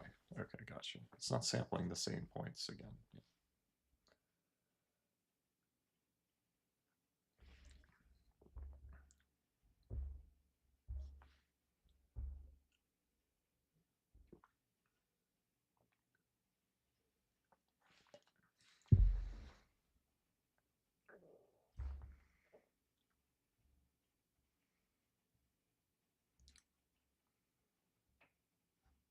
So when I go to the bones,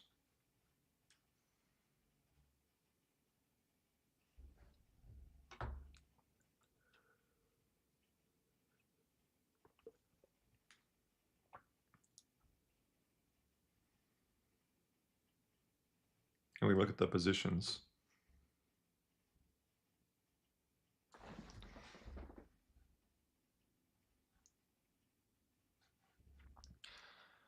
so this says 0.0069, which is definitely not where these green lines are.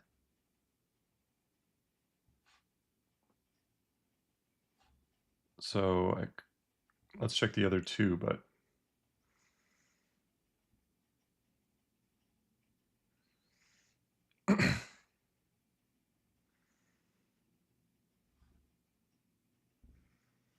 okay, and let's go back now because we can experiment. Okay, it says it's right here, 0.011, and then you have the other one, 0.0069. And we can see if we select up here, is that the same coordinate there?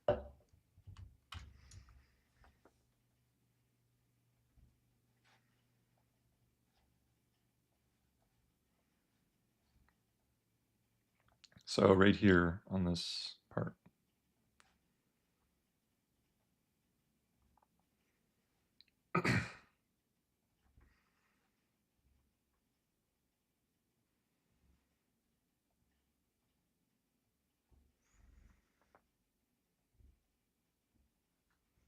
So yeah, it's totally not the right place.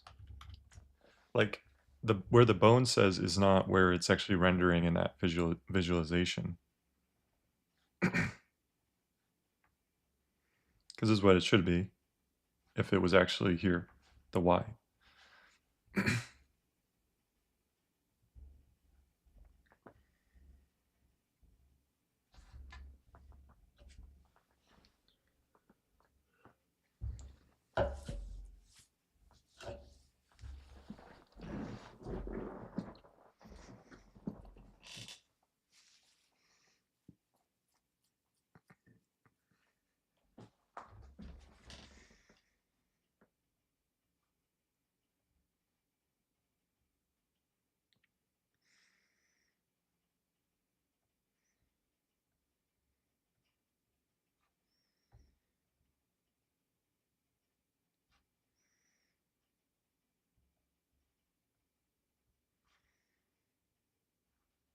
Okay.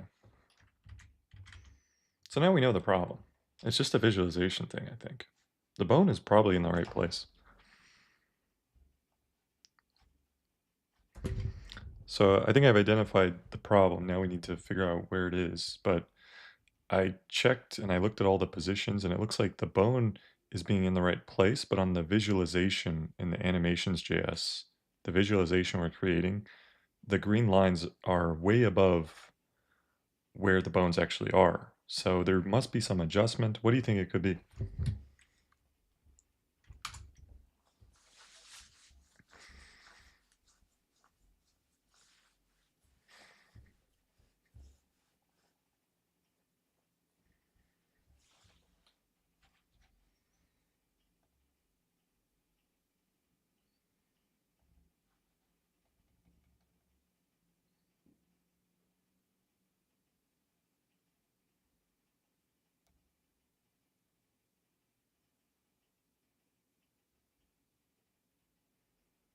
What the hell? Looks like 63 people went in my game. That's what this guy's saying. It's a bit too many.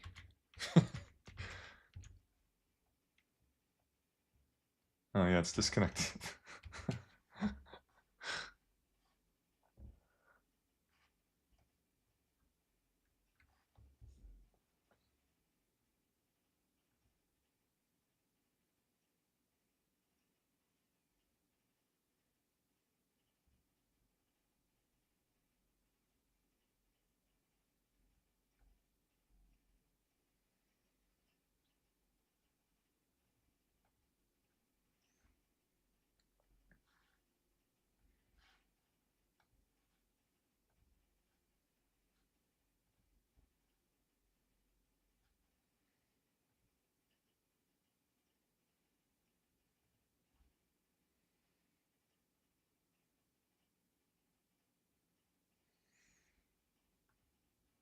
All right.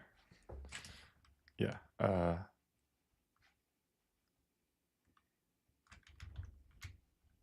gonna go check it out.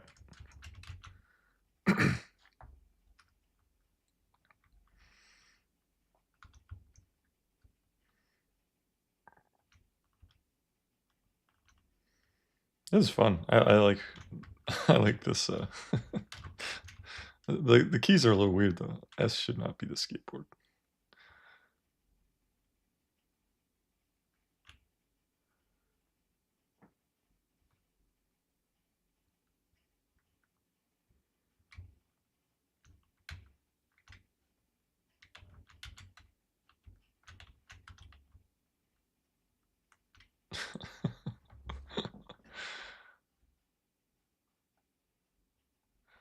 Yeah, but it appears the server's down, so I'm sure some bad things happened.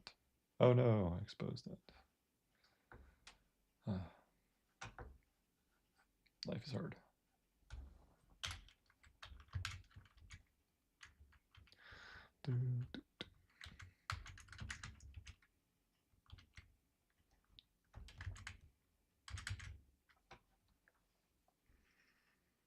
Yeah, let's see if we figure this out.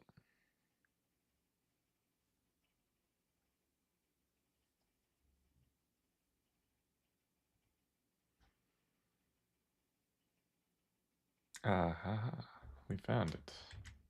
I think that might fix it. And now we can move on. Let's see. I am excited.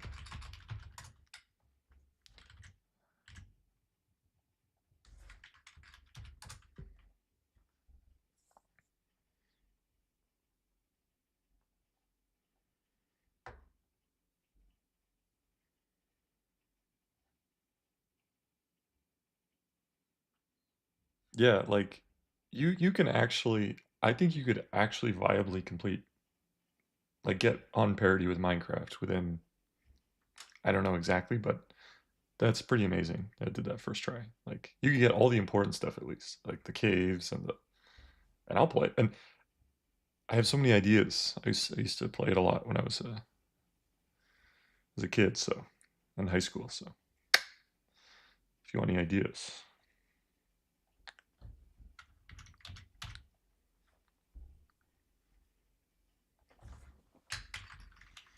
All right, so let's see if this works. I really hope so, because then we can move on with the bones.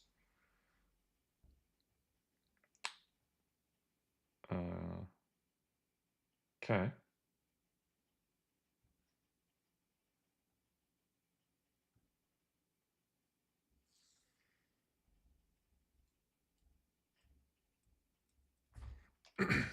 So what do we know? We know that adding that comment moved both of these down, both the model and the ship.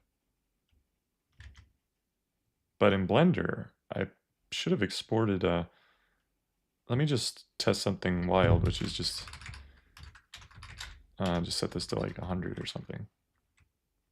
Or I don't want to do that much. Maybe like just 3. Because we want to test that it shouldn't be modifying the position of my boat anymore. That's not really what I wanted to do.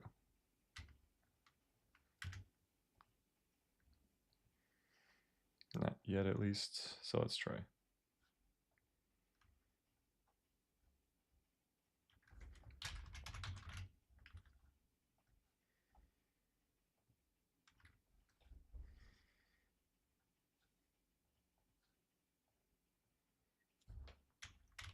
Minecraft 2, yes, the sequel. I run into some lawsuits, but it's okay. Gotta make it happen.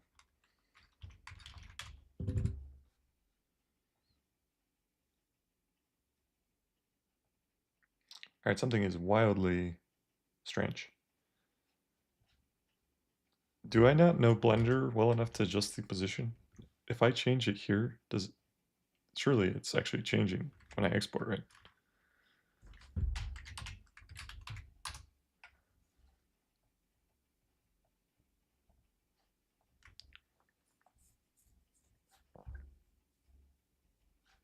I'm gonna make sure.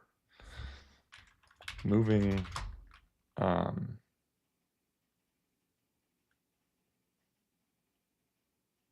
model in Blender.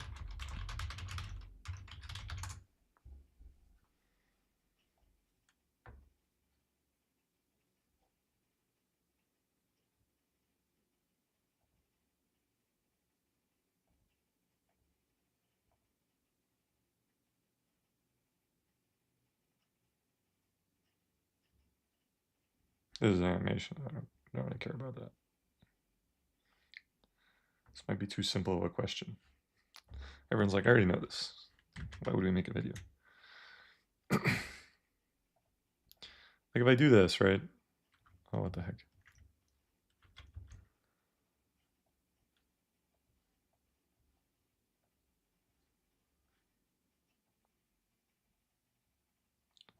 That's this button, right? Nope. This one. Nice. Okay, but it just changed this, which is what I was doing. So why does it still render below then? So weird.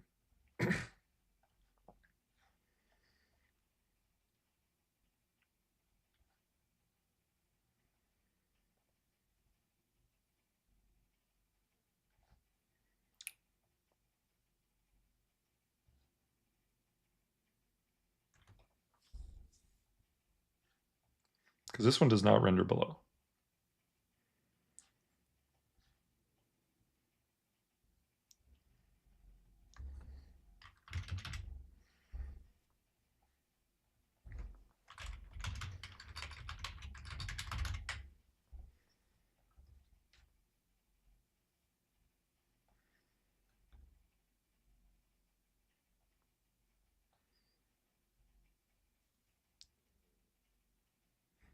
All right, you know what we could do?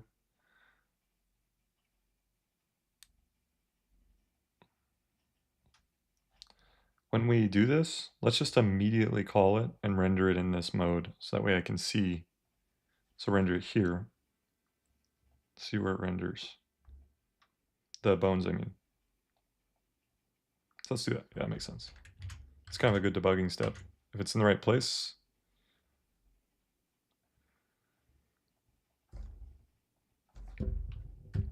All right, so we want to change this so this animation prompting thing is in the editor. So after the user sets an attribute, there should be a button that appears and it's like animate. And then it's going to do the same stuff that's in animate.js.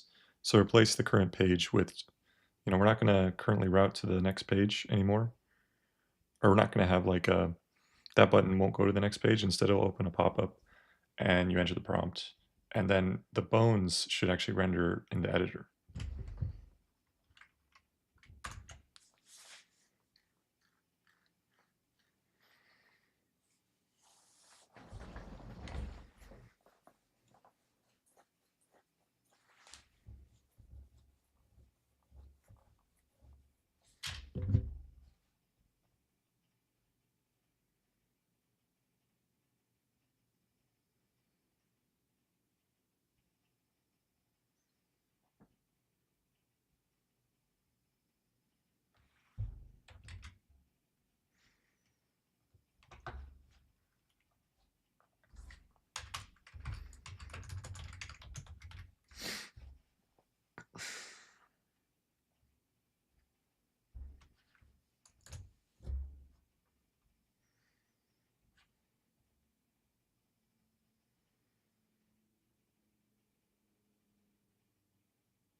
All right, before I do this, I'm going to commit, because that is a huge change.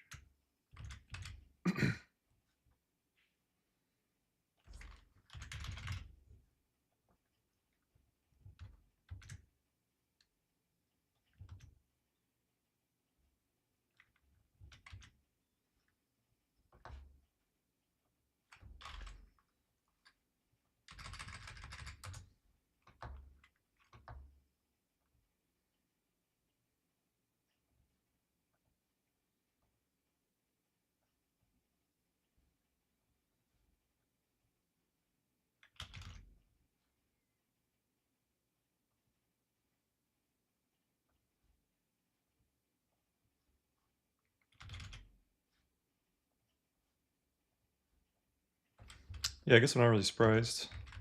I'm gonna discard, make sure I'm broken. Just stash it.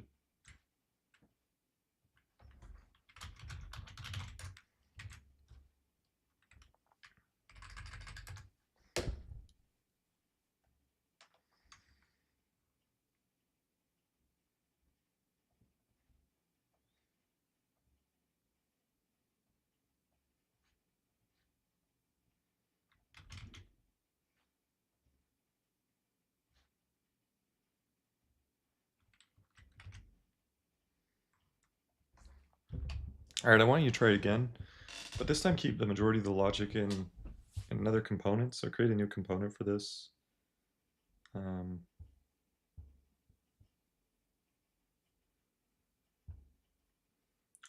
Actually, you could create a hook if you want for the editor. Create a just have a lot of the logic there for. Try to scope the changes a little bit. So don't modify a lot of the existing stuff like attribute. Just try to scope it and create a new file for a lot of the logic.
All right, let's see if it generates some stuff for this. Create a hook. Sure. Use skeleton generator.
Getting this error, any idea?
Nice. Oh, that's a really.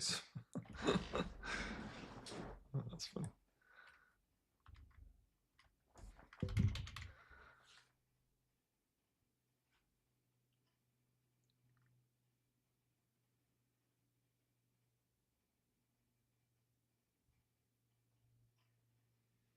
Let's see if we actually got a response. Oh, what the heck is this? What the heck? What is it doing?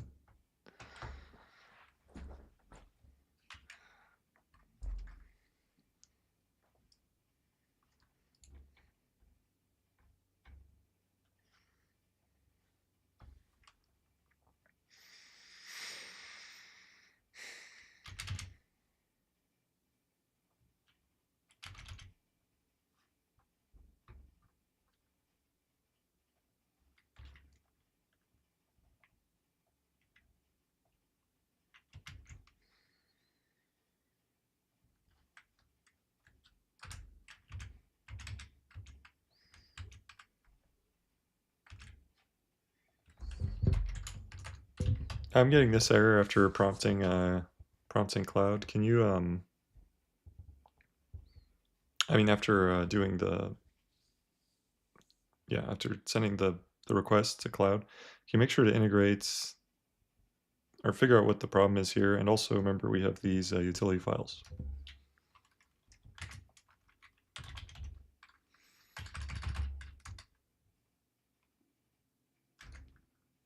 What did we call it again?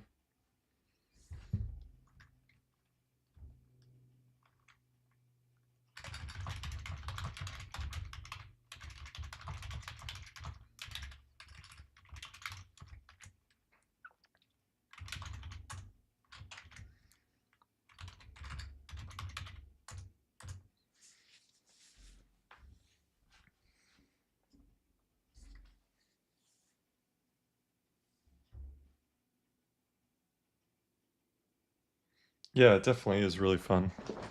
But debugging is always this is the less fun part for me, but it's honestly not too bad, especially when you figure out I mean, I guess right now I'm not really debugging anymore, mostly just asking it to. All right, let's try again.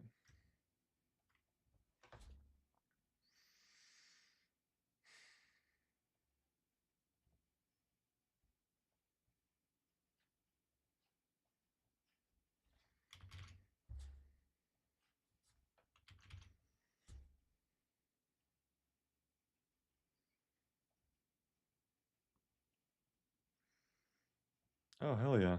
Look, it's in the right place. See that?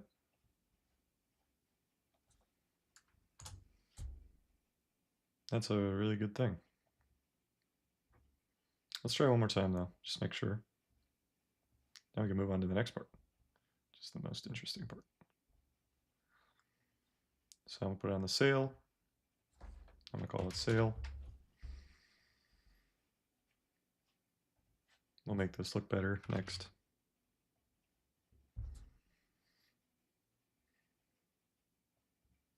Nice, there it is. There are the bones.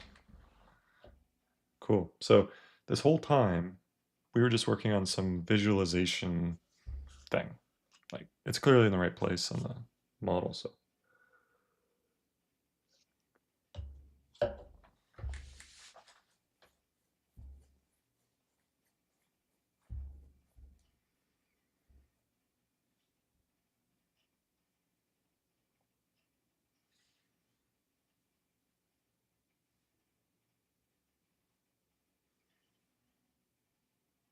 So we got the bones. Now let's just make it look a little better before we continue. Cool, so it's sort of working. Can you, on the prepare for animation, can you make the pop-up look really nice? Don't do anything too complicated, just simply. And also one other thing, when the bones are generated, I can't move the editor anymore. So just make sure that I can still move it, and that's it.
Cool, I still can't move the camera after the bone generation. Can you try one more time? So basically, when the bone loads in after prompting Cloud, I can't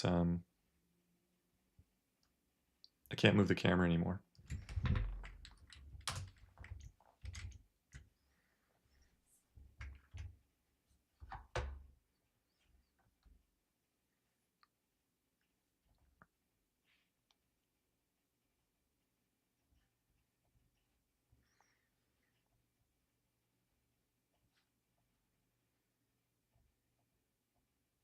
Oh, it broke it last commit, so I'm not actually. No, to that. I guess it's not a commit. You know what I'm saying?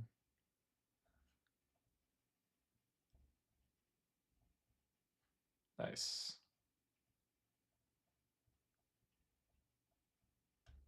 Oh, I see the problem. Okay.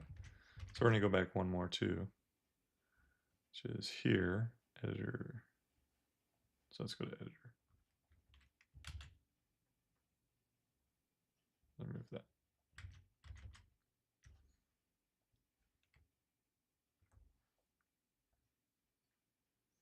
Awesome. That sounds good. Yeah, you should add like really cool biomes.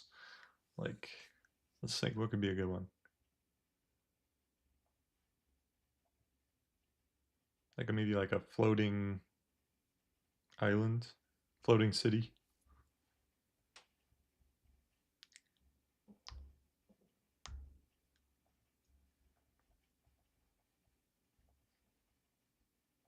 Oh no. I'm gonna get there soon, I bet, as well. So after I select, I can no longer, all right, let's just put it in chat. So after I select I do a selection with the lasso tool, I can no longer move the camera. Can you try to fix this?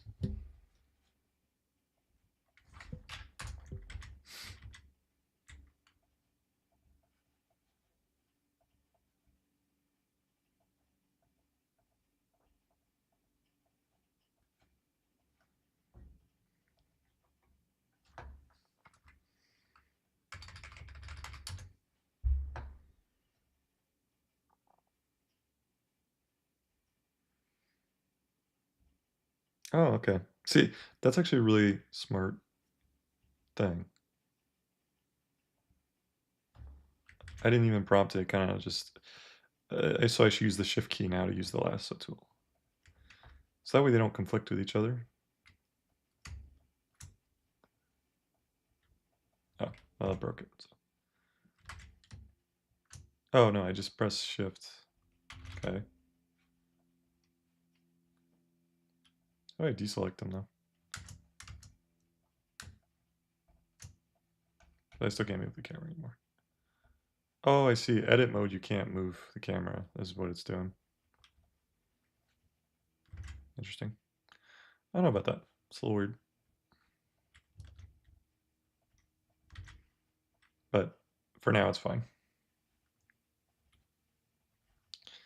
All right, so set a thing. Let's try with the sail though.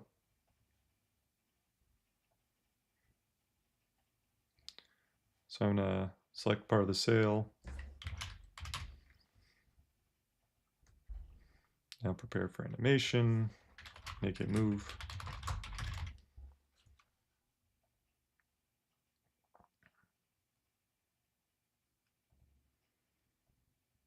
Okay, interesting. I wonder if I caught a point somewhere over here or something. I'm gonna try again. I'll have to look at the request for that one.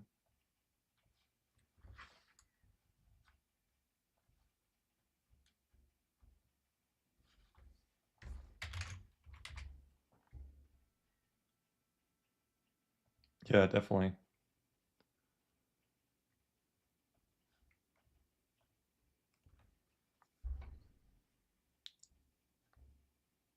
Okay, something weird's happening a little bit. Obviously captured these points, but then I put one over here. So let me look at the requests.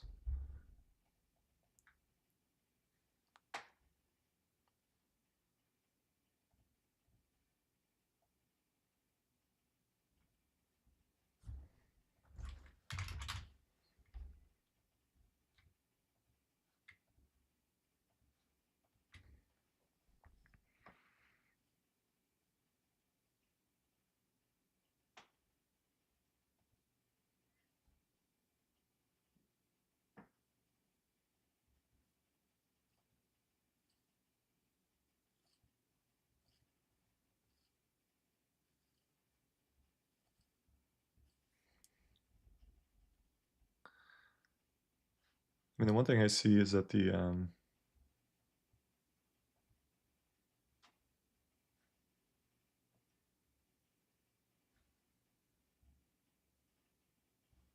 so it's this point, right? This 0.06, 0.01.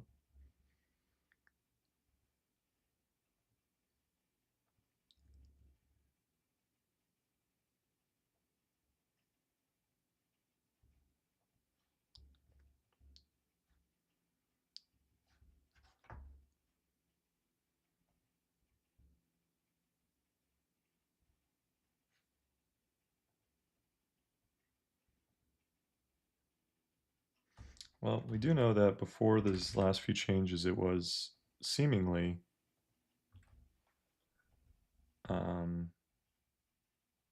working.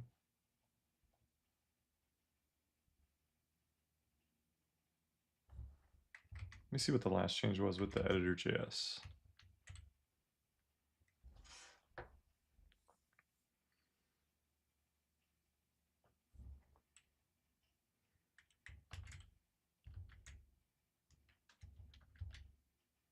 No, I don't think that's what it is, right? So something is.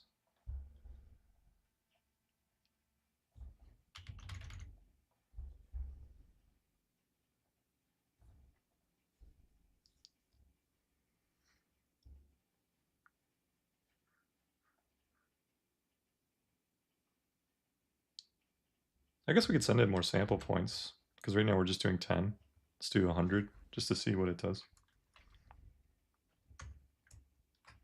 It's definitely some of the points are in the right place.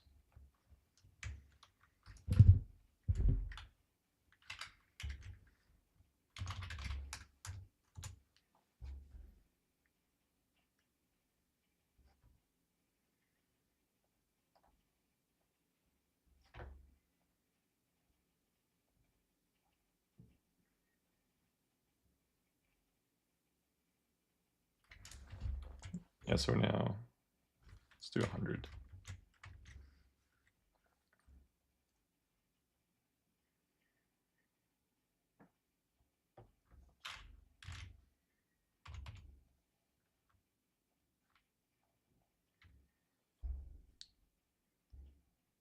Oh, I just realized something.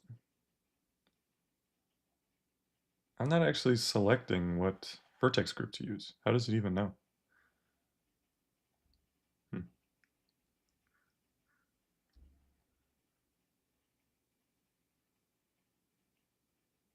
Yeah, because let's load in a different model and start fresh with the vertex group.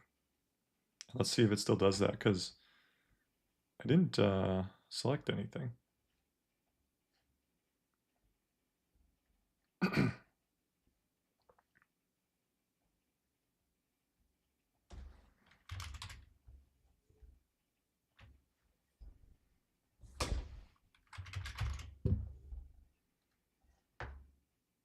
Why does it still say 10?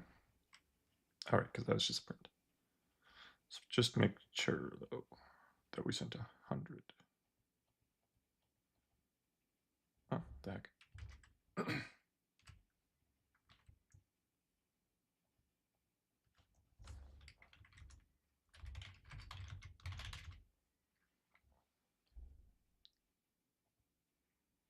see. So it's duplicated the code there.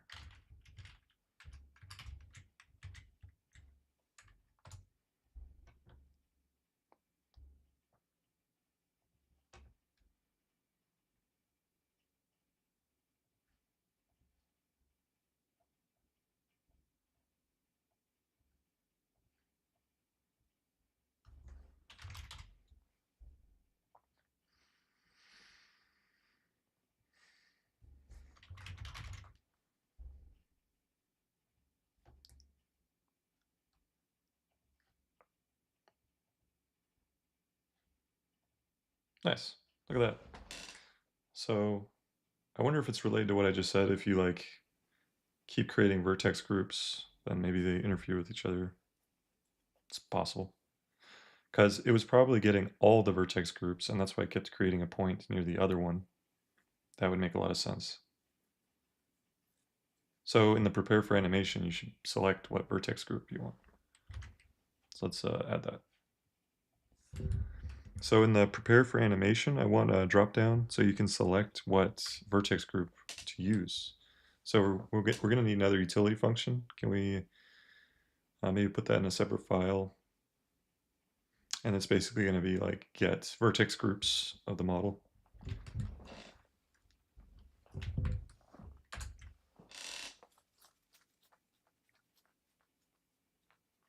All right, now we're making some progress. So now now that we've attached the bone to the mesh, then we can try to do the animation.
Oh, I just used the same name twice. Oh no, that's fine.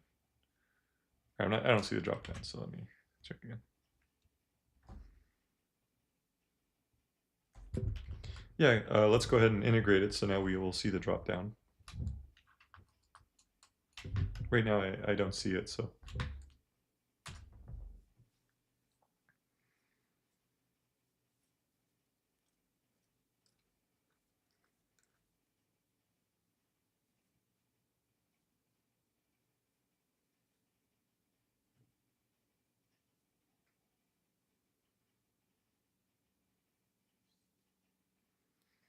In the future, people will be able to identify how old I am by saying like, or how old we are by saying that we used to program by hand. That's what I think. They'll be like, man, you used to write that?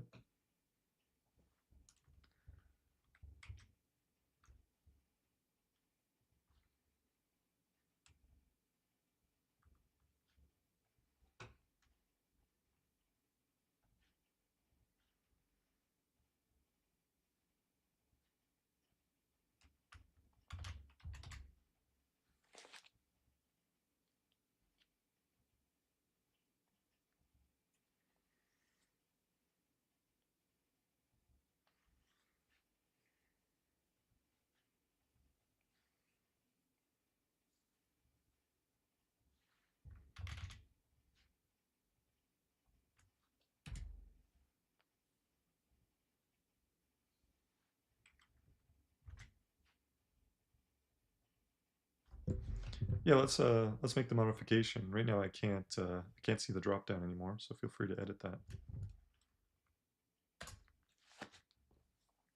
Or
No, it's doing something. Never liked that. All right, so let's undo the last changes.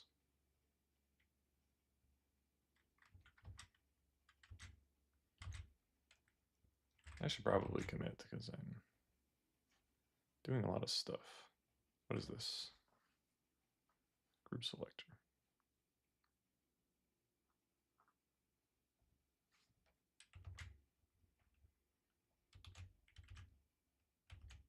Oh yeah, people will be like amazed that we used to write all this stuff.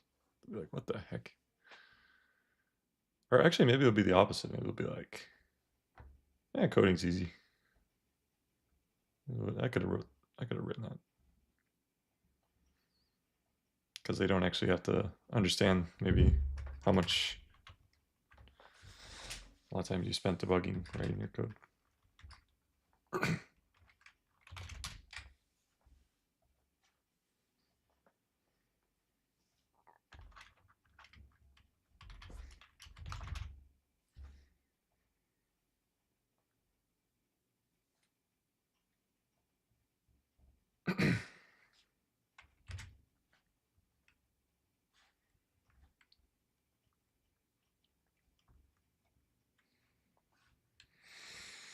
All right, so we added this group selector, but I'm gonna go ahead and push because making these changes, we're in a pretty good state. So.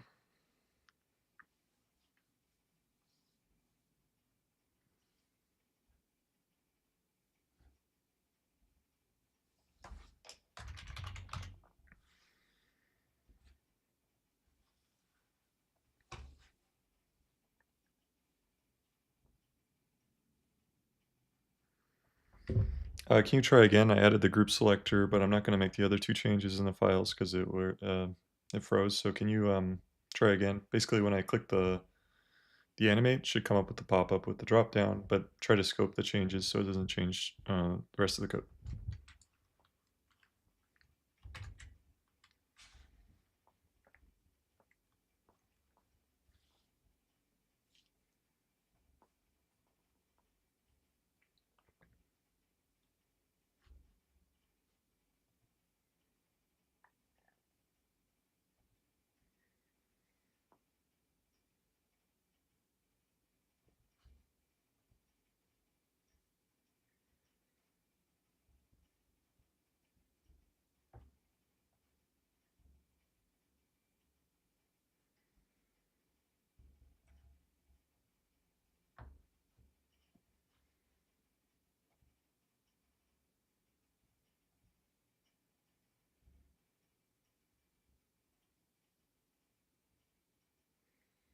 Oh, sure. Feel free to send it to me, the Kano. I thought it was already chunking because it was running so well, but I guess it probably wasn't.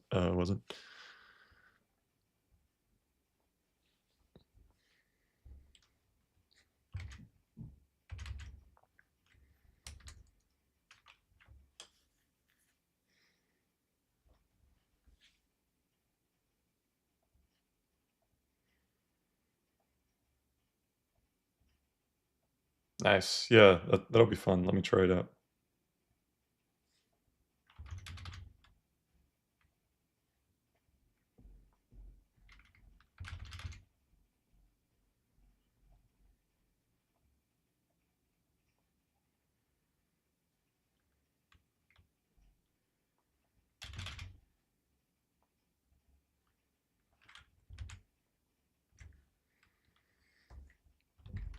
So I still don't see the drop down. How do we add it?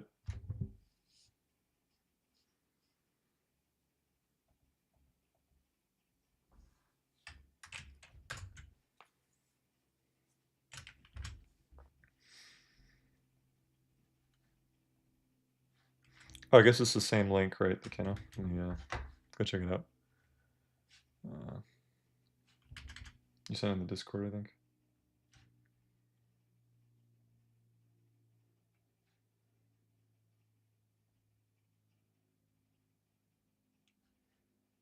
Cool.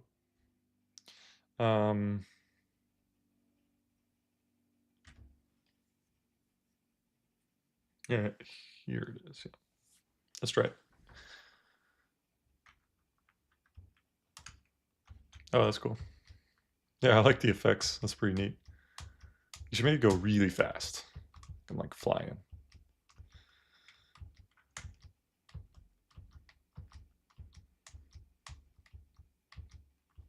That's kind of fun, just the game by itself, just running really fast and jumping.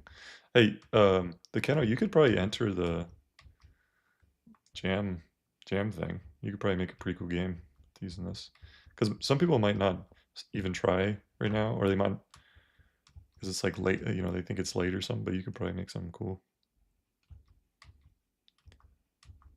Get some biomes and stuff.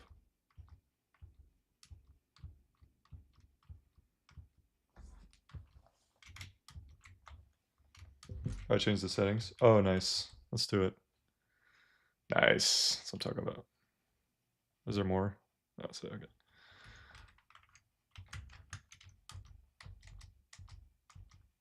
I'm stuck.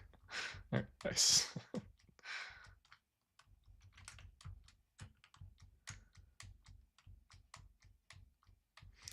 Yeah, you know, you could also add all the commands too. So, the, you know, all the like teleports and all sorts of stuff. There's so much stuff you could do.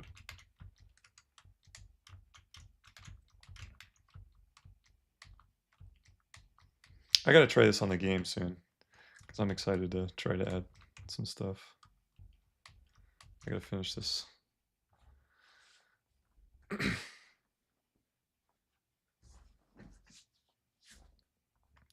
All right, no pressure though.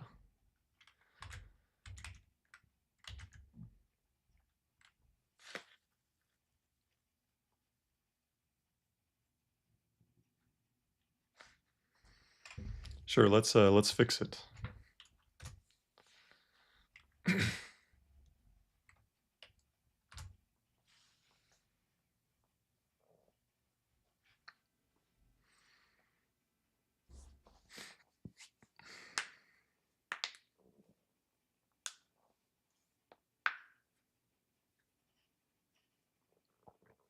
Wait, why is it putting in this file again?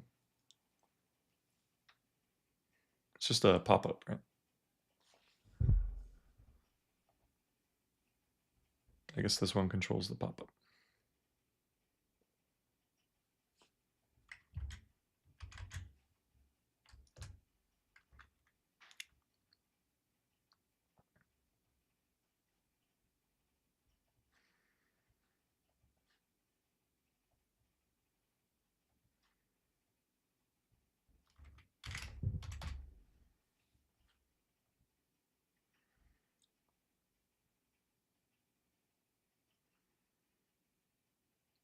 Okay, interesting.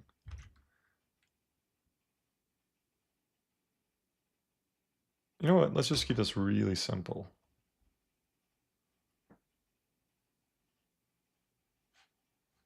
So I'm going to do that last change. All right, let's keep this extremely simple. So basically, just show just have some text that shows our current vertex groups. So no selections yet. Just show them on the UI for the pop-up, and that's it. And I'm going to go ahead and remove the current changes.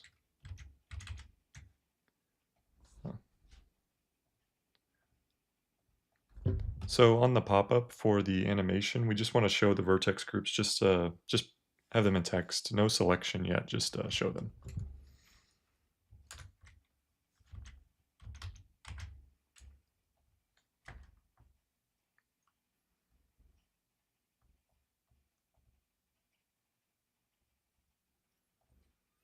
Yeah, I mean, you still got like, 6 days or something, so you could probably make some crazy stuff with the new model.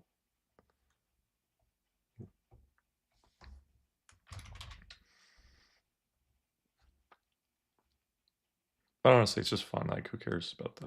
I don't even think there's like any anything you get for winning or anything. So, but it'd just be fun to do it, I think.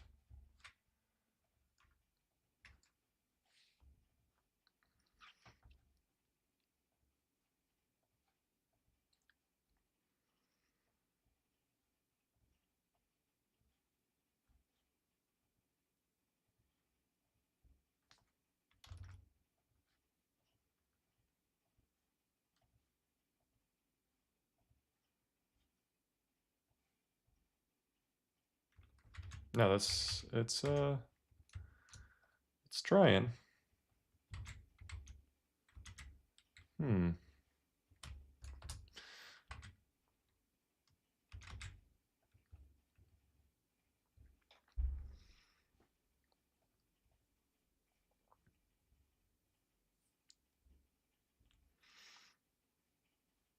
All right, so we generated the bones. Now let's just do the let's move on to the next step, I think. Let's find that the okay, so generate code for the animations.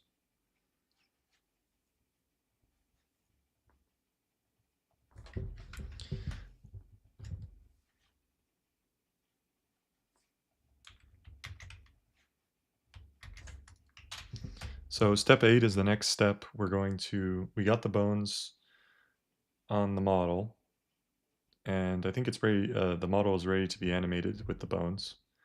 So I want you to create another, actually before you do that, let's plan this out. I think we need to create another endpoint that's basically create animation. And what we're going to pass in is just the user prompt, what the model is. So maybe some label, like it's a boat. And the bones, the bone objects, I guess. And yeah, so basically you'll need to pass in something intelligently to get back some animation code that we can use. That's really the critical point of this, is you're going to need to create a file in the API folder to generate this animation code. So try to design this first. Let's just plan it out before the actual code.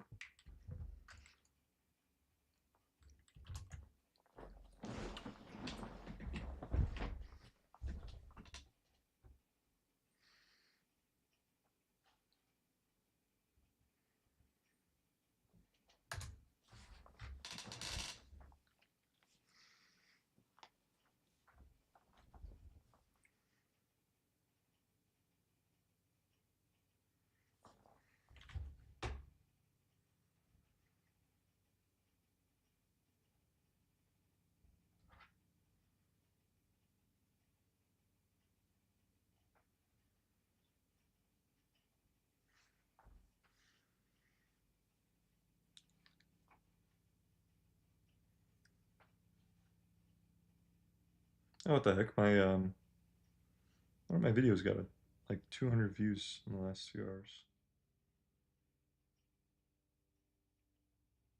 That's cool.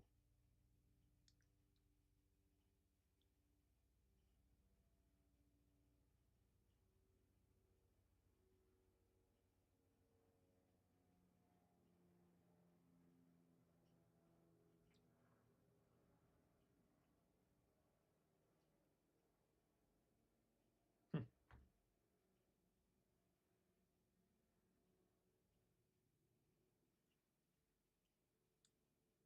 It's the 11-hour one. Maybe that's the trick. Just make them really long.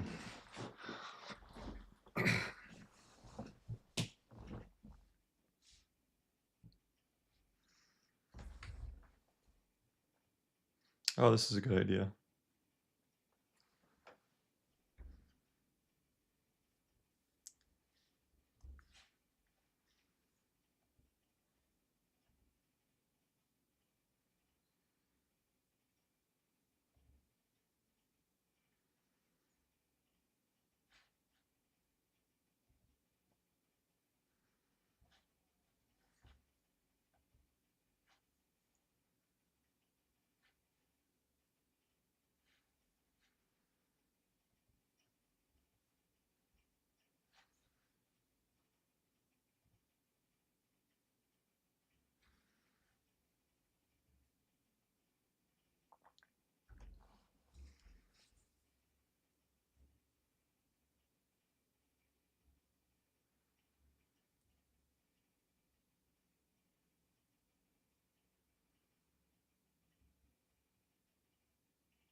Yeah, that's a good point.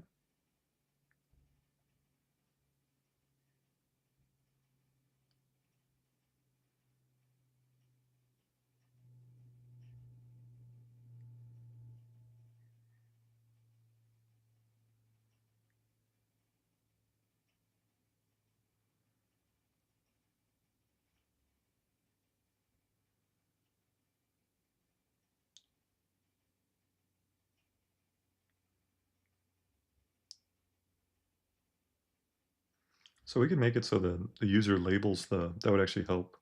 When you have the bones, the user labels the bones.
Okay, so one iteration of the plan.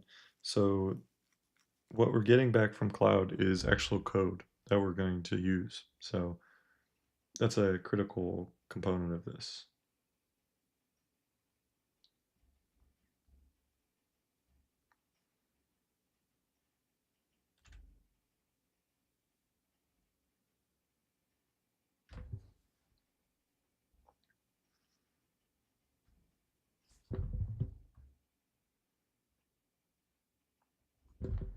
Reprint the plan once you do this. Oops.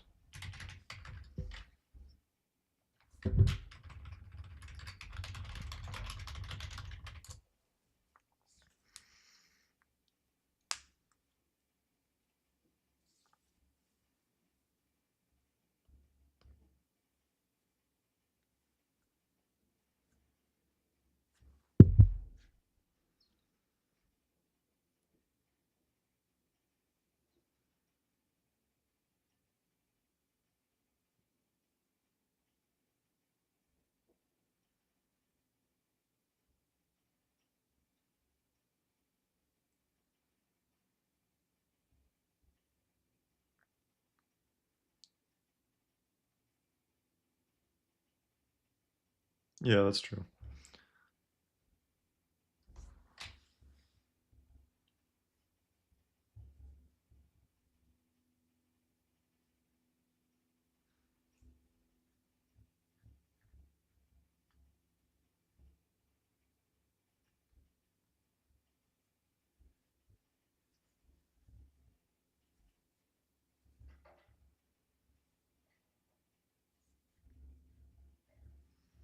I think a better way to do this is like you have a directory of all the types of animations and you just generate a ton of them. And then the LLM will choose which animation to apply based on the bones and the but for now we're just gonna take in the what we're getting and try it out.